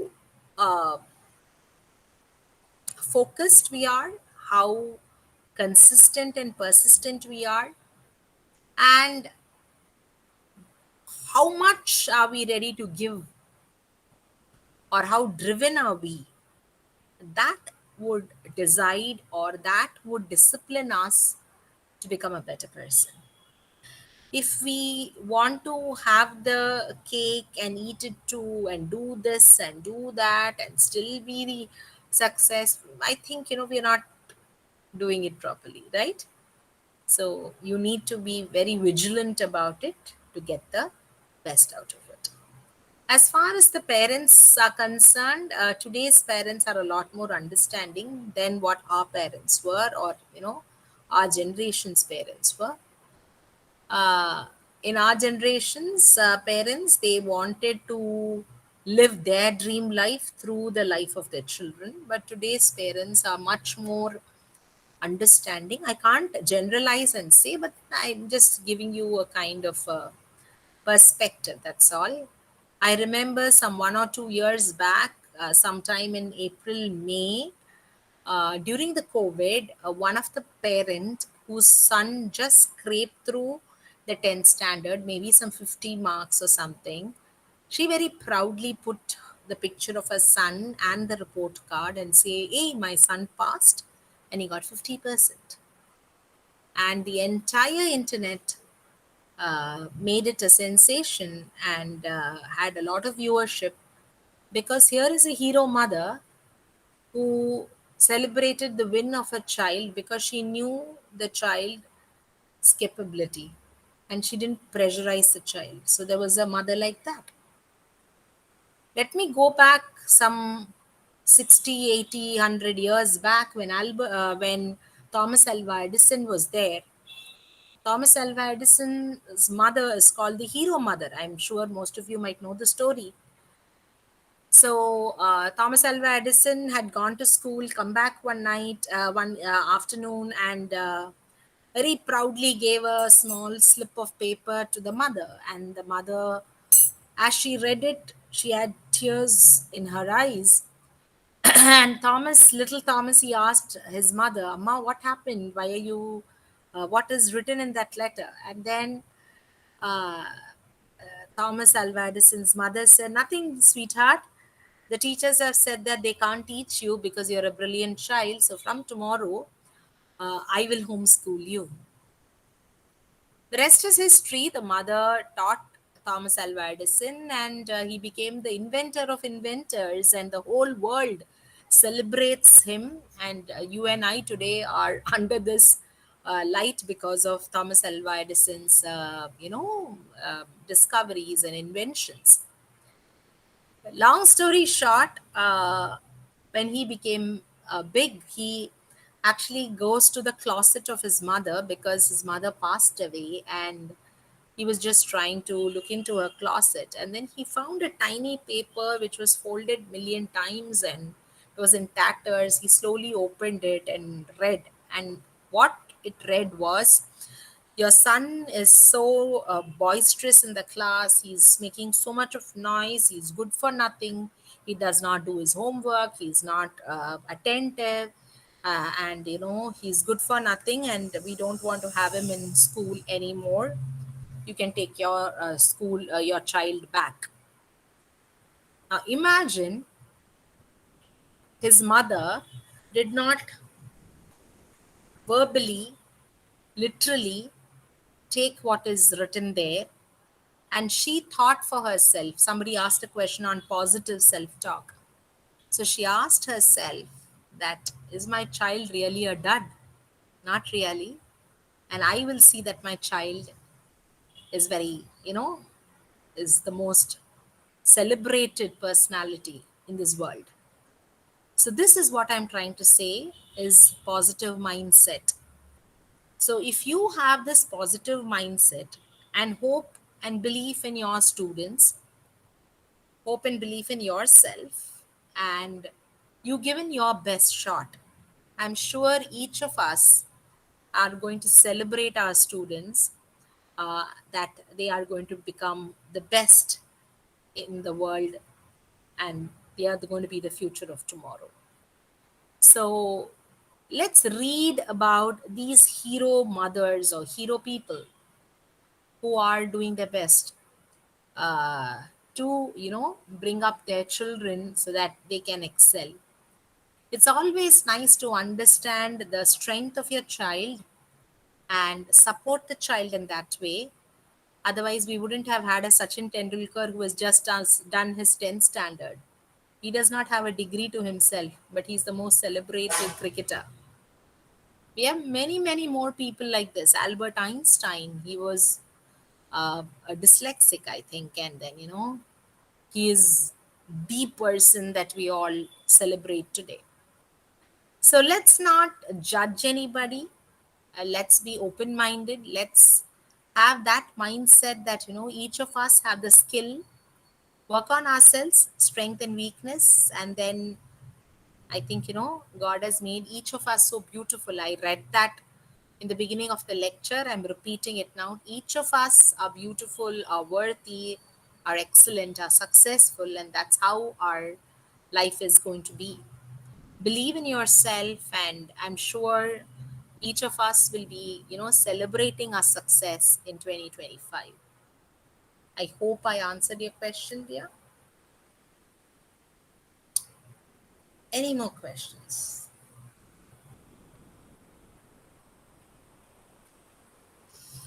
Thank you, Surajit Ghosh. Thank you so much. If no more questions, I will hand it over to Jojo John sir or any other student who's going to take it forward from here. Thank you so much.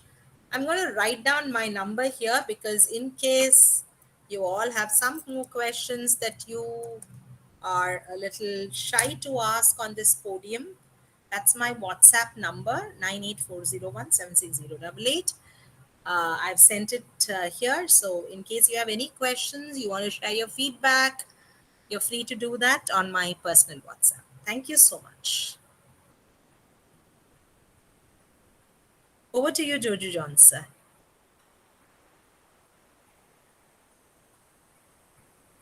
Thank you, Anu. Thank you. Thank you, Sukanya. Thank you, Sanila ma'am. Thank you. Thank you very much, ma'am. Thank you very much. All of us loved your talk, and everyone wanted to listen more. That's why everybody is here. Thank you very much.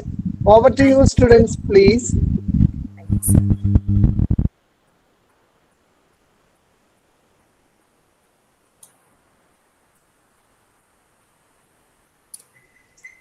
Hello, friends.